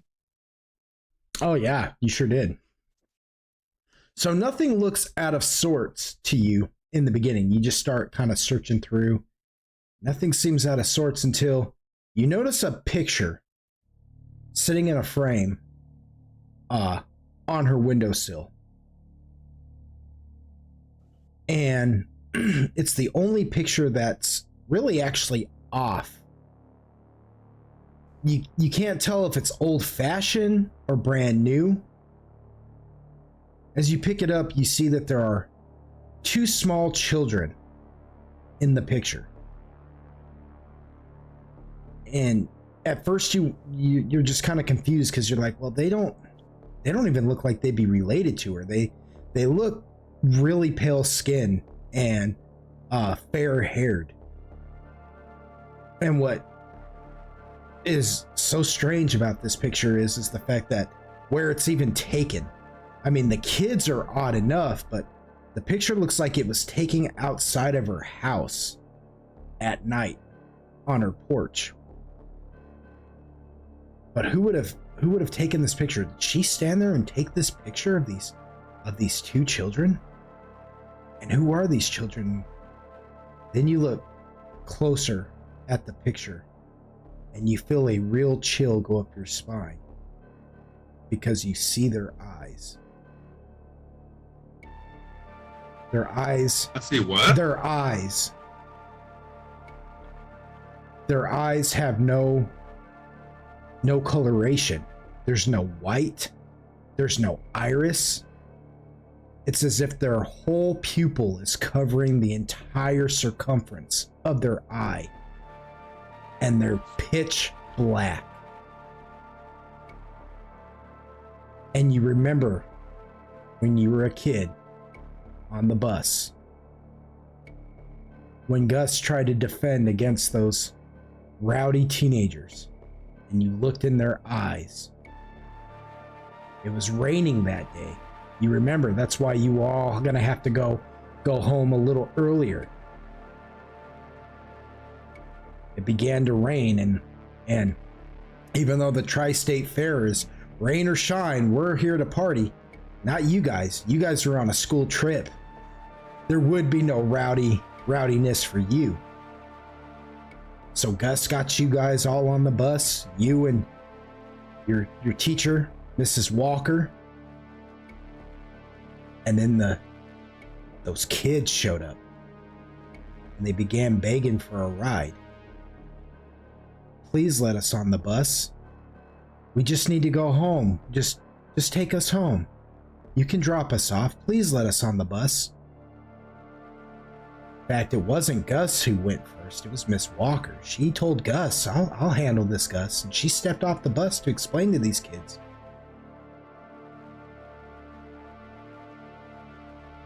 One of them looked at you. You were looking out the bus window. One of them turned and looked at you. And you saw the black, the pure black in his eyes. He smiled at you. And then, and before you allow yourself to fully remember, your hands begin to tremble and you drop the picture and it hits the ground and you begin to tremble uncontrollably. Are you trying to deny this or accept this memory? Deny? Okay. We're going to roll a coherence for you, Tina. So the way coherence works, okay, you see your meter. Have fun. You see your meter there, correct? Yeah. You'll notice that you're sitting at a 0. Going up, you got 10, 20, 30, 40, 60, 70, 80, 90, and 100. Going down, you got -10, -20, -30, -40, all the way down to -100, right? Because you are going to deny, you are going to try and keep your meter from going up. Because what is in fact happening to you right now, and I'll explain it to you because this is one of our teachable moments.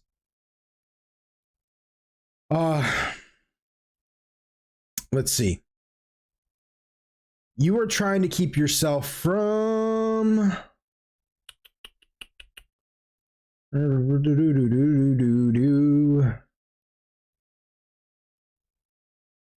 right, cool.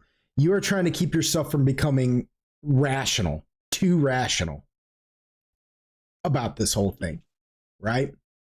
So what I need you to do is roll 2d10, but don't roll them both at the same time. Remember, I was saying earlier, you roll 2d10. One acts as the 10s and one acts as the 1s, right?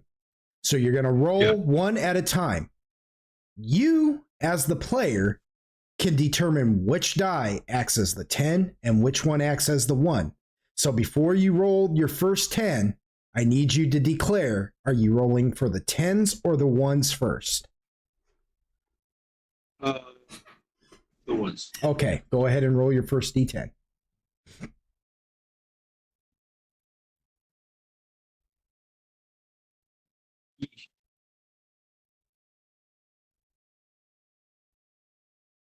Oh. Okay, so it's a 4. You said for the 10s, right? Do what? You said you were rolling for the 10s first or the 1s? The 10s first. Okay. So go ahead and roll the next one for your 1s and we'll see what you get. I did. I rolled both of them. Oh, I didn't see that. Okay, so 54. Okay, so you begin to tremble uncontrollably and you're like fighting and you're like, no, that doesn't make any sense. This is, no, Miss Walker, Miss Walker even there? I don't, and you get to think about it and you're like, no, children with black eyes, that doesn't, you know what I mean? And you look down at the picture and they're just staring up at you. And it's almost like they can see you. And you kick the picture over. And you only move up to the 10s position in on the coherence meter. To the 10? Only to the 10. So mark the 10.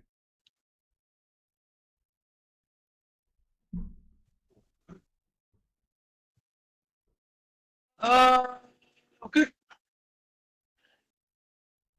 You begin to just breathe heavily.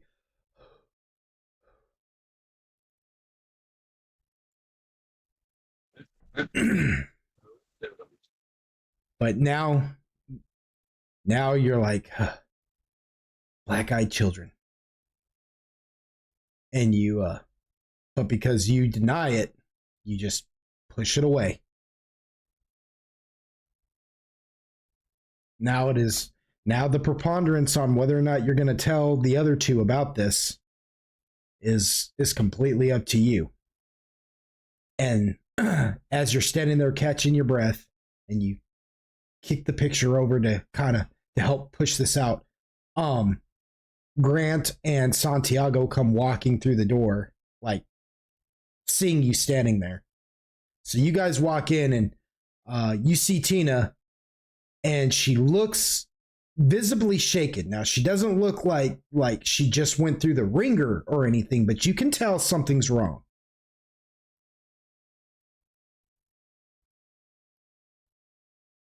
Who's the first one through the door? They kind of walked in together, but I guess you could say, well, I don't know. Ask them. That's what I did. Oh, I wasn't asking you. I thought you was asking me. Fucking prima donna. Material. Okay, anyway. Yeah. Which one of you cheese fuckers comes to the door first? I like to imagine that Grant follows behind Santiago no matter what, because for one, he doesn't like his back to other people, and for two, if anything fucked up goes on, he wants to just turn around and bolt. Like, he is ready to run. Honestly, you might notice that people come behind him actually seems to kind of follow Santiago, but he doesn't make mention of it.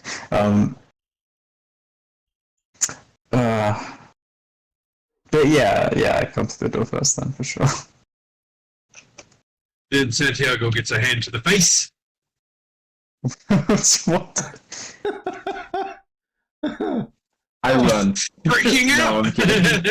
I'm kidding. She's freaking out, man. You just walk in. hands. Yeah. No, I'm gonna try to like catch this. Okay, so roll. Okay, because you're trying to catch it, right? Yeah. I want you guys to roll just pure rolls right now. Roll opposing physicals. It's just opposing physicals. Whoever gets So just yep, just the- a pure roll, whatever your die is there. oh, he wins. I can't even get higher. Yeah. Yeah, she's startled. Oh, okay. Yeah.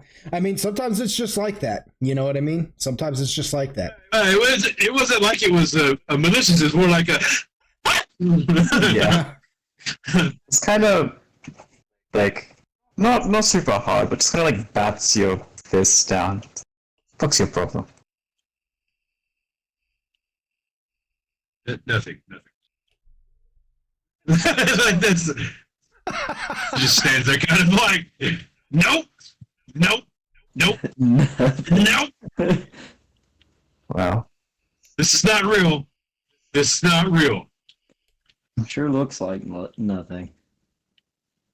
But yeah, like you hear her kind of murmur that. It's nothing like, Yeah. you know. She's not saying it directly to anybody or whatever. It's just that's all you hear. Say it's not real. That's it. See something? She just kind of kicks the picture. I'll grab the picture of the floor. You turn it over, Santiago, and it's just a picture of Zemina and her husband after she had her first baby. She's young in this picture, and she was quite the looker back in the day. Her husband, and they took this in the hospital room. She's like, you know, you could tell she just gave birth. This is a fresh born baby. You know what I mean? And her husband's like leaning down over her shoulder, and they're both looking at the camera, smiling, and she's like tilting the baby so you can see its little alien face. You know what I mean? Because you know how babies, when they first come out of the womb, they just look like a slapped ass. And, you know what I mean? And that's all you see. And it's in black and white. It's an old grainy photo.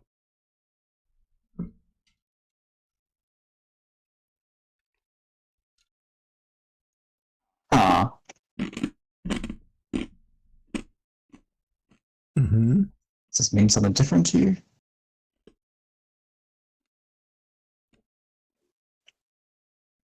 Do what? Does this mean something different to you? She just kind of shakes her head and walks off like, nope, all normal, all perfectly fucking normal. In fact, cute family, great looking kids.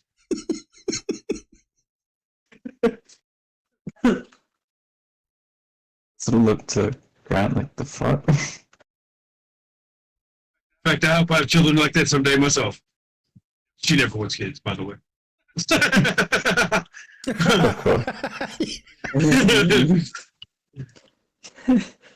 Grant's kind of like, what's your deal? Are you ragging or what?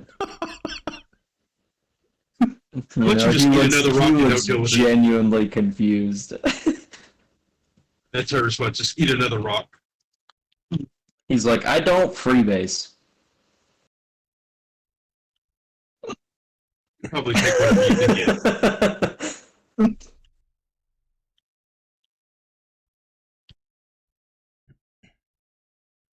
So, for the interest of time, we are going to say that you guys search the bathroom and the guest bedroom and find nothing of import. So, besides the mysterious picture that Tina found, this amulet that Santiago broke, and Zemina's dead body downstairs with a missing shard of glass somewhere, you guys have found nothing else of import. So what do you all do?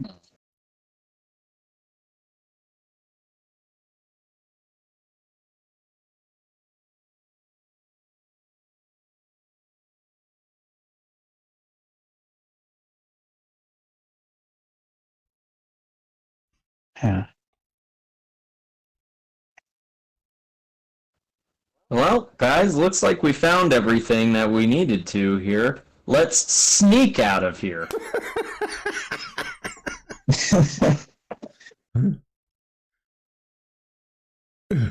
Jesus fucking Christ. Sneak out of here. That's too good. Look, Tina, if you found anything useful, Nothing at all. this is going real fucking well, isn't it? Actually, in the living room, before you all leave, I want everybody to roll one more search or investigation, whatever you want to call it. That was academics. That is academics. That's a 6.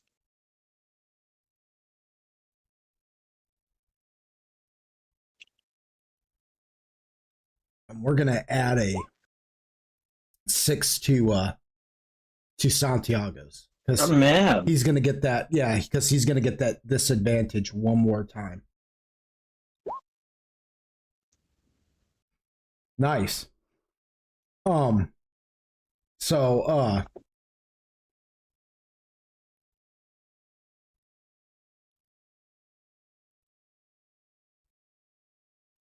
you guys which Santiago, the only reason why Santiago is getting this advantage is because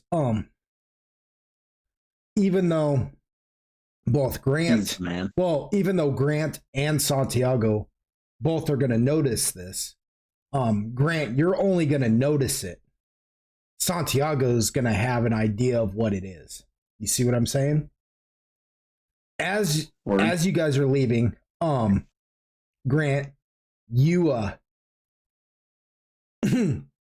and I will imply this for you in line with your character. It's not implied if you're explaining it. Well, but it's an implication of your character, you know. It's what's implied about your character. You turn and look at that night sides or that hallway table, that living room table that the vase was broken on one more time, and you see that she was using it as a change jar, so you just start grabbing change off the counter and putting it in your pocket. Yeah. You know what I'm saying? And we're gonna say you grab about $20 in change for one. Thanks, Auntie. Mm-hmm. So you go from what, $40 to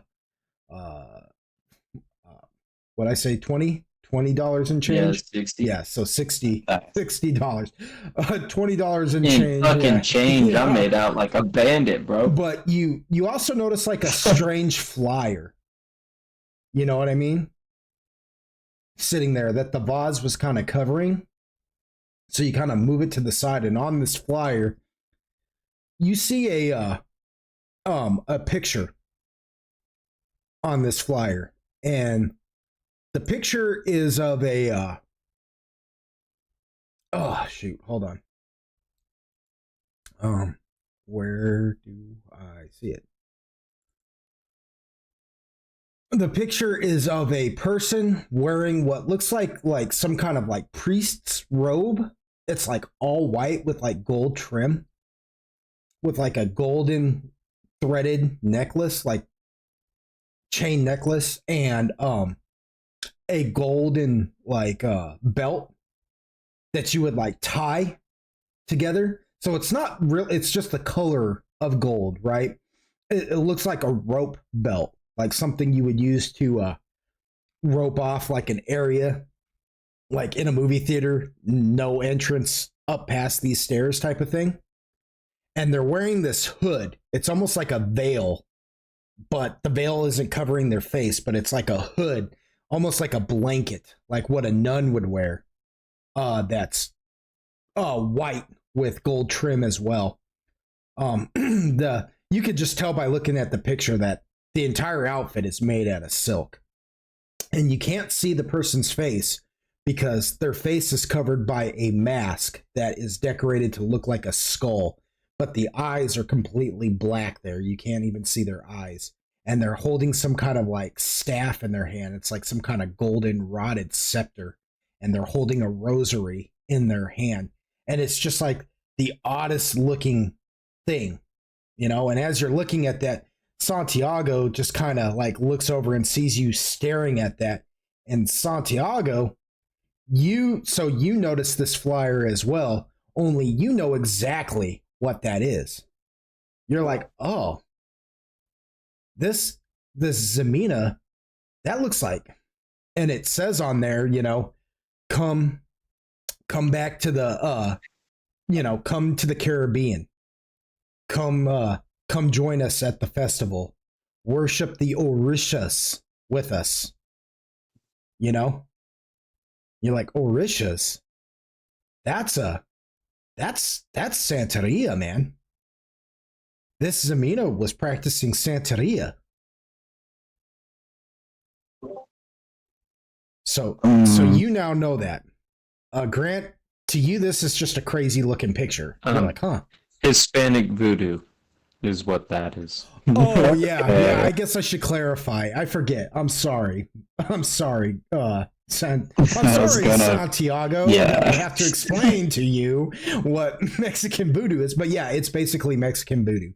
So Santeria, because you would know this, Santiago. Santeria is a like Afro-Caribbean religion that is practiced in Mexico today, but it blends the Yoruba traditions with Roman Catholicism and indigenous Mexican practices. See, it first began in Africa, and when the Africans were brought over to Cuba, they would practice it in secret, you know, pretending to convert to Catholicism, but they were secretly practicing it in secret.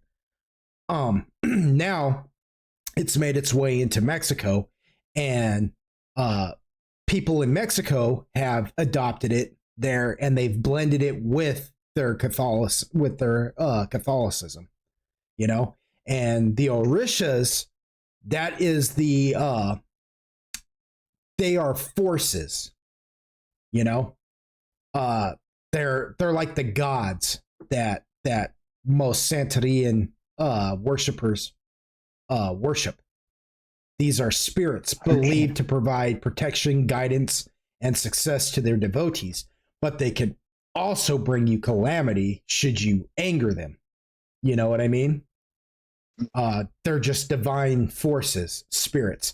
A lot of the time, some Orishas are even like in modern Santeria, Mexican Santeria, as it's known.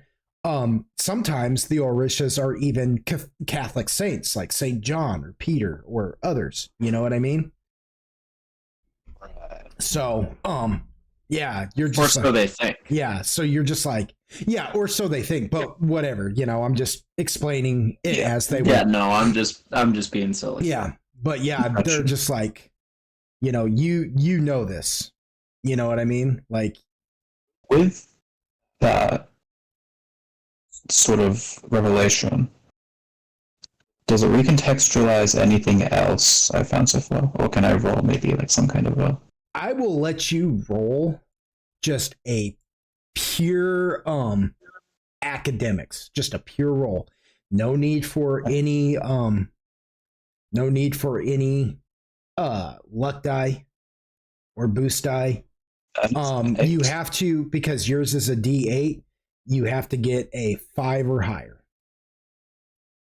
Oh, you straight up rolled an 8. Well, yeah. You look back down at the amulet in your hand, and you look at the busted piece that you busted, and you're like, oh my goodness. And you're almost like kicking yourself now, because you now know that your like abuela would kick you for not having picked this up already. You know what I mean? What you are looking at, right, is a deer eye, ojo de venado.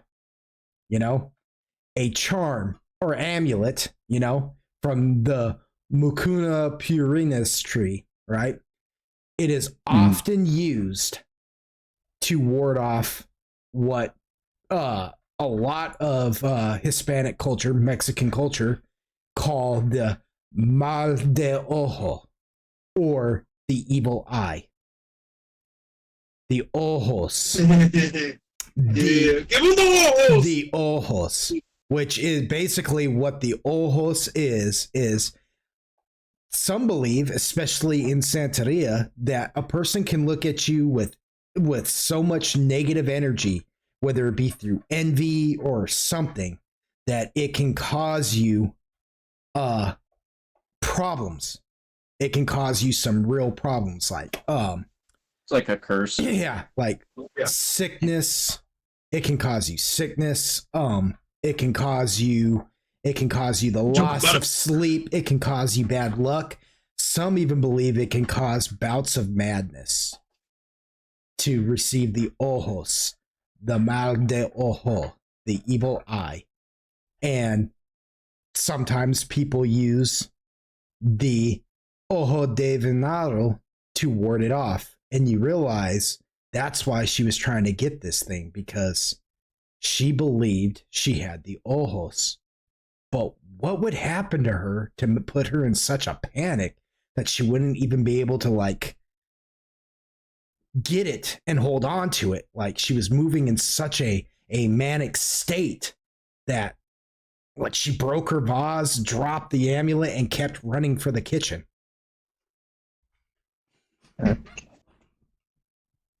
Medicine. Mm. Uh, yeah, just thinking for a sec, seeing if I can put any of the pieces together.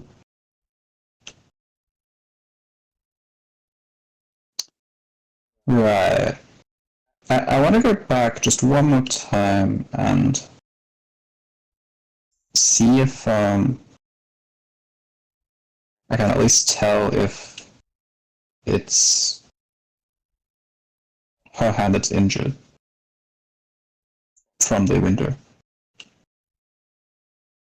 You go in there, and I won't even make you roll for this. You look her hand over, like the palm of her hand, as far as you can see, and it's hard to tell because it's been laying in her own blood for so long that it's kind of covered. So if it's been cut from like, say, like punching glass, because all you can see is the palm, it would be on her knuckles, right?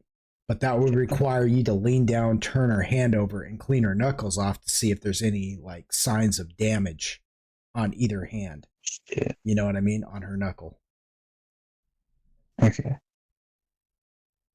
Nah. I won't risk that. I'll go back and just given how how everyone else has been, I think probably just ponder this. I don't think I quite share it yet, because it's still a bit like bits and pieces in my mind.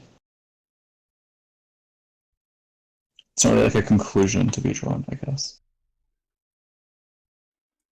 Do you keep the deer eye amulet?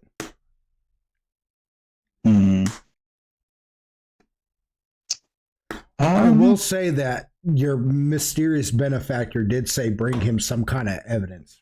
You know what I mean? Right. I'll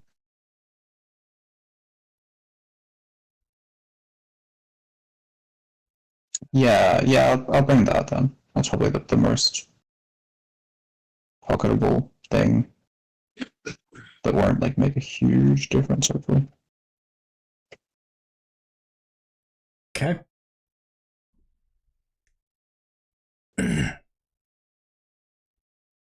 All right. So you pocket that. Just put that in your items. You could just put deer eye amulet. You don't have to try and spell out the Ojo de Venado. Nice.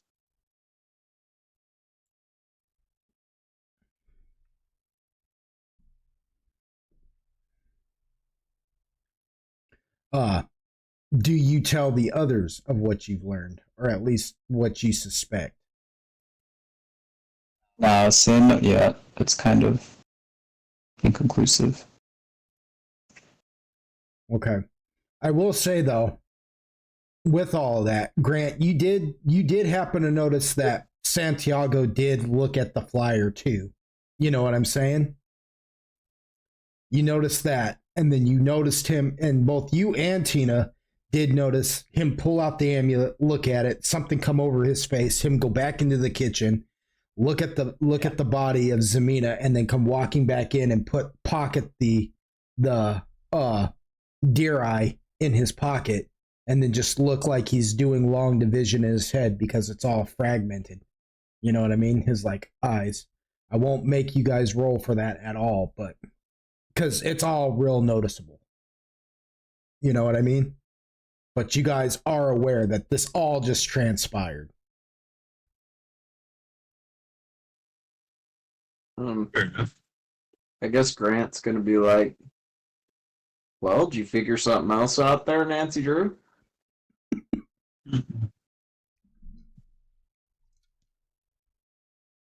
Mm.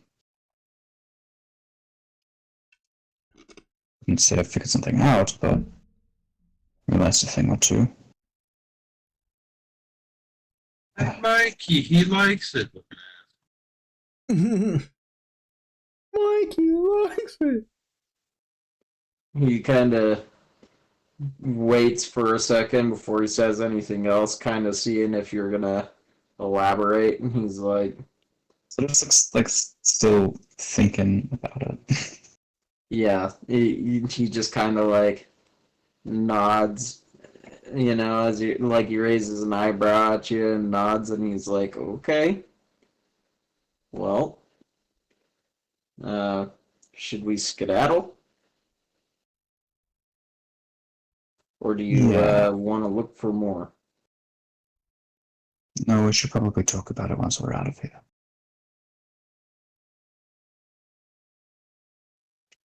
He says, all right, well, should we take a look at that school, I guess? Sounds an idea.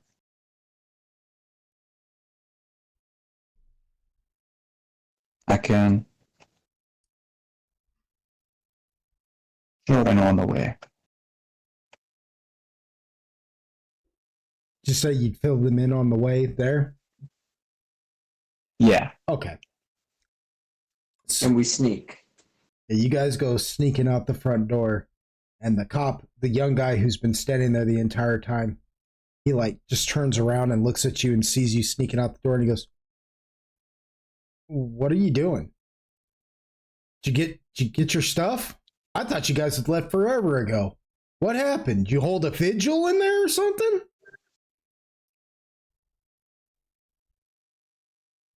He says, So oh, yeah, he's like, oh, my aunt had tucked away some of my stuff. Just had some trouble finding it. We just didn't want to, we didn't know if you were still out here. He goes, "Yeah, I'll be out here till the cleaners get there." He goes, "Boy, I really feel sorry for them. After what happened to your aunt and all." And he's like, he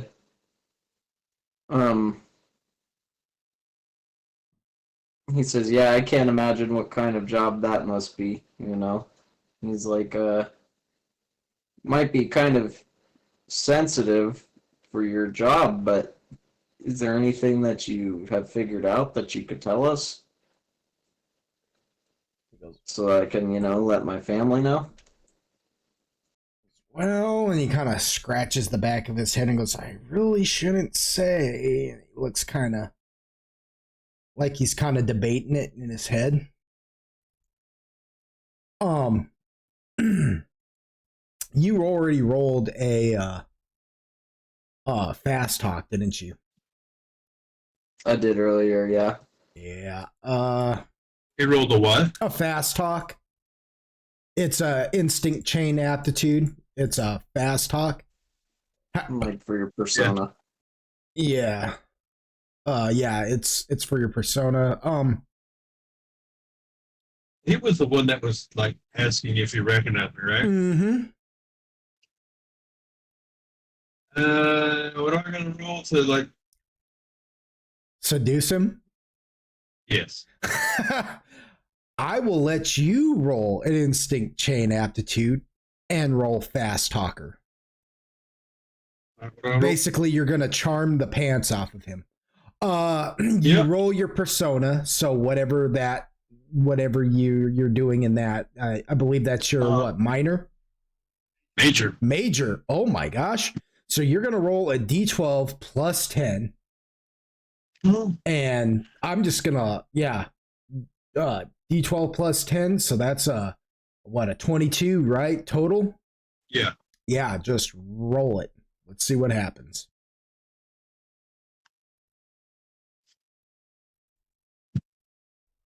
Oh yeah. Yeah. You got him. But the sun's getting a little low there.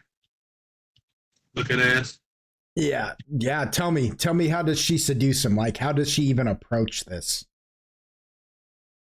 She just kind of like rolls her eyes whenever he starts fucking like, oh, I don't know. And he's like, hey there, bud. He's been through a lot. I mean, look at him. And she just kind of drapes her arm over him, you know what I mean? Mm-hmm. You look like a really, what's the word I'm looking for? Respectable lawman. I understand that this could get you probably in some trouble, but it would mean a lot for him to be able to tell his family, you know, something conclusive. And she kind of just gives him that good old little like chest rub, you know? Mm-hmm. Lets it like hit, lets the booby place itself in his chest, like the center of his chest between his pecs. That little, you're talking about that kind of rub? Yeah. Yeah. Yeah. Yeah, he's like 6'1", you know what I mean? He's tall, he's like way taller than her, and she's like staring up at him, you know what I mean? And you just know, you always know, you can always tell, Tina can always tell when the blood is rushing from a man's, like, all of his body to one position, you know what I mean? From his head to his hand. Yeah.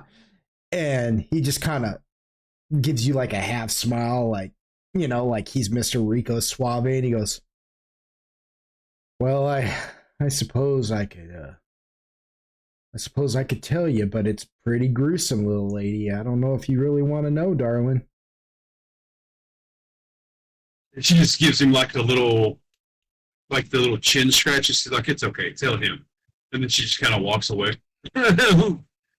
Swinging the hips and all that good jazz. So you like walk away, and he thinks he kind of messed up. So he's like, oh shoot, maybe the quicker I tell him. So he's kind of like high stepping it over, you know, swinging his elbows, you know, like, oh shoot. You know, he comes over to you guys, and he's like, to Santiago and Grant, he's like, all right.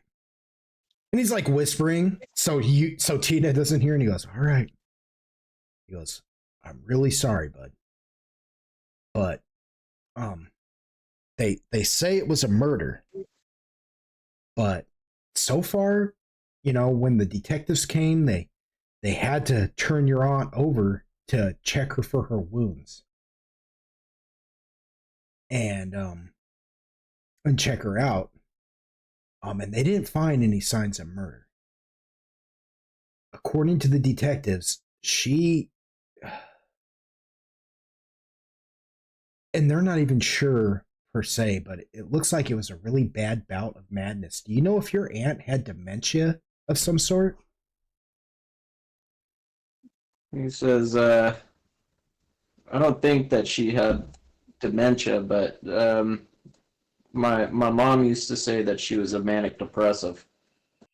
He goes, well, she had a shard of glass, and she just kept jamming it in her face, according to the coroner, according to the on-site forensics. Just jammed it and jammed it and jammed it. He's like, and he's good. He's a pretty good coroner. He or forensic guy. We call him Dex. He's no, but no, he's like, it's like no. According to the forensics, she just kept jamming it and jamming this shard of glass in her face until she literally. And I don't even know how she stayed coherent for this, but she did it until she was able to like be just hitting nothing but bone in her skull.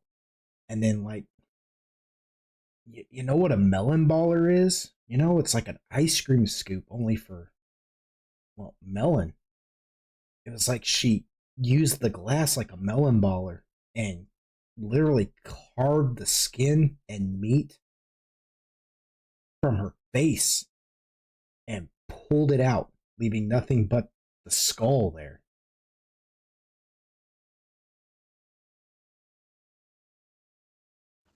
And he's like, And they're sure that this was self-inflicted? he goes, the cuts on her hands indicate that she held that glass so tight she was literally bleeding all over it.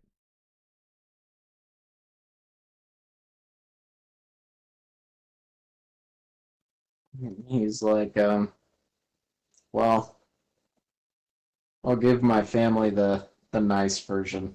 And he's like, thank you for that, you know. He goes, yeah, no problem. He goes, I'm really sorry. And then he kind of motions in Tina's direction. He goes, you guys aren't seeing her, are you? Either one of you? One of you guys from Bo? Says, oh no, it's not me.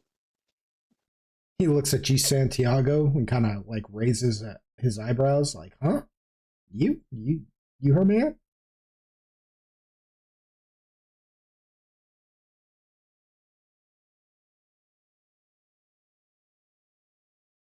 Santiago? He died. Did he fall asleep? Hell No, I'm yeah. here. I just didn't realize I was fucking muted. Oh. Yeah, he looks in your direction and just kind of raises his eyebrows like, you her guy? You her fella or what? Wait, you. Sorry, fucking.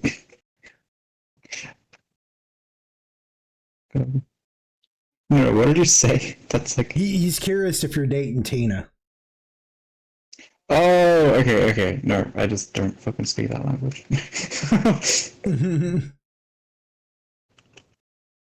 Yeah. No, old acquaintances. Nothing like that. He goes, oh, shoot. I thought it was going to get awkward here, man. Because I'm pretty sure your friend digs me. Oh, yeah. Just might. He pulls out a pad of paper out of his like shirt pocket with a pen and just clicks it, writes his phone number down and whoosh, puts it all back and walks over to you, Tina, and he goes, there you go, honey, in case you get a speeding ticket or get pulled over for any reason. You just call that number. You know what I'm saying? Yeah, sure. He goes, I'd book you right now, but I gotta wait for the cleaners. But you call that number a little bit later and I'll see if we can't clean your record. And then just kind of gives you a smile, you know, like nodding his head, like shaking his head back and forth. You know that look where he's like, we'll clean your record. Mm-hmm. Yeah. Like raises his eyebrows real quick a couple of times. Just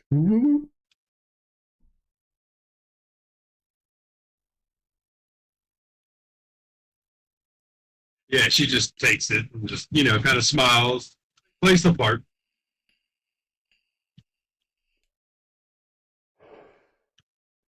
all right. Am I to assume that you guys just leave after that and head out?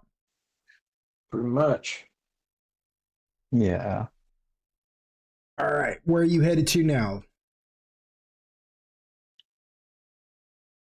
The school, I believe. Unless anybody wanted to go to fucking the boulevard. I mean, that makes the most sense to me. Like the other place that isn't just like an entire fucking area.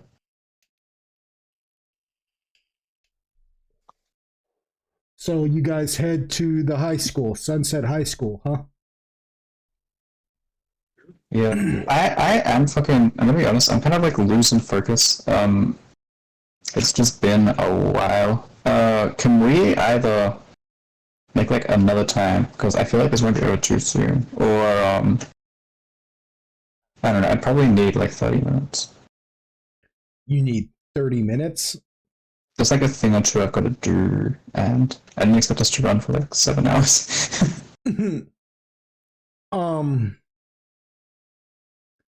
We could to be continue this for now if you guys want to do that. You know, because 30 minutes. Yeah. I said, for Exactly. you guys, that'd probably be rough. For me, it's normal. Yeah, for you, you're just like it's a Tuesday. Yeah, because of the hours you have to work. Yeah, because another 30 minutes is going to be like 2:00 in the morning, which we were probably going to play way past 2:00, but to like stop till 2 and then try to pick back up. But we can. That's what I was gonna say. We can pause this, and what I'll do is I'll just save this recording, and we'll just pick back up. And yeah, cool. I just want to do it with like a working mind. Yeah, no, it's fine. Yeah. Chase the thing goes off. So to be continued, you Golden Wonders at home. We will continue this. I don't even know why. You know, by the time you guys hear this, it'll be a to be continued. But really, we'll just be picking back up. It'll be like we never left, anyways. But I just want to do that anyways. But yeah, to be continued. Maybe I will just post this and we'll just see what it does. What do y'all think? Yeah. Yeah. But yeah, I do thank you guys for playing. Them old school gamers. I thank you guys for helping me beta test this. I want to thank you, Golden Wonders, the audience at home who have been joining us on this. And I hope it's been enjoyable for everyone. And we will get back to you with the second half of this this chapter. You guys, I don't want to really put D&D on hold again, but if you guys want to pick it up next week, we can. We'll talk about it. It would be cool if we could, since we know it's only like us four, it might be easier to make a time now that is outside of that particular.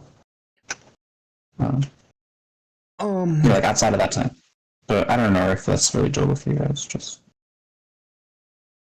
I think I'm the biggest problem, to be honest with you, with that happening. Well, it's really dependent too, because of my job, I have to get to sleep because then I have to get up and go to work in the mornings. Yeah. Right. So I couldn't like do this to this time during the weekdays, but gotcha. We'll figure it out, guys. We'll figure it out, and we will get the second half of this out there to the folks at home. You know, one way or another, we're gonna finish this beta test. You know, for sure. But until then, we'll catch you next time in the realm, huh? Stay golden and say goodnight, everybody. Peace. Lord.